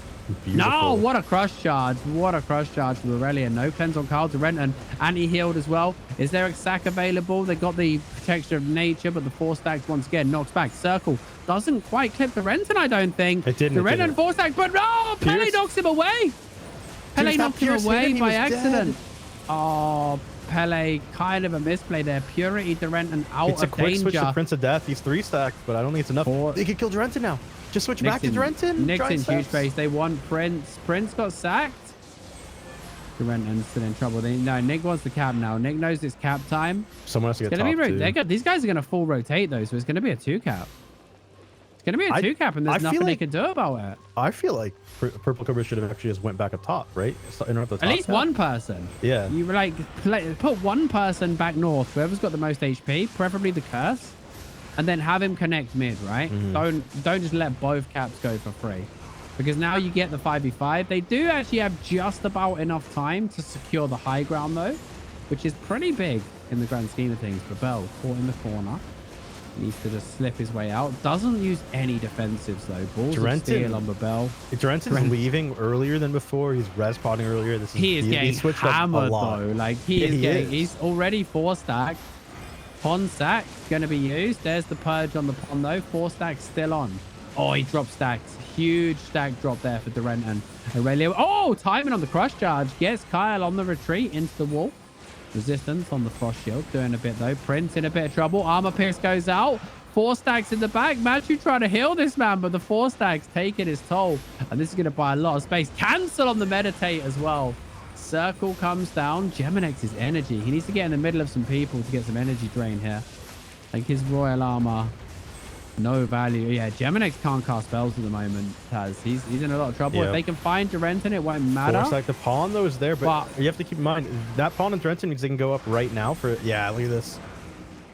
It does feel like you said Durenton's going back about a little bit earlier, and that's why he's surviving as well. Yeah, that's what I think, yeah. He's not overstaying his welcome. But Red team, Purple Cobras, they have the caps, right? They're chilling. They're liking the points they're getting. I mean... Blue did steal the caps on that rotation, and then when Red pushed the high ground, they just let them have it. Yeah. Which feels weird. Durenton really should be dead. This man is living on the edge. Nick's kind of switching the targets up, but he's got Zerfax next to him, and he's completely ignoring him. Finally turns on him. Nick finally turns on Zerfax, and literally the first auto he fires, Zerfax just pops Cleric and keeps shooting. And now Babel takes a lot of damage in return. He's going to drop. Nick's going to drop. Cobras. Looking good for Cobras, mate. They've still got some venom in those stingers, haven't they, the Cobras here? Durenton's going to go get that top cap. He's not going to get in time, but they really want that game 3 loop back. Well, Aurelia's... Oh, they get Pele. Aurelia's dead as well. Too, yeah. Geminex will get out. But that's probably game. Like, this is a 1 minute game. They're 8 minutes in. 8 minutes in. I don't think the death timers are that long, but it's going to be 19 points. By the time you got your players back, right? You're at 19 points. Yeah, that's these guys aren't giving up a 3 cap non-lethal 1 minute to play, right? Exactly. Like Aurelia hasn't even respawned yet, right? It's for Aurelia's finally respawned. And remember, like, you need 7 seconds to take a cap. 1 to 1 minute, 20 seconds. 1 minute and 10 seconds. Matey switch over to the hold comp. Yep, they switch over to the hold comp. We're back. Look at Durenton. Oh no, the bedrock mace. The bedrock mace has been deployed. Yeah, it's double Evan song for the range, right? You just dark scared hold and chill. And the bedrock, right? You just get the value. They're not getting a cap, I don't think. Again, another little non-lethal tech, right? You can keep all the gear in your bag. Oh, super aggro. He's got an Enigma Blade to the face. That's a nice Enigma Blade damage. They're going for the dive here, but like you said, these The double arcanes can kite really well as well. Because they can just keep Enigma blading back. The bedrock kite, push and pull. And it's dark spheres. Yeah, you can dark sphere one go, the other guy can dark sphere the next. I mean, blue is snaking a mid cap right now. It's going to get interrupted, but 30 sequends to go. Will they find Relia finds cap? the cross charge onto 3. Probably paired with his life here, though. Prince of Death does go down. Relia may follow. No. Durant just has to live for like 10 seconds, right? And it's over. Yeah, and he will. He's got an Aegis. Aurelia. Astral Aegis as well. Yeah, it's GG now. Cap timers. He's just too tanky. Little tech switch at the end, though. You like to see it. Good tech to just commit to the win. I feel like they would have won regardless, but committing, getting that 1-1. We will have a game 3 for Purple Cobras. He pulled out the legendary bedrock. That is legal. Yeah, you're allowed to get the tech, whatever you want to do. Hopefully we have a quick game 3, right? Because we're doing a new system and everything, we should have it. Well, I was just saying, I was saying in the admin channel earlier, the non-lethal fact really speeds up the matches as well, because you don't have to go and buy more sets. Exactly. Maybe you have to go buy some more potions, but honestly, they probably stock up on a lot beforehand. Yeah. And hopefully we can get going into this game 3 really soon. I'm sure the teams don't need too much time, but I mean, just think Purple Cobras, they had all that time between game 1 and game 2 to sort of figure something out, right? Maybe they talked to Durant and maybe he realized what he needed to do, but they had the agency to change. And now that's on the other team, right? I mean, so now I'm loving Carry has to figure out something. I'm loving how many matches have gone the distance this time. Also, can we shout out Aurelia, who doesn't even have 100 spec on the Duskweaver boots, right? You don't need how many tomes do them. these Crystal League players have, like, sitting, right? How many tomes are they sitting on? It's 1800 hard cap, right? So you really don't need that much. If no, but I mean just the principle of the thing. Right, this guy's earned thousands of tomes from Crystal matches, right? For literally thousands. Mate, when I was a 20s player, I literally had like a dedicated Morgana chest. Well, not a Morgana chest, like a bank chest for tomes. Like, because you just got so many. And you know, these guys have been doing 20s and 5s and goodness knows whatever. They got tons of them. Remember when 20s used to give like 20 wide tomes?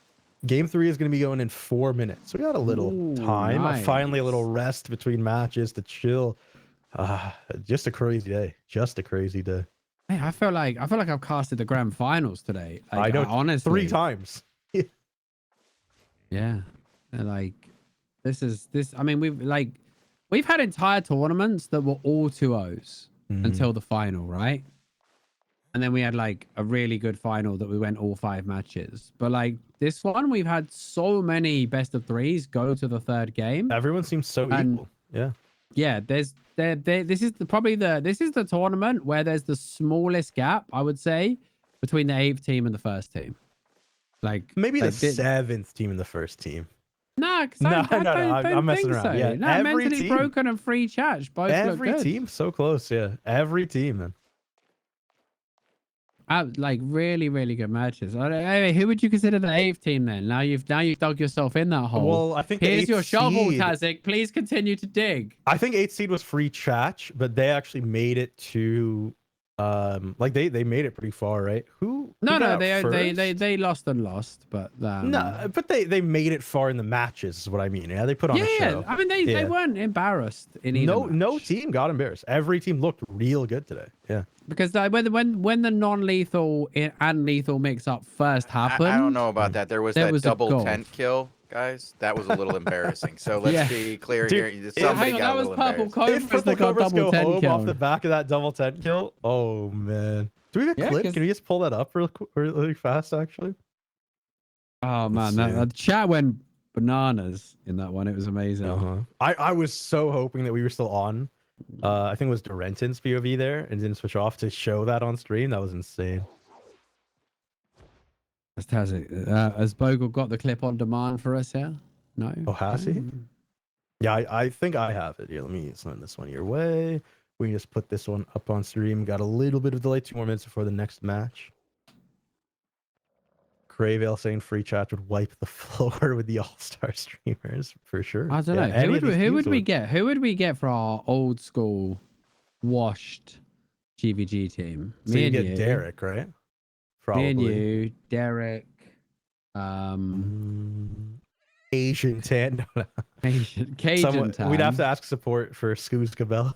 See if Sorab can come back. And Yeah, see see what if we they can can do. come back. I'm trying to think who else could we pick. Like, there's got to Lissy be. Tank might be around. Yeah, if we could get Lissy Tank. Yeah. Oh, to heal it, Lissy would be awesome. Lissy Yeah, just play this clip in the background. and We don't really need to Sotrus. commentate. Can we get but Sotrus, Lissy, me, you, and Derek? There you go. that would be a team. That would be a team. That would be a CLC winning team. I'd be a CLC winning team. I feel like players have got better though. Like with anything, the longer the game's out, the better the understanding players have, and the better the players get. I think I the feel like macro has been solved more, right? Yeah. And then I think the Oh, yeah. micro is just the ceiling on the micro, right, has just been raised so much. Yeah, the quality's hard. We also got we've got more things as well, like purifying smoke, Yeah. crush charge. We've got way more abilities with a higher skill ceiling, right? Like think of something like Fiend Sandals, which can be used offensively and defensively to save. Like anything that can be used to save teammates and apply pressure is a good skill ceiling. Yeah, we'll get Sorab, Scuzz, Mojo, DVG team going. Who else? Who else for the? We So should Loopback, we should call the team support. Please help. we haven't talked about the new changes at all today. By the way, the new crystal stuff that I'm not emotionally that is ready. happening. I talk about that next week. Don't. Yeah, I think we No, wait till tomorrow. These today's been insane. matches. I think today's content has spoke for itself. I don't think today needs anything more than these incredible matches we've had.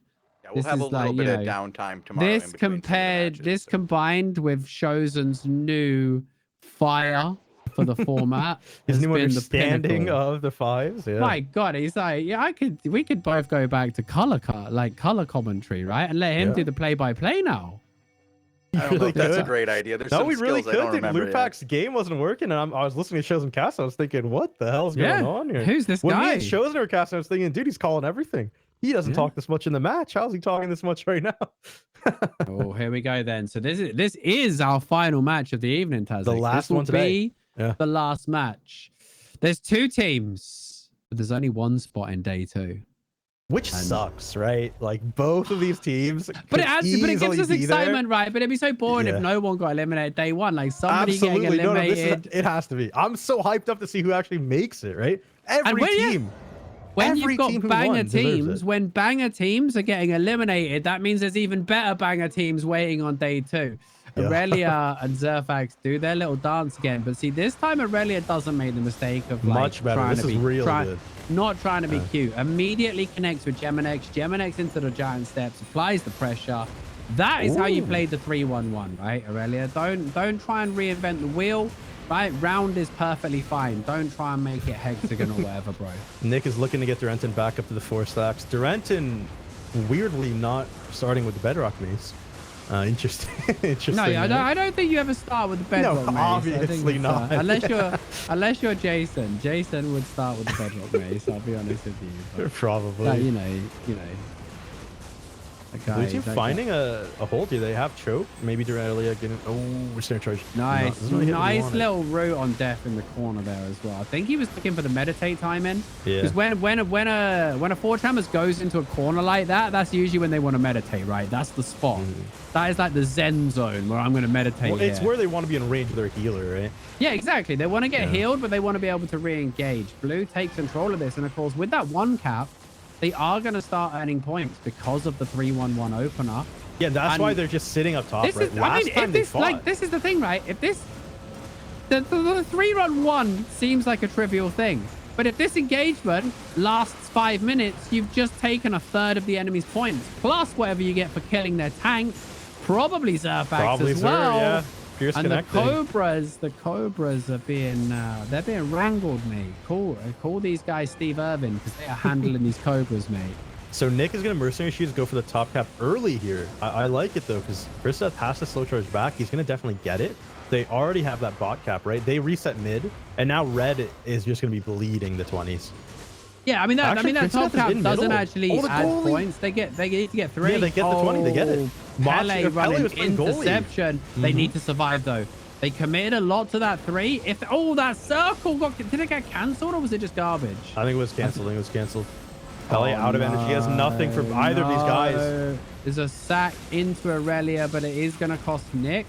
They make their choice. Nick knows where he stands in the pecking order now. Well, all the points they get off this 20 would have been worth it for these deaths, but they're not going to get any. They're not going to get it. Yeah, Aurelia and Nick both already down. But that was so close, right? If they grab that 3 and survive that turn, then I mean they're in the driving seat, right? They are in the driving seat. But now that greed. I mean, they didn't need to get the northeast cap, right? I'm gonna say that they should have just held mid, took mid cap, and bonkered down. Like they got too greedy. Like this early in the match, the respawns are so quick. You can't just be like, let's spread out and grab everything, because that's what happens. And now they've gone from driving seat to back of the special bus. You know, it's like a lot of stuff is gonna have to be expended for Prince of Death here, probably. 4 stacks. Actually, he's just going to chill. No one's in danger, so they're just going to pawn and get the stacks going. But this should give Blue an opportunity. Yeah, Bubel already going to get that bottom cap. Nice reset. They need to run interception on Prince of Death. Though Pele with the duty trying to find the angle. Oh, does, but round the back. The Renton comes round the back for the interrupt. And now Prince of Death, though, 4 stacks. Armor Pierce pops it. His Giant Steps is about to end. His res is about to end. They crush charge him back, not too far. Nice sleep back, though. He's going to be fine here. He's going to be fine here. Aurelia. Back in, forward, gets the 2-man. Durenton gets the 2-man silence on them. Aurelia wants to find something. Prince of Death chilling down the bottom. They're going to try and keep him trapped here. Aurelia's going to hold the choke. They go for the pierce on the Prince of Death. Root looking to shut down the healer. Matthew, silence. Matthew crush charge, dashes out. No healing for Prince for the time being. Has to walk through the sacred ground. Look at also Prince of Death. The Dark Sphere. The heals do absolutely nothing. Geminex, though, Matthew with the interception bops him with the purity. Gets Prince of Death clear of that nasty Geminex Forge Hammers. Machu has nothing to get out of Geminex here, which means Blue has so much pressure. No one's going to go for that bot cap. Over the wall. Oh, it's a huge Dark Sphere onto 3 over the wall as well. They can snake a mid right now. They did get a counter. They really should cap. If they can't secure the kill, this will be a disaster. But I think there's just too much momentum, right? Yeah, you Matthew just got hit with the area of decay. Kyle in no man's land, actually. Kyle kind of like was just sitting there praying nobody would notice he was still there. And then when they did, the Renton, sack committed as well. Armor pierce, Matthew in the sacred ground. Punted back, Matthew, can they find him? The Renton swaps him out. He finds the circle in the corner as well. The Renton with the save there. Prince of Death and the Renton hold the line. And they hold the 3 cap as well. And they get a kill. They hold the 3 cap, find the turn kill onto Bubel. They're not out of the woods yet, but they're certainly seeing the light at the end of the tunnel. Surely that play from Durenton has turned this fight and possibly this match, Tazek. Zerfax is actually going to go around the whole way, meet them in mid on the bottom side. Nick going to try to get that middle cap. I think he will find it. Yeah, the Priest doesn't connect in time. But honestly, Blue Team still has a lot of pressure here, especially without Zerfax. They could do something. Zerfax in a 1v1 on that bottom tent, maybe, with Bubel. No, Bubel's still mounted. Zerfax is in so much trouble back there. Half HP to get crush charge in the corner. Has to break free to Machu. Area decay onto the stacks. He does get the reset in the pond, but it doesn't do that much. Unfortunately, Geminex 4-stack can't stick this fight. Aurelia drops stacks. That's good for him. Geminex not so lucky with a Dark Sphere on top as well.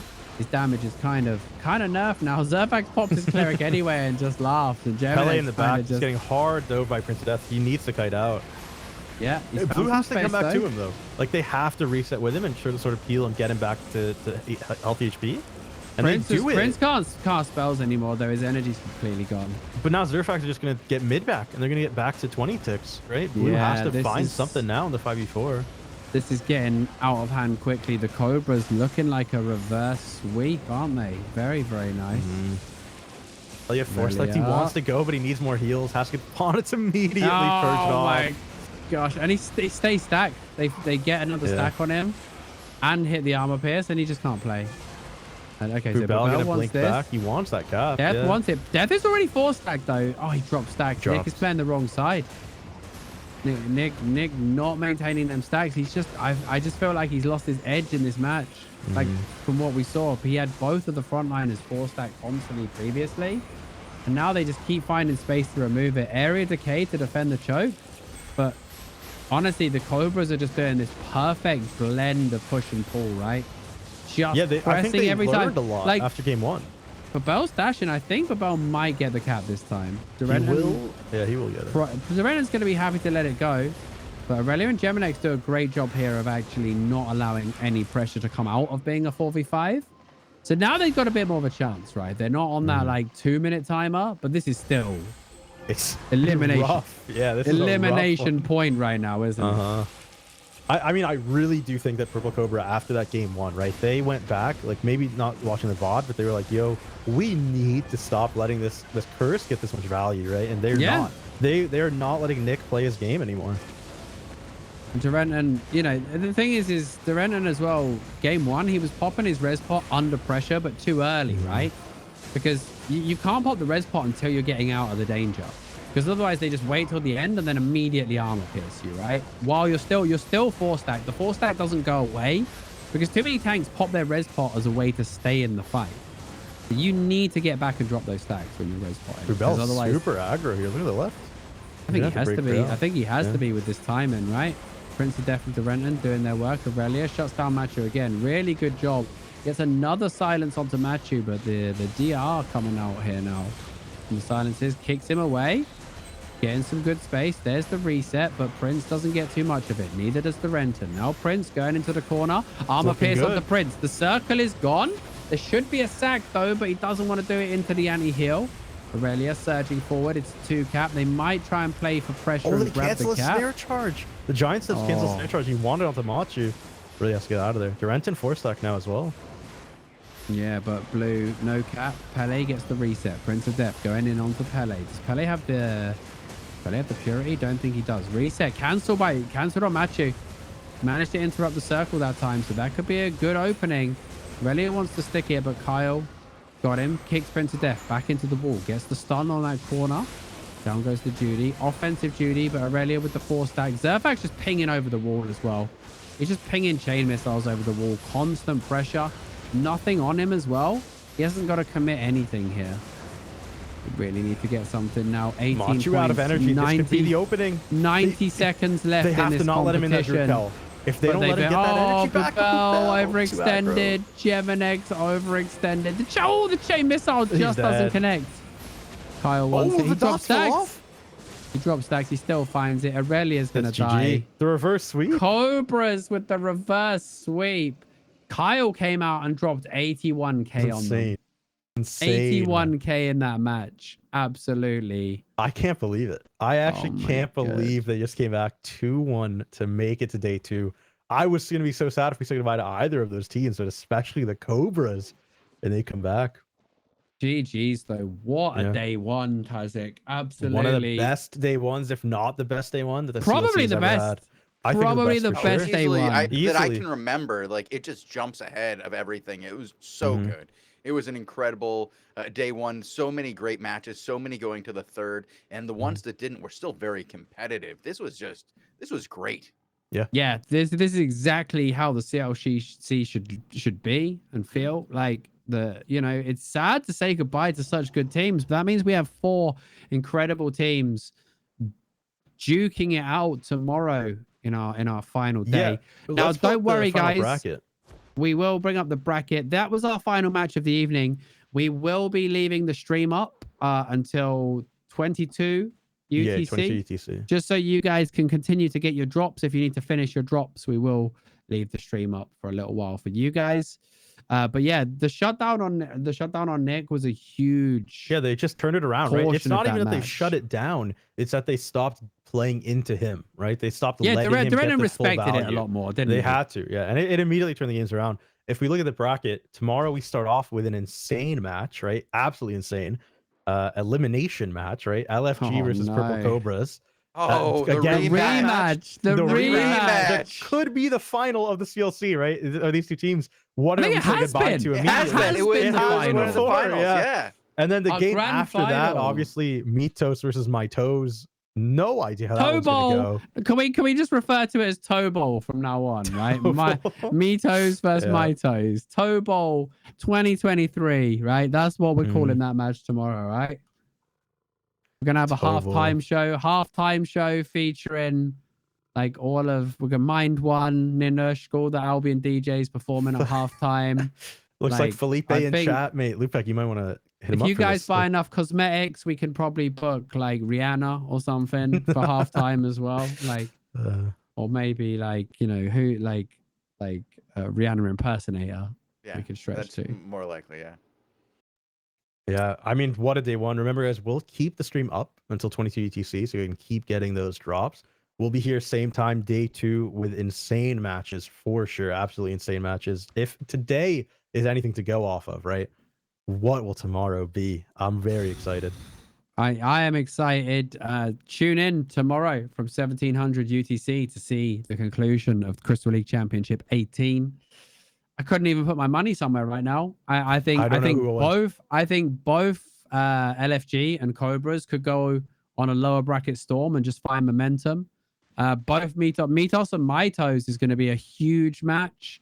Like I have actually no idea. I have no idea what's going to happen tomorrow, but make sure you tune in to find out. As I say, we're going to leave the stream up for you guys till 2022 so that you can grab any drops if you need. Bogle, do we have any more raffles? There we go. Drawing our last raffle.